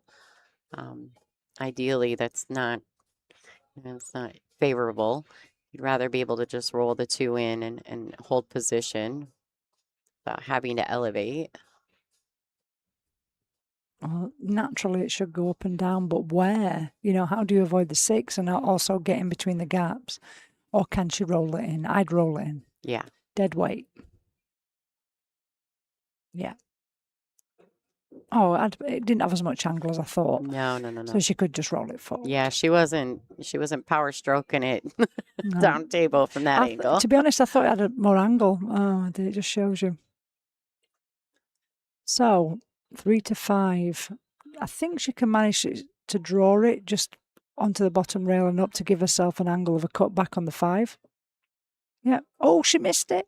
What? Oh, all the drama. She did the cue ball exactly what I said, but she missed the 3. Oh. Well, that's the first easy shot for me that Wei's missed. Like I said about Margaret previously, that 2 ball she missed earlier, she was hampered with the ball, so we'll let her off with that one. But that one was like Margaret's last one, which was quite unacceptable. I could say that. I love Wei's faces. They're some of my favorite. I don't think she even knows herself how she missed that, if I'm honest. A bit like Margaret's 5 ball that she missed in the last game. Or the one before that she don't know how she missed it, you know. Yeah, fair. Very similar. I mean, I would even say the 6 that Margaret missed, I probably would have lost my rent money betting that she made that. You know what I Yeah, yeah, mean? yeah. Any of you ladies, I would Yeah, have of bet on course, yeah. to make that ball. So it's wild how It's like what you said. small things, you know. Yeah, coming back is tough, and when you've been sitting in the chair for a while, and then the other side of it is closing it out is tough, you know. Oh, yay. KZ, hi, girlfriend. She's in the chat. Cue ball fouls only rule is complicated. It's that it's so complicated that it can be interpreted differently every time. I absolutely agree with you. It's very difficult. You know, one person can interpret it one way and another could interpret it a completely different way. All right, good tournament for you, my dear. Congratulations, Christina. All right, Margaret's. Oh, you said KZ, you mean Yeah, Christina Zlateva? Yeah, Zlateva. Ah, I didn't realize that. Well, 9-7 it is. Who's break next? I believe it's Margaret's, right? It should be. Yeah. Absolutely. All right, this 9 ball taking one more rack back. She's still alive. Yeah, still fighting. Looks like people are moving around the room a little bit. This always happens in between racks. People get up and move around real quick and then freeze, get back into position when the ladies are shooting. Absolutely. All right, the score is 9-7 with Margaret breaking. She's looking to try to get back another rack. She's fighting so very hard. I was listening to the stream. Yeah. Oh.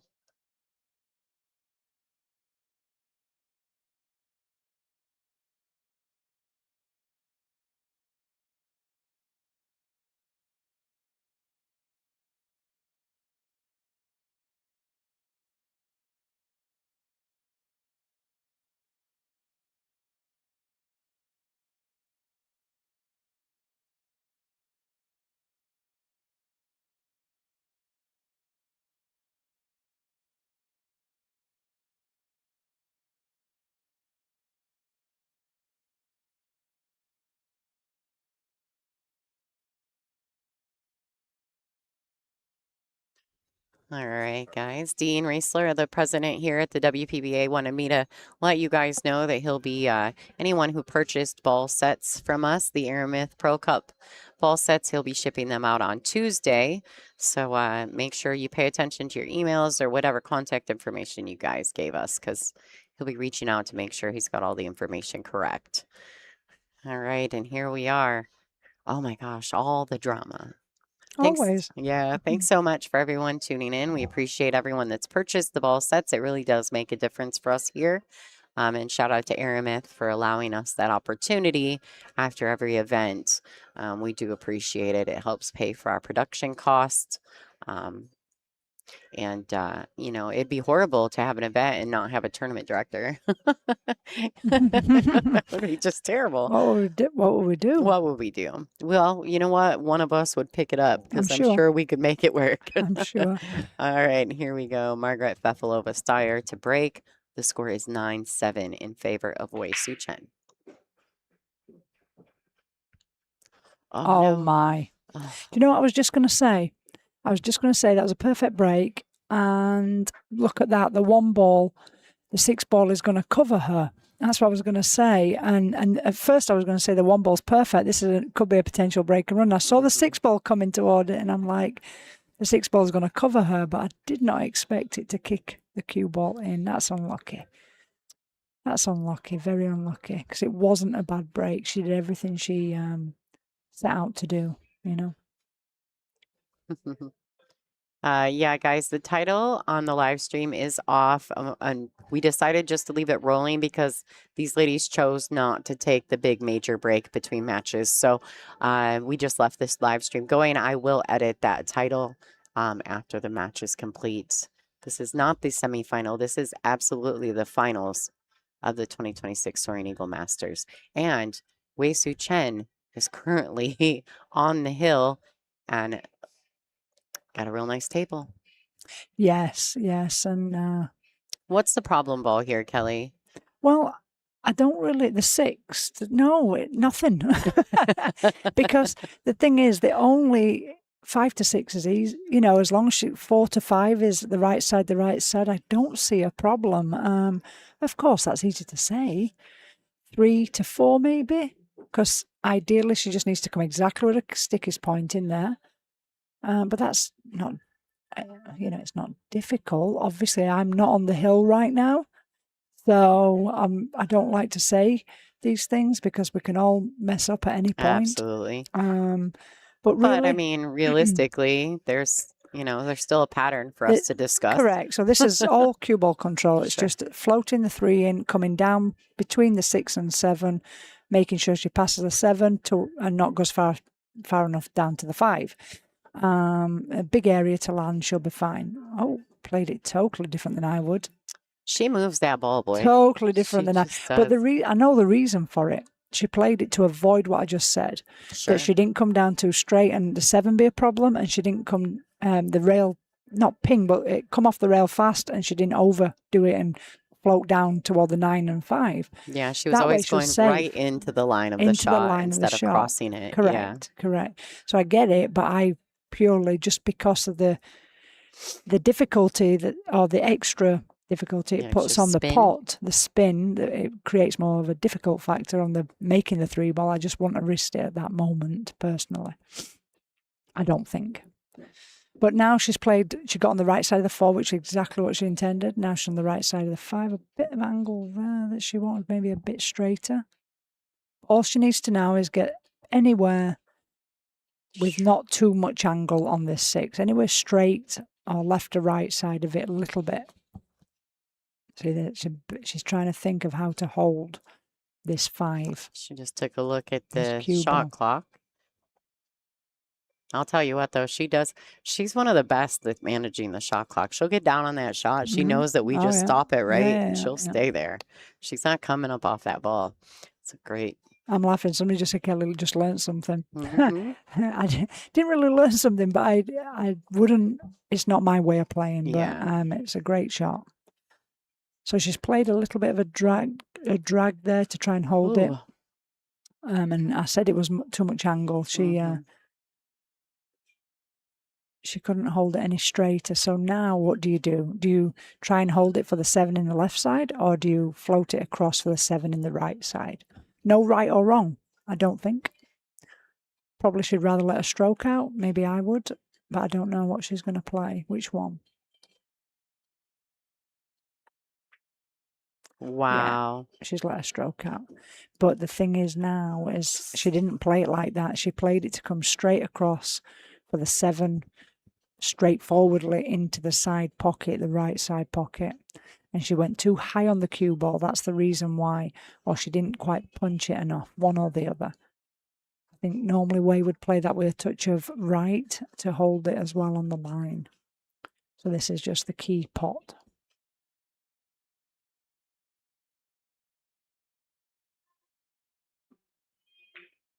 Yeah. Yeah, she's found the pocket. It's in. So now it's just holding the nerve. She's made 1 million of these. Ooh. Staying down, pushing through straight.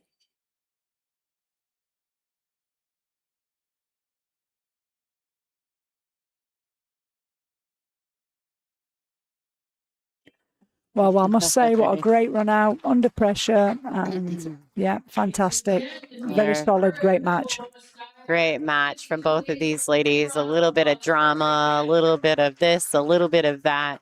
And who doesn't enjoy Kelly Fisher in the booth doing all the great commentary for this finals match? So congratulations, Wei Su Chen, as well as Margaret. She's had a fabulous event. Yeah, Wei's given her some respect. She knows that Margaret has been playing just absolutely beautifully. So we're going to go ahead and turn our arena microphone on so that they can do the awards ceremony. I want to thank Kelly Fisher.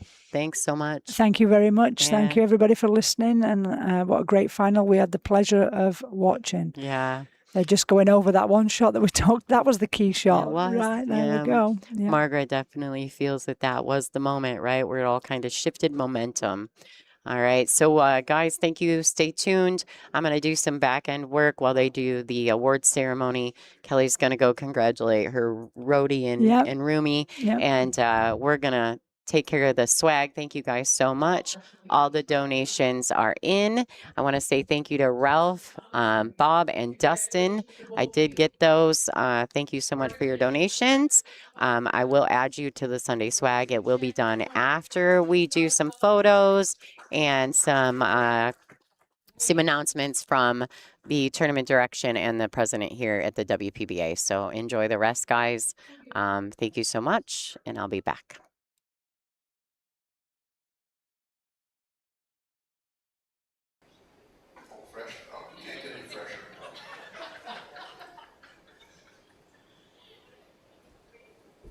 You will always do. So, Wei knocked you down to the loser side, and here you had your chance for redemption, but you had to play Brittany, Sophia, Pia, and Christina Zlateva to get here. Want to talk a little bit about your journey here?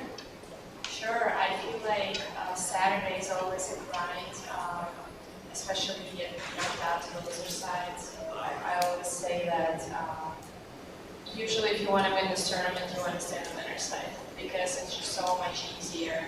You feel a little bit more fresh rather than like go through so many matches, but still, you know, I felt really good. I feel like I didn't play my A game the whole tournament, but I was able to grind and just, you know, rely on other aspects of my game. Playing Wei, she's a beautiful player. She plays phenomenal. I feel like I always learned so much playing against her, and I think it's always a privilege to share the final with a player that good. So, you know, I'm not satisfied with my game, but I'm pretty happy with how far I was able to come. You know, I'm playing my best game this tournament. So thank you everyone for rooting for us and for being here, and thanks WPBA for putting up another fantastic event. It's always a pleasure to come back to Soaring Eagle. It's always been my favorite tournament, so I hope many more years to come. And congrats, Wei again. Here's your, I turned up the microphone, it didn't help for you though. It's all right. This is your, you gotta be careful of this because this is a little shaky, but it's a very nice thing.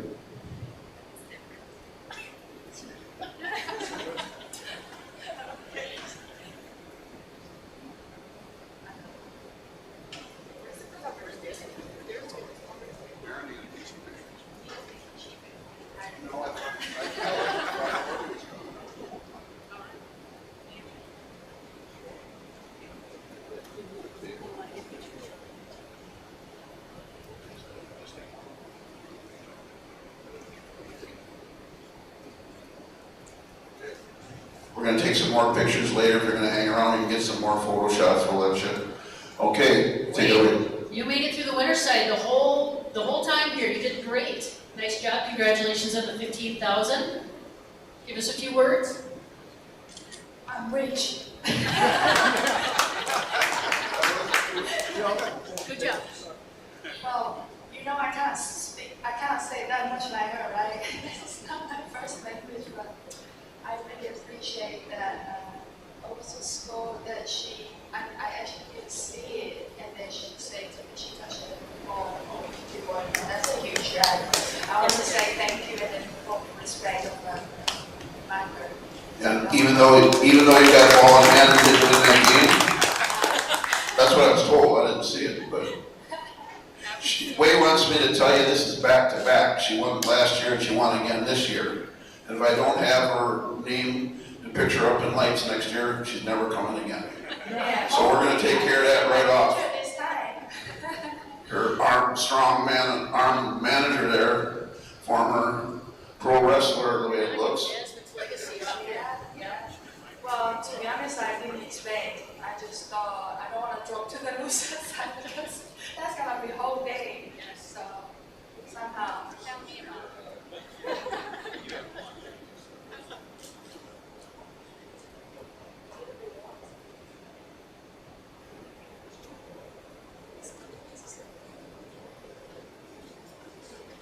Take one picture down and go over for some more.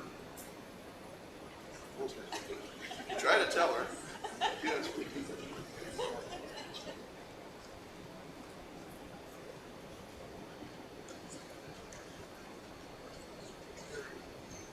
All right, I want to personally thank all the guys that stuck around, fans that have been here. I know we had more during the week. Saturday's always better than Sunday because the amateurs are losing and going, or getting done and going home. And I appreciate having some people here to cheer this on. We'll let you know for next year when we're back here. You can always check WPBA.com for our other tour stops. We're scheduled a little bit of break here. We got the World 8-Ball Championships over in Green Bay, Wisconsin, July 21st to the 26th. That's a huge tournament. The field is unbelievable. And we're just finishing up with some invites. And then we go down to Borderline Billiards, October, I think it's 7th to 11th.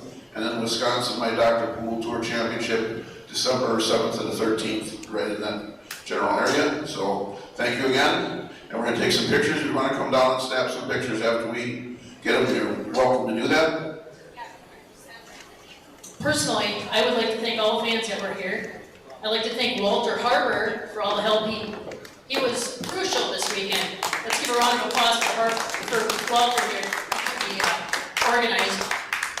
Randy and Darren, thank you for the help. Bob and Mike, you did a great job on the shot clock. Is Mike still here? And Lonnie, where's Lonnie? Back there. You do a great job on the stream, just like always. Thank you so much. There's Randy. Just sleeping in the back.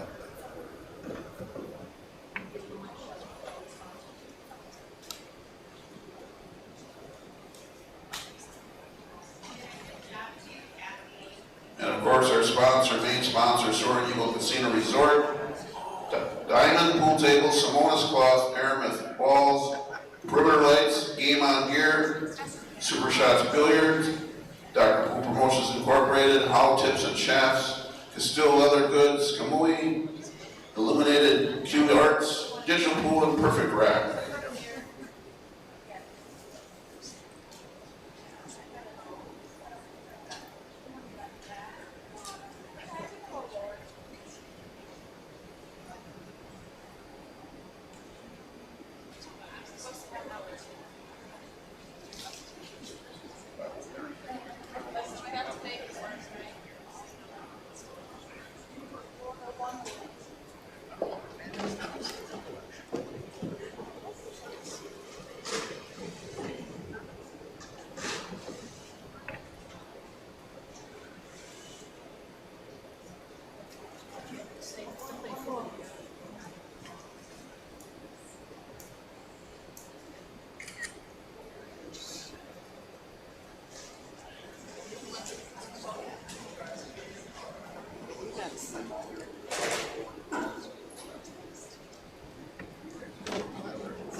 Some have cameras. Some still have cameras. You want to come over here? It'll reel for a minute.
All right, guys, so bear with me. I am just finishing up the Sunday swag. I promise I'll get it done. I'm just a few names away from being finished. So give me just a few more minutes. I'll get that finished. We'll get the wheel up and rolling for you guys. I know it's like time consuming, right? It is a little time consuming. And I was in the booth the whole time with Kelly and I didn't want to be rude and not pay attention. So I'll be right back with you guys. I know there's not a lot going on in the room anymore. Everybody's taken off, but we're getting ready to shut her down. So I'm just finishing and I've got just a few more names to get into the wheel and I promise I'll have it with you guys shortly. Thanks for tuning in. I really appreciate everybody's support and I'm doing my best to get it finished up for us.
All right, guys.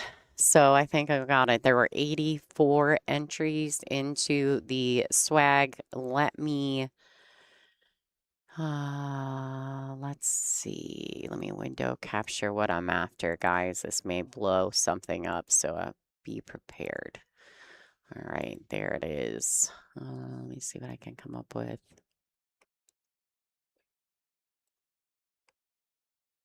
$84 entries into the Sunday swag. You guys humble me every single time. I swear you do. All right, so here it is. Here's your wheel. Let me throw in, I'll even do this just so you guys can see me. Here's my booth cam. All right, what's up? How's everybody doing? Thanks for tuning in. What a great weekend this has been, huh?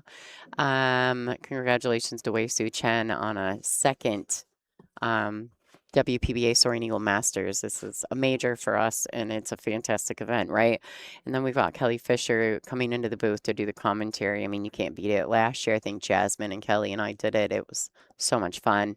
And actually, what a great opportunity for me as well. I learned from them also. All right, guys, so I'm going to run for 3 names. The very first one, I'm going to shuffle this. 1, 2, 3, 4, 5 times. Let's do that. I'm going to spin the wheel. The first name that I pull is going to win the shaft and the cue ball. I'll go ahead and do that. We'll do the shaft. So name number 1 will be for the shaft and the cue ball with 10 signatures, top 10. And I'll throw in a few other things, you know, t-shirt. Need some air fresheners, right? From Bean, because she's so happy about that. And then the other 2 names will be for cue balls from Cue Queens. And that from the Cue Queens, you will get your choice out of the ladies that I listed above. And I'll explain the rules on what you do after I announce your names and who you email and the information that you send to us. All right, guys, good luck to everybody at home. I wish you could all win. I wish I had 84 things to give to everybody, but I just don't. So who is our major swag bag winner? Karen Delapez. Hey, congratulations. You are going to win the 6060 carbon fiber shaft with a radial pin, a t-shirt, and some air fresheners. Congratulations to you. And the cue ball with the ladies' signatures from the top 10 in this event. So we're going to remove Karen. We're going to run for 2 more spins. This is for the cue balls donated by Cue Queens. I'll throw in an air freshener, some other things. We'll see what we can come up with. All right, Eric, you are the winner of one of the cue balls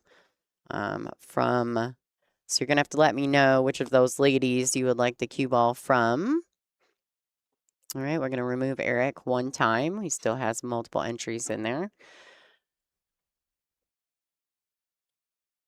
Who wins the next cue ball? Linda Young. Yay. All right. So Linda Young, you also will receive a cue ball, and I'll send you a few other things just to make it worth the shipping cost, right? All right. So congratulations to everyone in this swag giveaway. I appreciate all of your support. You guys have no idea how much this all means to all of us. So I do appreciate you guys. Thank you so much. What a fantastic event. This has been a fabulous event for me. I've enjoyed bringing this live to you guys all at home. I do enjoy growing the stream. I know that we need to get bigger, right? We need more production.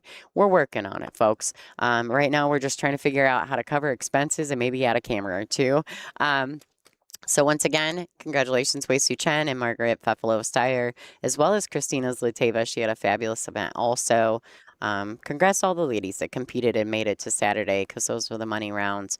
You are watching WPBA Billiards on YouTube. My name is Lonnie Fox-Raymond, and I am the voice of the WPBA, and I thank you again for another fantastic event. Thanks, everybody, for your support, and we'll see you guys all soon.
I love WPBA because it's like a big family and we feel so warm.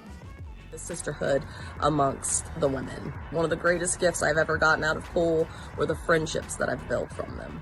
What I like most about the WPBA is their continued support for women's pool. I love the camaraderie and the competitiveness of the WPBA players. WPBA gives us a chance, a stage to compete and show our passion. WPBA always supports us in that every tournament we go to, they will always take care of us. What I love about the WPBA are all the fierce competitors out there. The competitiveness. I love the equipment at the WPBA. I like the most about WPBA that they keep continuing to support women's sport throughout so many years. What I love about the WPBA are the fans. What I love most about the WPBA is that we're all kind of like one big family. I love that the WPBA brings great competition from around the world. The WPBA has been a huge part of the growth of women's pool, and I love them for that.